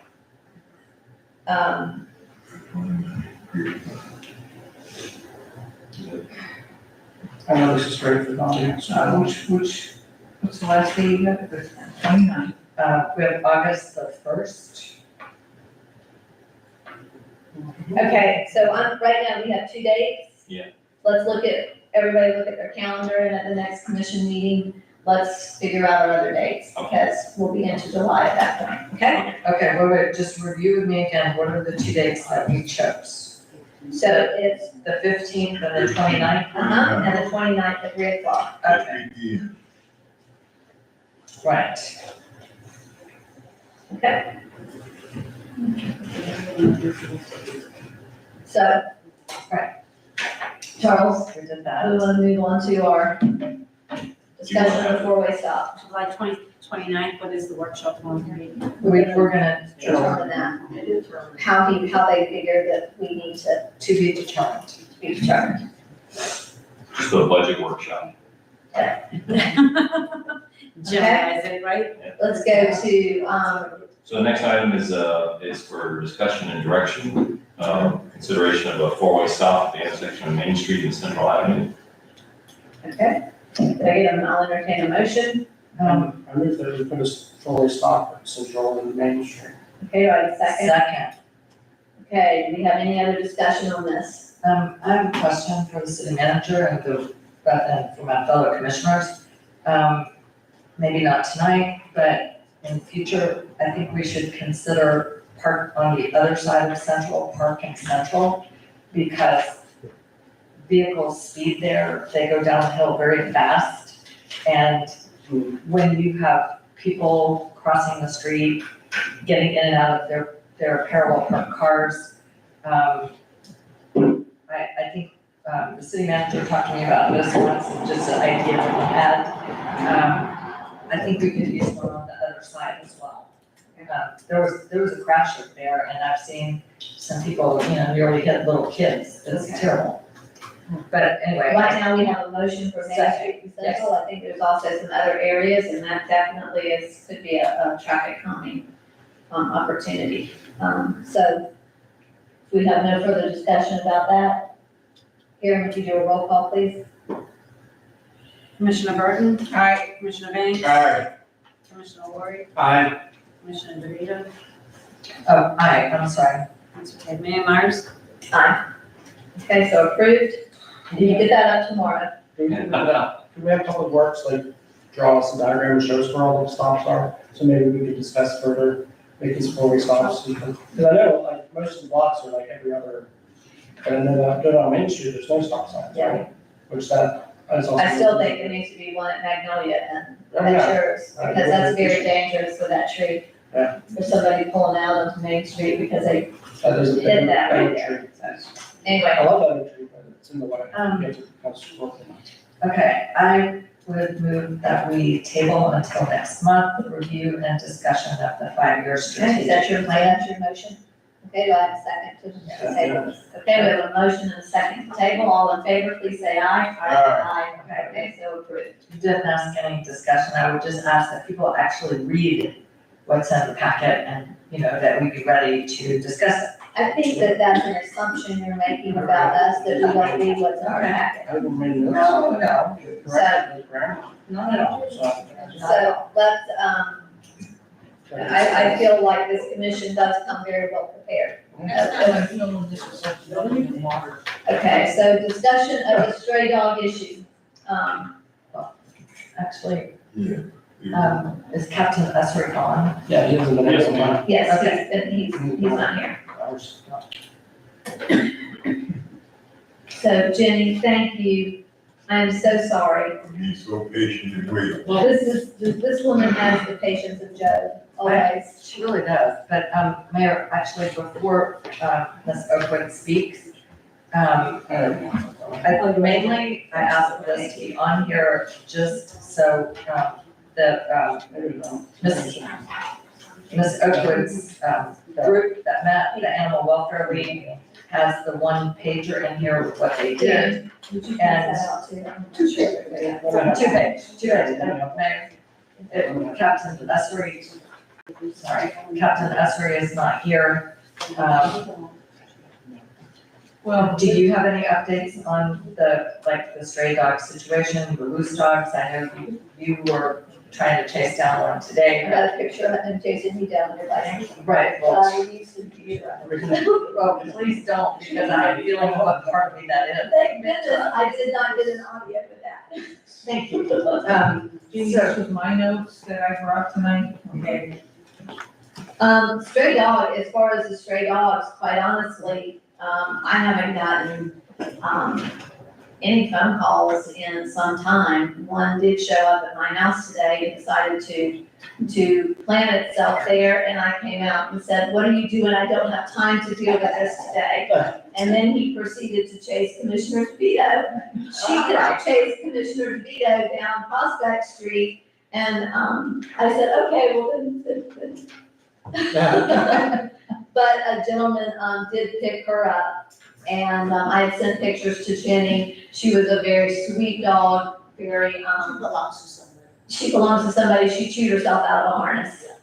And it was very evident that she was exhausted, except for she did get a burst of energy, so. Why, I don't know, but anyway. So that's, as far as with the stray dog, I mean, I haven't received any phone calls recently. There was 3 the other night that, yeah, Rachel at the post office. Okay, Yeah, that's the rate, is it the rate? I think so. Okay, It was yeah, I've seen them around town. I've so seen they're people- still out there. Okay, And we are inundated with stray cats and kittens. okay, Let's keep Jane yes, She did Jenny. it all night. I just wanted to mention that, the meeting for the Animal Welfare League will be on June 27th at 1:00 at St. Monica's Catholic Church in Palaca. I provided you with the front and back documents of our goals, and of course, wandering dogs, unwanted dogs, abandoned dogs is also on the agenda. I also want to make a request to be placed on the agenda for next meeting in reference to the spay and neuter trailer. Before I forget, City of Palaca committed $10,000 tonight, and we're going to interlock in on Monday morning. The importance of this meeting is, as you know, animal welfare needs some improvements. All of you have been very supportive of our efforts, and without a village, we cannot move forward. I just wanted to present that information, And if you have any questions, maybe some of you cannot attend because of your schedule, I will be glad to answer any questions that you may have, maybe not tonight. You all know how to reach me via email. I still, would love animal control. Hopefully, when the new shelter opens at the end of this year, God willing, I will be passed out on the grand opening day, and celebrating and doing a doggy costume, whatever I have to do. But I think that will improve some of this, critical components that this county has in reference to animal welfare, but things are not going to go away. 2 weeks ago, I had 22 kittens at the shelter, my shelter. And I have over 20 dogs of all sizes and shapes. And I see dogs every time I'm driving down Highway 17, and unfortunately, some are dead on the side of the road.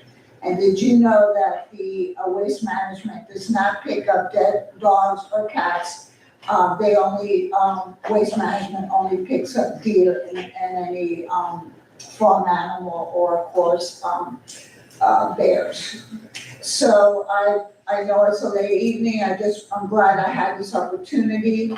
I will reach out to the administrative individuals to see if we can get on the agenda in reference to the spay and neuter trailer. It's gonna happen this year. I know it's gonna happen this year. And I know with your support, like I mentioned, we got 10,000 from the city of Palaca, and we're going to Interlochen on Monday. My understanding is Willaca and Pomona also Yes, submitted, yes. did they, okay.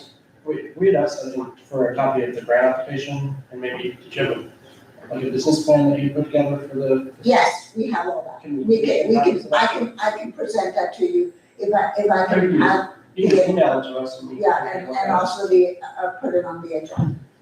If you can email us that, so we can take a look at it, or Okay. Jane, thank you, and I know with what you do, and I do know, and I'm experiencing this right now personally, is that with an adopted dog, when you've done a rescue, being able to, with the spay and neuter, that they are way behind, and you're more in need of getting them a home, and, so it's still an issue, even here in our community.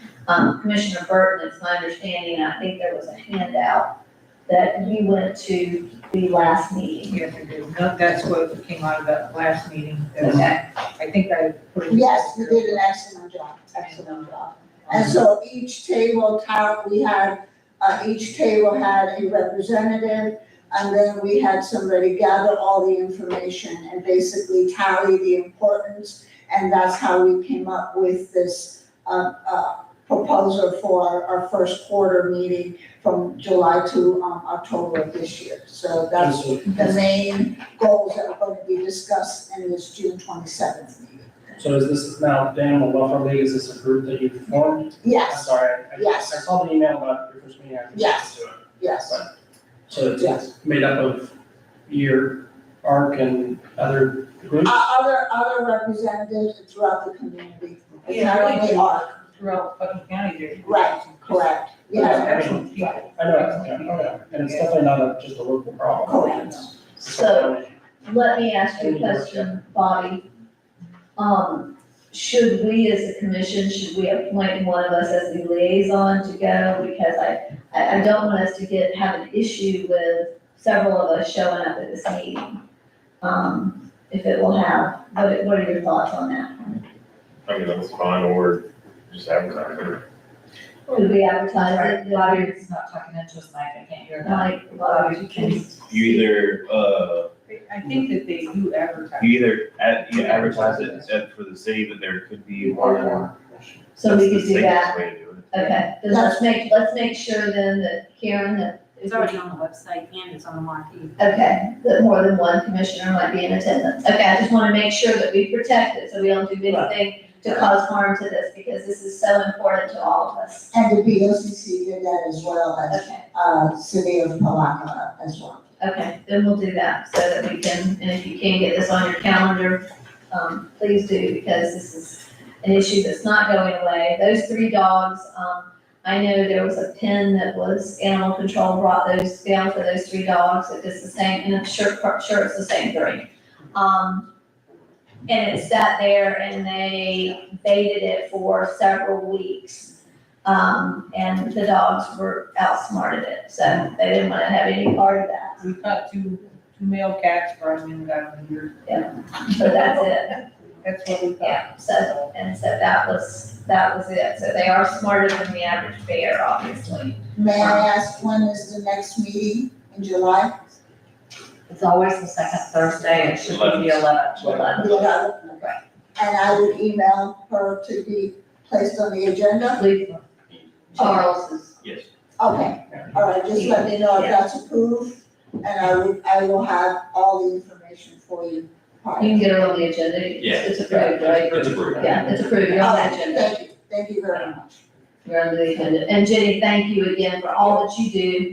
Thank you for what y'all did for the rescues with the puppies. That was, I know in the county, that was a big issue, and y'all stepped up as you always do. And thank you for sitting through this long and boring meeting. I apologize, but unfortunately, somebody always draws the short straw that has to come. Somebody has to sit through this, so. It's all right. I learned a lot, so. And we always draw the short straw. Yeah, yes. Commissioner Dia has a question. Commissioner? Yes, could we get, no, not for you, Jenny, that's fine, you're done, good, thank you. Could we get some clarification on what the status of our representation is going to be now that Bobby is going to be a circuit judge? When is your last meeting? The next one, Pardon? the next one. Okay, so July will be your last meeting, and, so your firm is planning to continue to represent us? Correct. Because it was never me. Yes, it's a firm. Yeah. Yes, sir. You were assigned, okay, so we still have your firm, but until after the next meeting, we give you any questions that we have. Up until that whole week before, I'm out. Right. So anything, The week before the July 11th meeting? no. So the week after the meeting, Right. I'll be done. He's done with us. That Friday, I'll be done at the firm. Okay, and so hopefully they'll let us know Yes. who we contact because we have to know.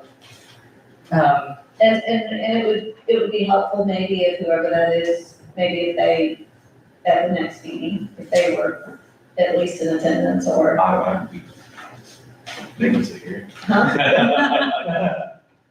I think that would be helpful for them so they can. Yeah, kind no, of get a- I'll talk to them. And I know you'll bring them up to speed and they probably watch us for, Entertainment. for entertainment too, yeah. Well, to know what's going on, I'm sure that they do. There are a couple quick things. Just want to mention, Commissioner DeVito notified me we did not get the $500,000 we thought we might get for the North Water Main Loop legislative appropriation. We also were not awarded, we had applied for a rural infrastructure fund grant of $300,000. We were not successful. But we did get $1.5 million, I put in my report, for our natural gas department. We're gonna replace all of, Yeah. significant amount of equipment, and it gives us a better chance to get the remainder of that $7.5 million next year. So what happened to So a the, mixed bag on our grant. Governor's veto. I said, and the governor must have vetoed. Yes, Governor's veto. Right, hopefully Representative Payne's office will notify us, but the governor's veto message came through in the governor's email, I read it, I saw it Crescent City. But I told Charles seemed very disappointed. Last year, Mayor, I think it was your idea to go for the legislative appropriations. That was the first time we had gotten funds from the legislature for Crescent City in a long time. And when we apply for those things, it's very tedious. Charles has to fill out very extensive online paperwork, whatever. So, if I think we're doing really well. It really is, because we learned that last year, when we said, oh, let's go for legislative appropriations, and then, like, look at the forms going, oh. But I mean, so But if we didn't get it this year, I mean, the legislature gave it to us, the governor vetoed it, we can't do anything about that. Maybe third time is a charm. We're still waiting for on all of our requests. two grants, the preservation grant for 50,000, actually it's 25,000 to update our survey. And, we applied for an NSCOP grant to pave some of our dirt roads. We're still waiting to hear if we got that. I thought that Was it 50? this So they- Oracle was 50, that was 50. And the NSCOP was 650,000. Mayor, I have one issue that I really would rather not bring up. The city manager works very hard, but it came to my attention earlier this week, I didn't get my water bill right away. There is language in the update on city business in the water bill that is very concerning.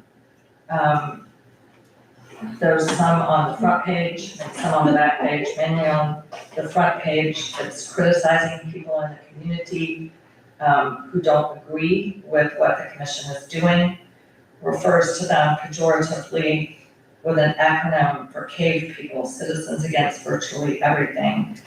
I think this is very problematic. The update on city business should be city business. It should not be for, I assume, the city manager. I assume that Charles V. wrote this. I think this is very hurtful. It's very divisive. It's a form of name calling. We need to reach out to people who don't agree with us. I just don't think this is appropriate at all. And I think the commission and the city manager owe the public an apology. This is our water bill. This is not a nice message.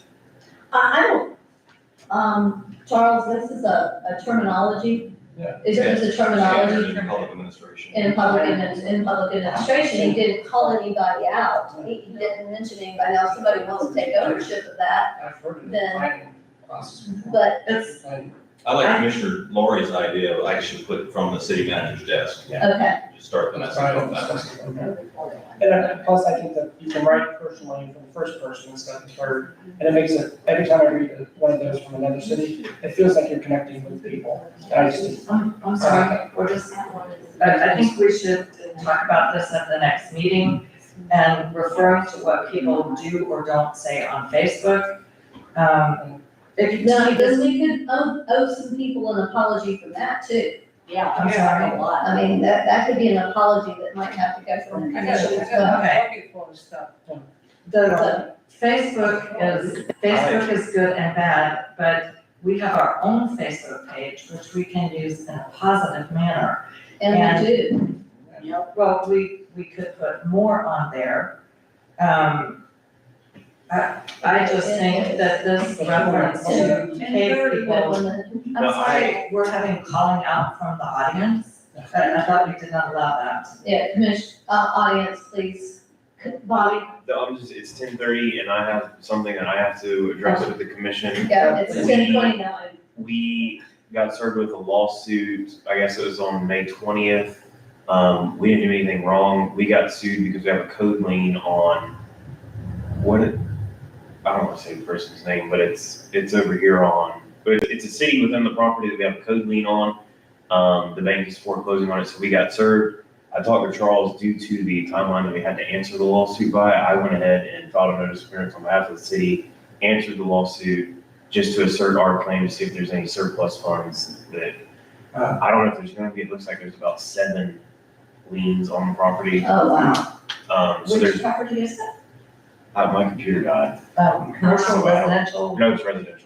It's a residential. The bank's foreclosing, there was a federal tax lien, there was a USDA loan. Oh, we are way down. Well, I think we're last, but I asserted to our right to surplus funds, so we'll see. Yeah. So I went ahead and did that and we filed an answer yesterday. Okay, but on the right side, if it's foreclosed, someone may buy it and there may be compliance.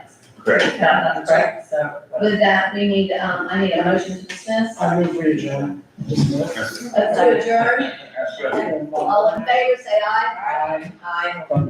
Thank you all. Thank you, Bobby. Thank you. Oh, remember that. Always have to. With that, you don't have to do it. You have to-